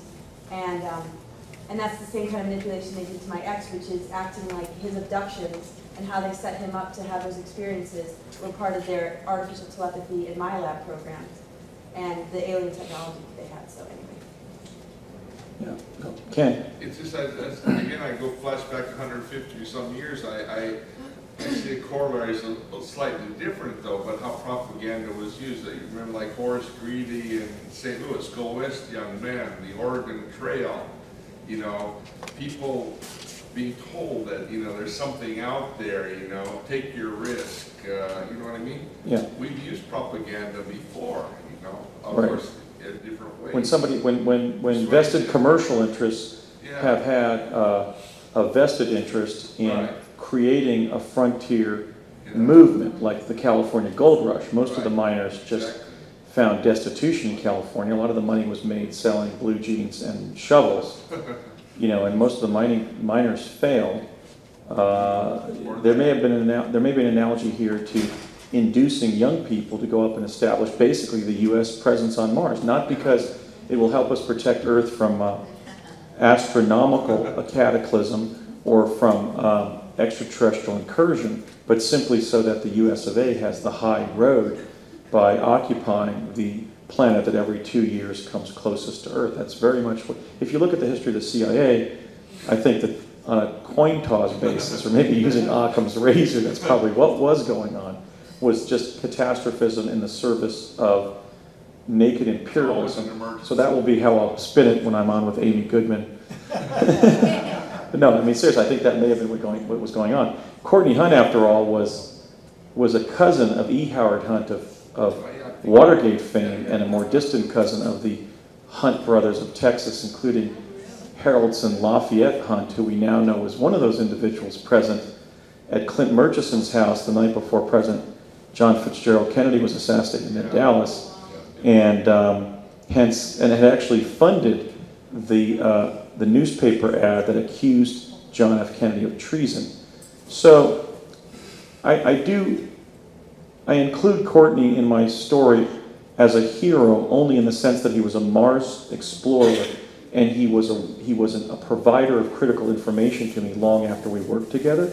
He was an information hero in that sense, but he really was part of that corrupt apparatus that the CIA is. I think my father was more of a pure patriot type. You know, he was from rural Pennsylvania. He had been in the war. He had seen the need for a defense establishment in the U.S. that could prevent war. So I think he was more of an idealist than your average CIA operative of that era. But it could have just been blind, naked deception by the CIA simply to assert U.S. hegemony over Mars in competition with other nations. So, start? Why would it be the CIA that would have hegemony over that? Like, why is it their job? Capitalism's invisible army, Oh. as Buckminster Fuller called the CIA. No, the CIA takes its orders, what, from the Council on Foreign Relations. So it would have been the marching orders of the Rockefeller faction. But I would defer to Professor Weber. Speaking of CFR. Laura. Did they ever do any time travel, like going into the past of Mars or the future of Mars? I was not privy to that, and I think it would have been because of the segregation of the two sets of information in the projects.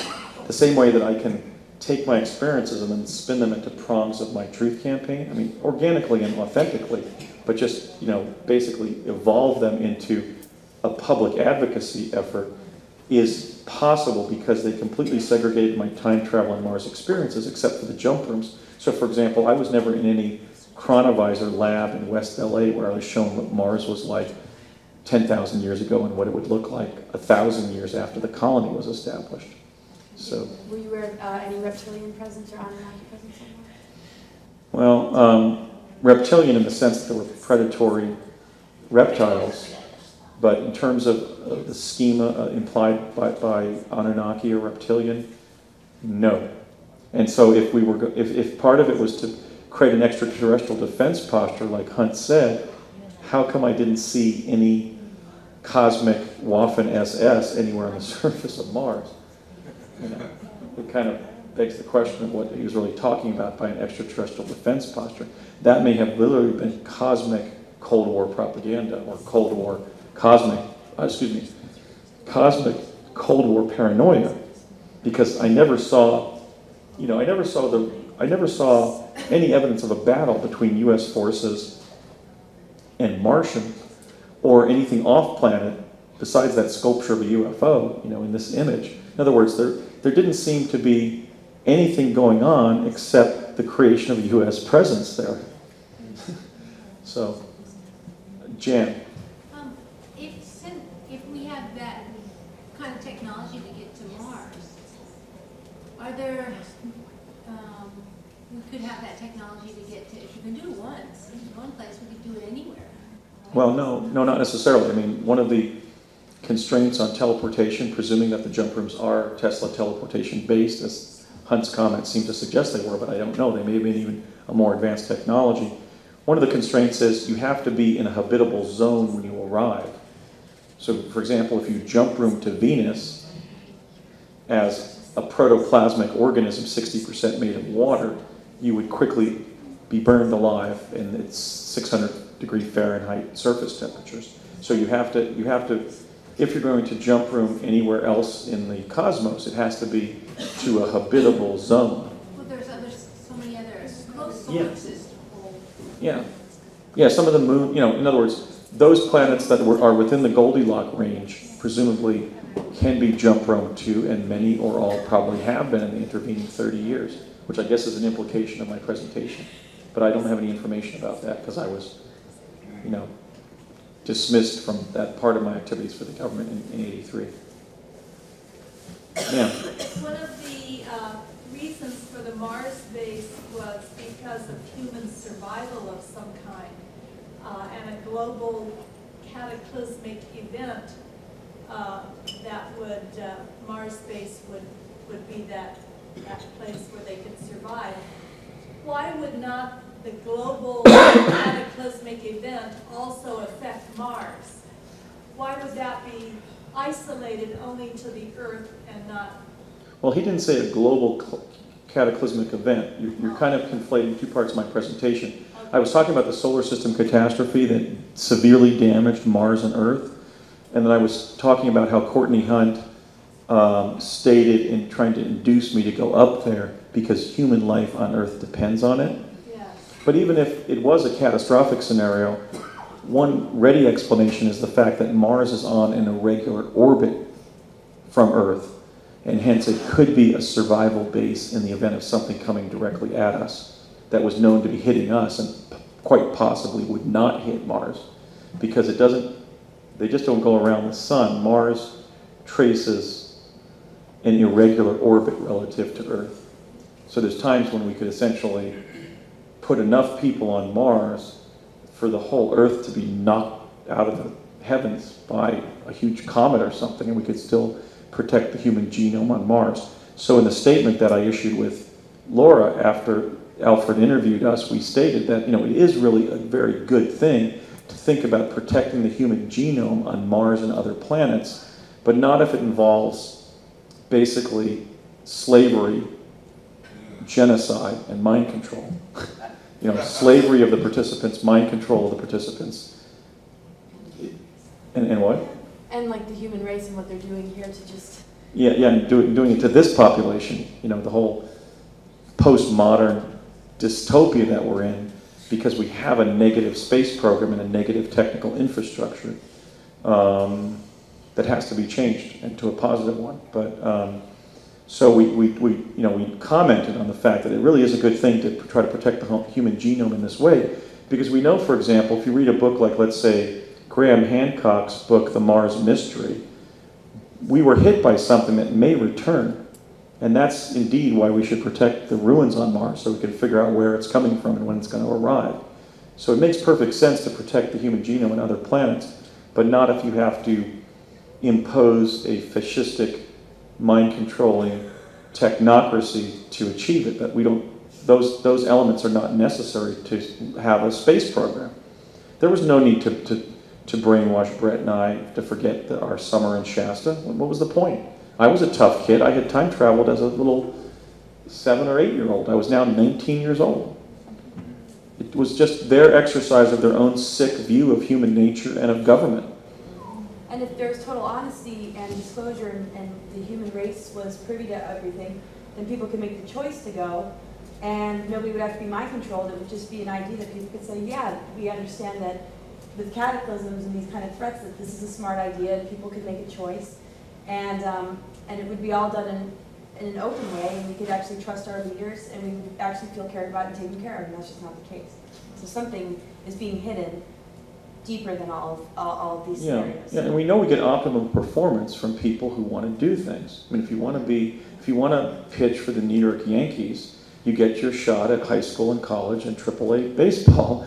You don't find somebody who wants to be an archaeologist and say, well, you're going to be a pitcher for the New York Yankees if we have to mind control you to achieve it. I mean, that makes absolutely no sense. Jan? So they've had this time travel technology for 40 years, right? And More than 40 years. More than 40 years, and they've got this jump room to Mars. For at least 34 years.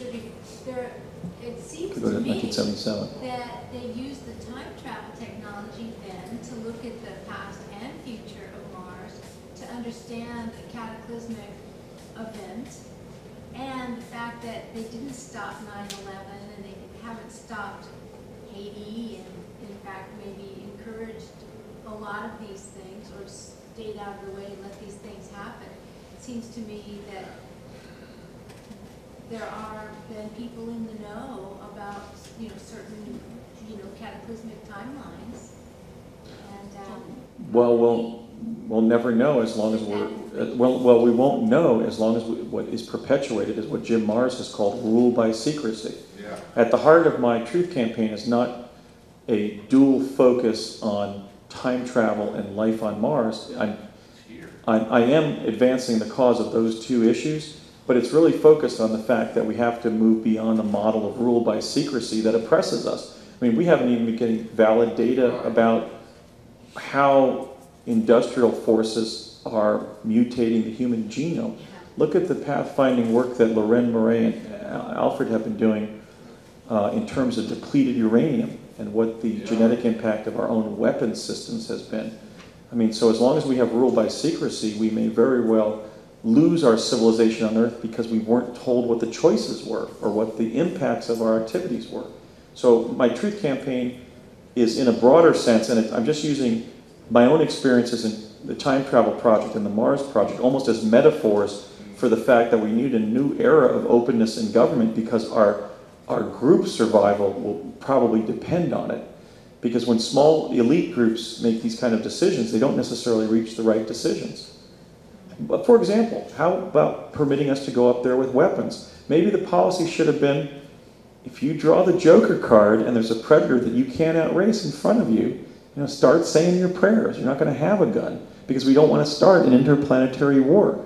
That seems to be a more exopolitically sufficient approach that I would have advised if I had been an Undersecretary of Defense asked to, comment on that white paper about what we were going to furnish, the Mars teleportees. I mean, think of the implications of that. They gave me a weapon at 19 where I could go and potentially turn a Martian life form into a pile of ashes. Brett at 13. Yeah. Or Brett. Well, no, Brett wasn't furnished a gun. Oh, I see. But I'm saying that they did furnish some of the Mars visitors with guns, and that could have prompted an interplanetary war. Yes, sir. Are you sure that the gun even worked? Did it ever fired to see if it worked? Well, I didn't fire mine, but the one they showed me in La Cañada worked extremely effectively. I was wondering if all the people who went to Mars, who were given weapons, it was a dud. That may explain why I got one and Brett didn't. Maybe they were just bolstering my courage, I don't know. But I think it worked because, I mean, that animal, whatever it was, a cow or I think it was a goat, it was just reduced to a stack of ashes. It wasn't even charcoal. It just could have, it was just a pile of diaphanous black ash. Star. I guess the good news is, should you be the candidate for president in 2016, that will mean that we have come out into the open, that these things will be brought out to the public, because it would be part of your history, your public record. We know where you were born, there's never going to be any birthers around or anything like that. I think that the solution to the paradox that now that I've brokered myself into the position where I've revealed that I was told that I win at some point, the presidency, and that I can either lie about it and violate the tenets of my truth campaign, or if I talk about it and be truthful, I can harm my campaign by making it sound like a fait accompli. I think I evolved the solution to that tonight where I said not if I'm president, but when I'm president, and then turn that into a joke. And not just a joke, but also say basically say, I know I'm going to win, but the difference is the last ones who knew they were going to win didn't tell you. Right? In other words, use a double truth approach. Yeah, I'm going to win, and it's not because I'm descended from whoever David Icke says, Charles I or something, or William of Orange.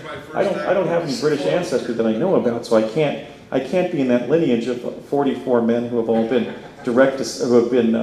Charlemagne descendants and descendants of Charles I and William of Orange or whatever it is. And I'm certainly not a Freemason. So I'm just saying that my approach is going to be, yes, I win, but none of them told you, which is the situation. And that may garner enough laughter to win in such a country. Well, you'll have my vote and our vote. This is the civilization that brought us South Park and it's The Simpsons. That's the next line, right? Hugh, by the way, did you have a question? For the Andy character in South Park to come along in another year or two. No, I thought that Charlie Sheen's thing for a while there was possibly shading some of my own shtick because he said I'm a rock star on Mars or something. And he started talking about his truth campaign. I thought, oh my God, he's watching my YouTubes or something before losing his mind. Or Denny Crane on Mars. Yeah. So I'm just going to have to tell the truth and see if people get it. But I think it's going to be something that at least George F. Will is going to get stuck on for a while, or Patrick Buchanan. Oh, boy, yeah, that'll be good. That'll be really good. You know, in the George Stephanopoulos interview, I don't let slip that I'm a Muslim. I let slip that I'm a time traveler. Oh, I see you also. Yeah. So just play it by ear. And it could be much, much later. I might run and make a fool out of myself in 2016, and then everything will be proved over 30 years, and I'll be called into commission, you know, as the Ronald Reagan of the time-space age or something at 70. I don't have the time, you know. So I could be the Harold Stassen of time travel on Mars for the next 36 years or something. So that's a good line to end on, I guess, right? The Harold Stassen of time travel.